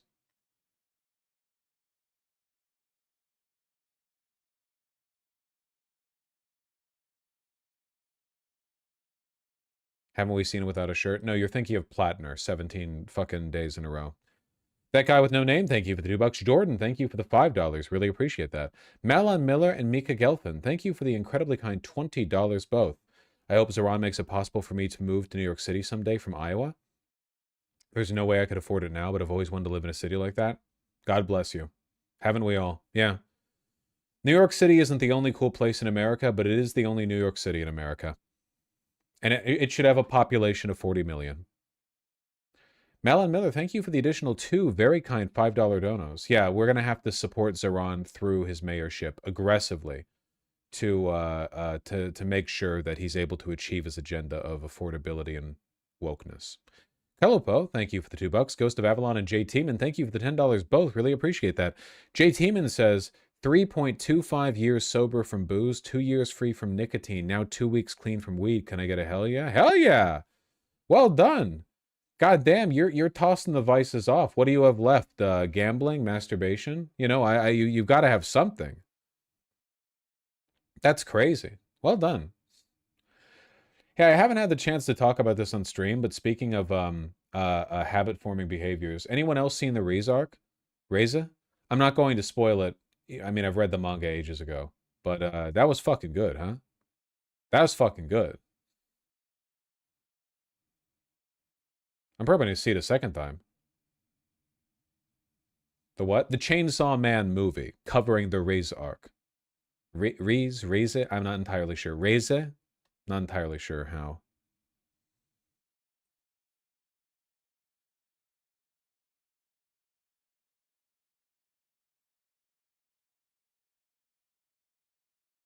It's not yet on the sites. I think it's worth seeing in theaters. Is caffeine a vice? It can be, I suppose. I do think people are being a little bit of a, like, redditeur when they mention it in the same breath as, like, marijuana or alcohol or whatever. Like, the idea that all psychoactive chemicals are equal. I don't know. It just comes across a little bit, like, deflection. Like, we know it's not the same thing. We all know. So, I mean, it can be. Is it not a daily consumed stimulant? See, well, again, now you're doing the, like, Redditor thing, because the obvious thing that we're looking for, like, yeah, so is, like, water, because water stimulates me to fucking live. Like, you're doing the thing. You're doing the thing. Like, no one buys this. It's like a semantics game, but it just makes you look bad. Not necessarily you. I'm talking more, like, broadly, but it's like, you know, no one buys this from outside, that we all know perfectly well what addiction looks like.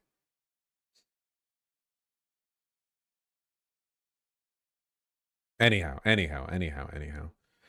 Coochie, nice. And Kyle Casey, thank you for the $2 both. Ilaram Bazdo and Kyle Casey again, thank you for the $5 both. Really appreciate that. Government shutdown does not affect maintenance other than very random checks. Gotcha, Kyle Casey. Okay, so yeah, that crash in Kentucky really has nothing to do with the government shutdown. Mortal Wombat, thank you for the $10. Really appreciate that. Maybelline, Coinboy, Benjamin Gilbert Lift, thank you for the $5 all. Cheryl's PV's first win of the night. Yeah, presumably it's all down to you too. Seriously though, really well done, Benjamin, for all the good work. Relentless Profanity, thank you for the $2. Really appreciate that. Wandering Robot Studio and Cancer Central, thank you for the $5 both. Very kind of you. Vosh, I made you the emote. What emote is this?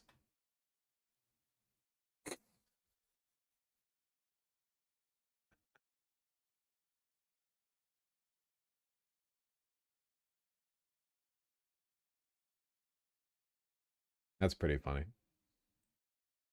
I'll consider it.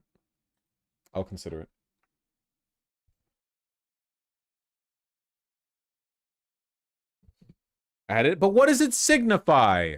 Other than the fact that I can't type quickly.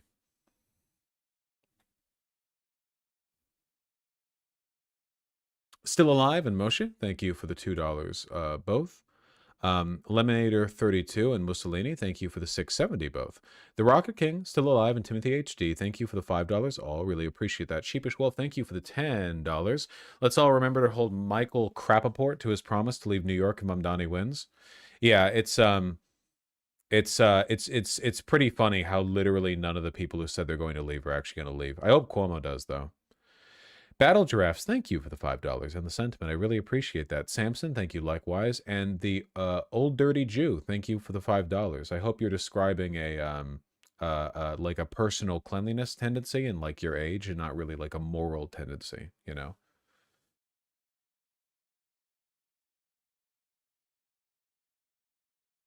That's their name in YouTube chat. You know, one of these days I'm going to be like 72 years old, and I'm going to stumble a bit and get some dirt on me, and then I'll be like an old, dirty Gentile. You know? I'm just saying, like, sometimes it's just descriptive. I reject any moral connotations. KO Serg, still alive again, and Rescriptor, thank you for the $2 all. Really appreciate that. Ghost of Avalon and Melon Miller, thank you for the $10 both. Yeah, I really hope New York City becomes an affordable goal to live at, you know, for anyone who wants to go there. It used to be a haven for new immigrants and people down on their luck, you know. And I think it can be again, at least to a point. There is a limit to how far they can extend it before they run out of space. But right now, there's room. Luoji, thank you for the... And you know what else I want to see focused on? I would love it if more people around the country wanted to focus on making New York City not the only New York City. Like, you can have other cities be beautiful multicultural havens of productivity and culture.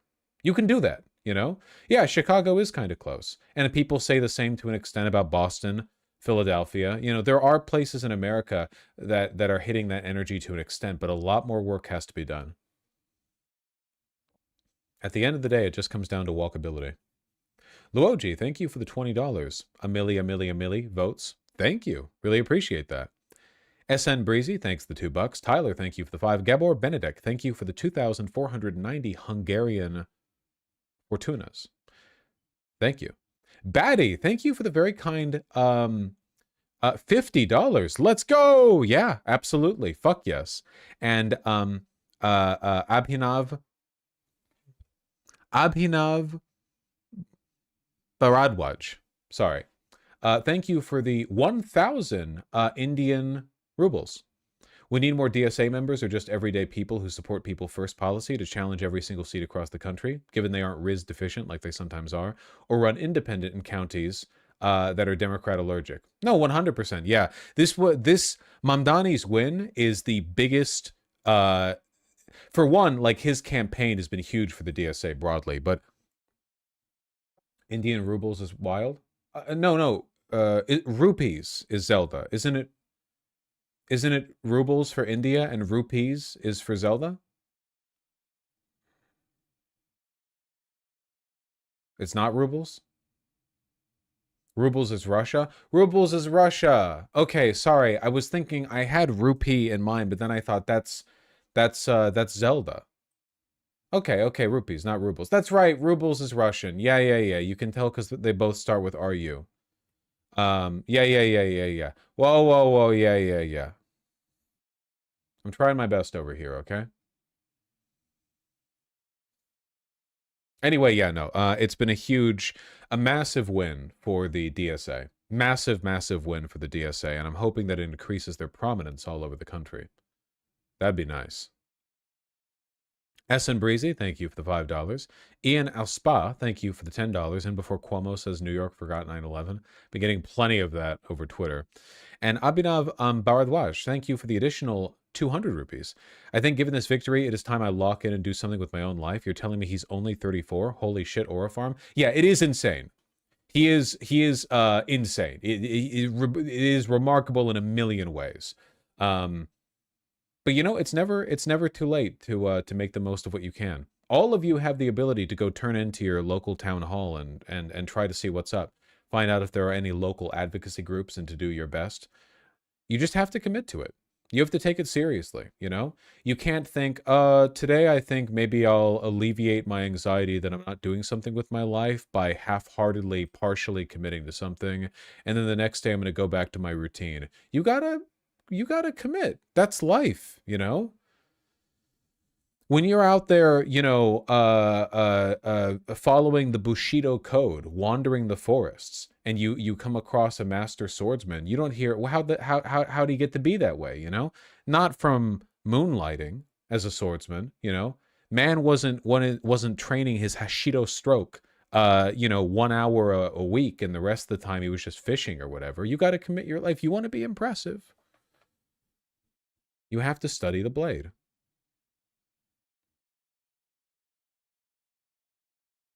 Mussolini, thank you for the $2. I don't endorse what you did, by the way. Denzel Washington, cool. Blank Moon, still alive. Thank you for the $5 all. Really appreciate that. Melon Miller, thank you for the $10. Mamdani needs to run for president someday. I don't want him to be. And he could end up being far more culturally influential now in his current role than he ever could be as a president who's gridlocked by a system that would keep him from getting anything done. ASMR Nostalgia, thank you for the incredibly kind 2,000 cents. I don't know why I said 2,000. It's $20. I think that I blanked out for a second. I read the 2000. It's 2,000 cents. It's $20. Thank you. The mandate of heaven begins January 1st. I can't wait. Michael and Arcane Spaghetti, thank you for the $5 both. Bones Collector 25, thank you for the $10. It was really amazing getting to spend that election night with you guys. I really appreciate the opportunity. Malon Miller with the $5. I want to become a New Yorker so badly. Don't we all, man? Don't we all? Still alive. Thank you for the $2. Max, the Old Dirty Jew, Cancer Central, and Chris B, thank you for the $5. Really appreciate that. Stylo, thank you for the $10. Need to find someone who looks at me like how Vosh looks at Mamdani. Mamdani's a very impressive person. Don't set your sights too high. Max and SN Breezy, thank you for the $2 both. Voxes and Justin, thank you for the $5 both. Really appreciate that. Ever play Cornhole? Any fun game stories? From Cornhole? I can't say I've ever played Cornhole and had anything interesting happen.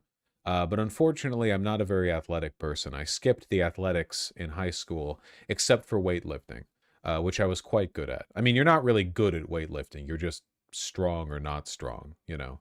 I probably wouldn't be that great at Cornhole. I doubt I have the hand-eye coordination to nail those throws from, you know, far enough. The lack of interest in the game is the point. Yeah, I could see that. If party games are too complicated or too, like, involved, you kind of miss out on the ability to talk to your friends.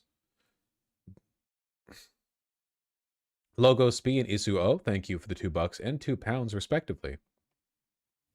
Joan Bolt, thank you for the incredibly kind $100 dono. We stand Lena Khan. Also, good morning, Vosh. Hope you had a great time covering the elections last night. Buddy.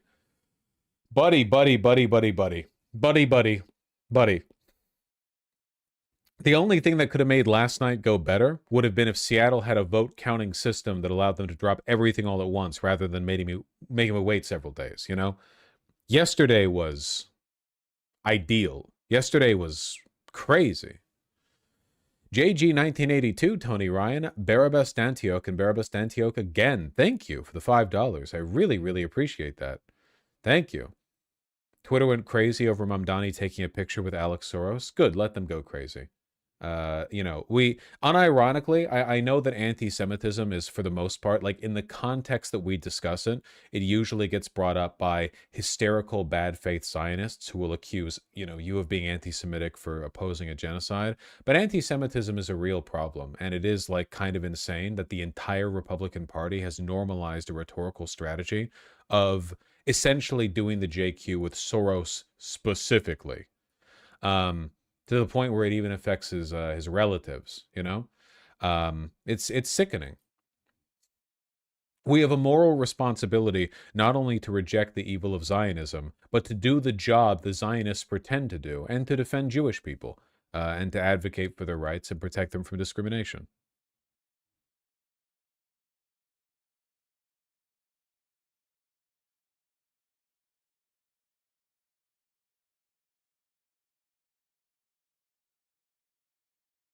What was I saying? Oh, yeah. Isario Sepulveda, thank you for the $2 and $5 donos. I love the Zaza, and I am a functioning adult. My 4-month-old is so cute, and it's hard to go to work every day because I miss him. I'm scared for his future. The future is looking a little bit brighter now. Hitting a new PR after doing a dab, but you're absolutely correct. Some people have addictions to it. It's all about balance. Well done, Vi. Just don't lose your balance, okay?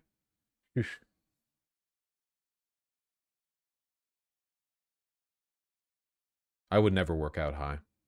Thinners, thank you for the $10. Sliwa Parade Czar announcement win.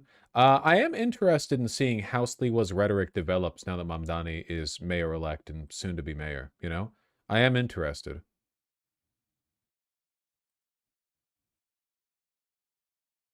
Will the Supreme Court ruling drop soon? I don't know when the ruling is going to come. I didn't look into it. All I know is that right now it looks like it's not going very good for Trump. It wasn't JQ, I was being facetious. I know! Just hit the Peloton while watching your stream. Never too late to start a new habit, Vosh. Cough, cough. Yeah. Yeah. Okay. All right. Hey, since I got a second before I head off, do you guys want to see the other part of my beautiful partner's Hornet costume for Halloween? I'm gonna assume you'll say yes, and I'll be right back.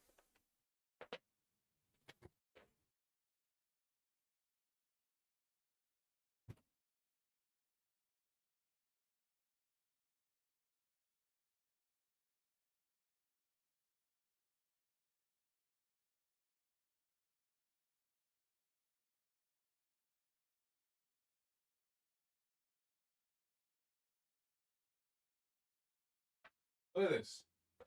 The tip got bent, but they made it out of a broom handle, aluminum foil, plaster, and I think and cardboard.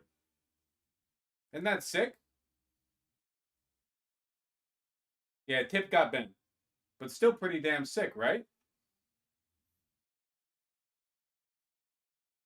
Nice dex weapon. Yeah.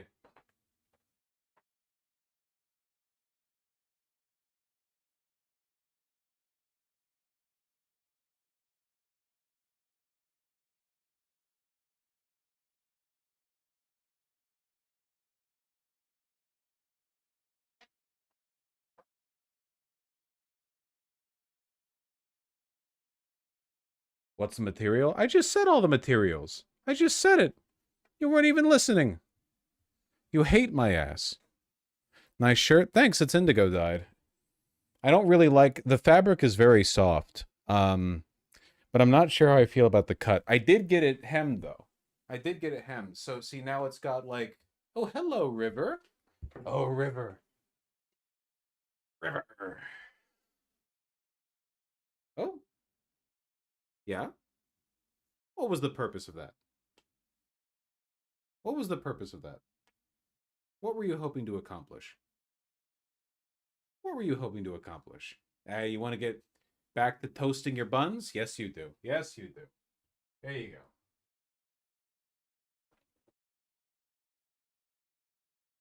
Yeah, she's fine. What's your opinion on black and blue in the same outfit? Totally fine. Totally fine. 100%. Like blue jeans and like a dark brown jacket. Yeah, totally great. Totally fine. I mean, brown boots are like default boot color is brown. It's brown and black. That's the shoe colors you're gonna get in boots for the most part. What brand is the shirt? I'm gonna save you the fucking. It's double RL and it was over $100. Okay. I like the fabric. I like the indigo dye. I don't endorse buying those. Okay. I don't think you should go to double RL for the shirts. I do, however, like that you can see, because it's indigo, you can see where wearing a jacket over it wears off the indigo, you know?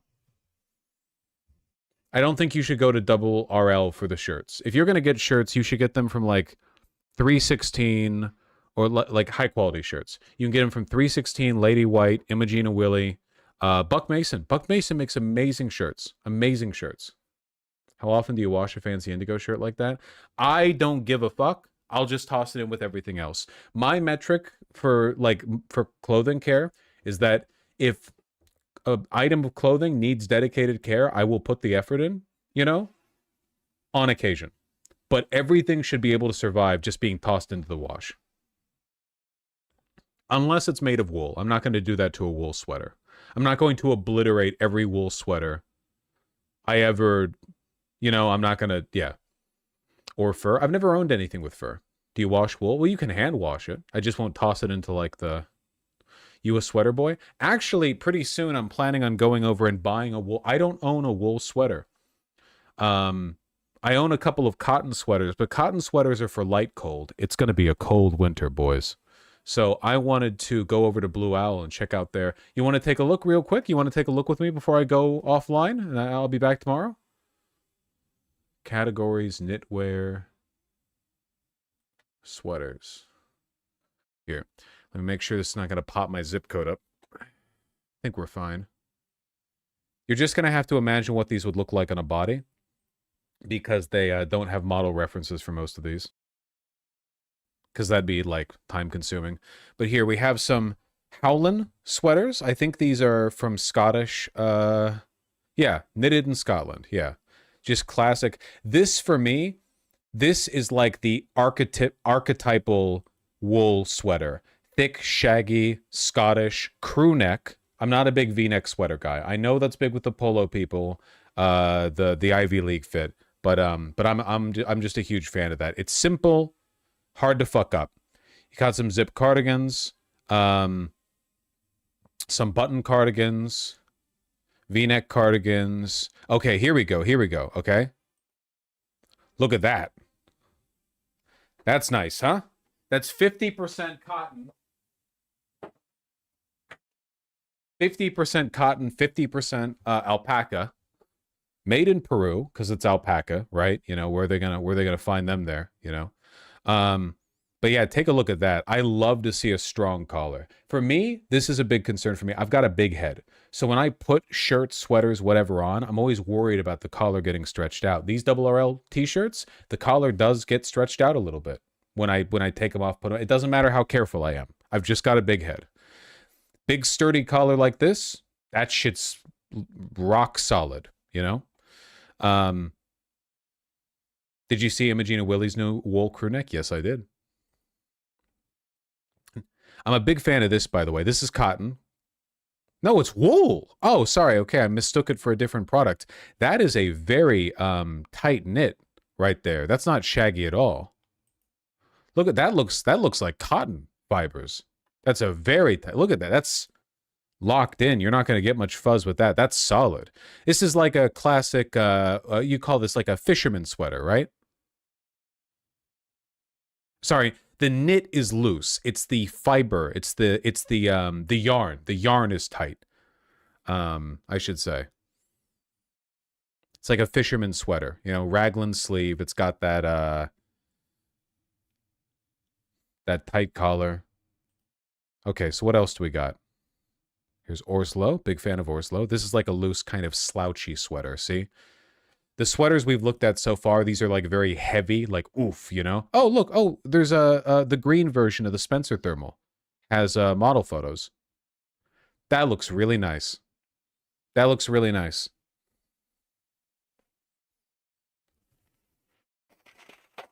What a beautiful color. Ugh.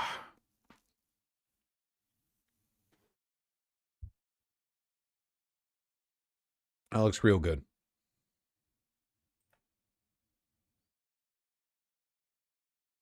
Very Seattle. Seattle wishes. I'm distracted by his hair. I like that guy. He works over at the Blue Owl. I've talked with him plenty. Very helpful. Helped me pick out some jeans.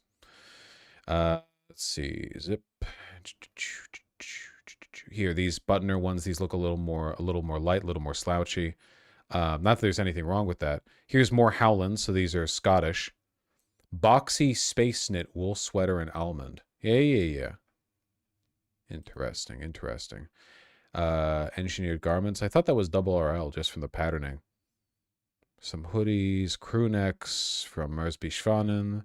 Ooh, Dayan 1920. These people, they've been operating out of Portland, Oregon since 1920. You guessed it, just over a century.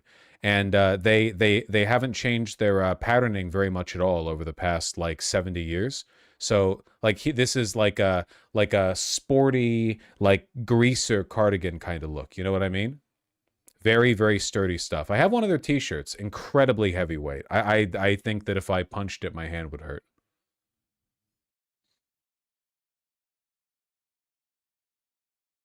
That's double RL. You can tell because it's $1,000. 100% cotton. I already have a 100% cotton around knit blue. I have this item, but a less expensive version of it that's just blue, effectively. Oh, here we go. Wait. I love the Howland sweaters, man. Take a look at this one. They got these like colored flecks in them. See?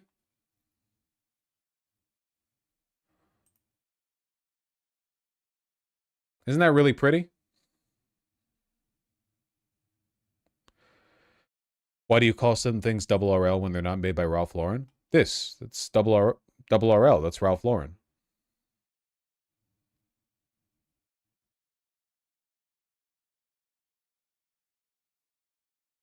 Got it in gray, too. I'm curious to try these on. So much from Howland, man.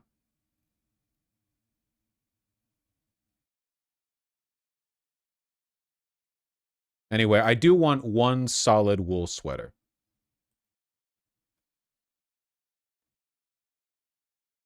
I like that pink one. That is quite nice, isn't it?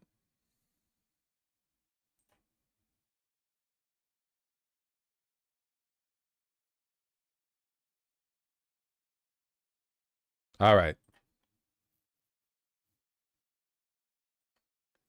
Folks, I love you all very much. You know where to find me tomorrow. That would be here. You know, because I live stream from here. Everyone take care, you know? We're going to the process of following the, you know, ramifications of yesterday's victory. That's going to be a long process. We're not going back to normal, okay? There's no going back to normal. Only going back to mega woke, all right? We're hitching our wagon to that ride. Everyone take care. I'll see you all soon.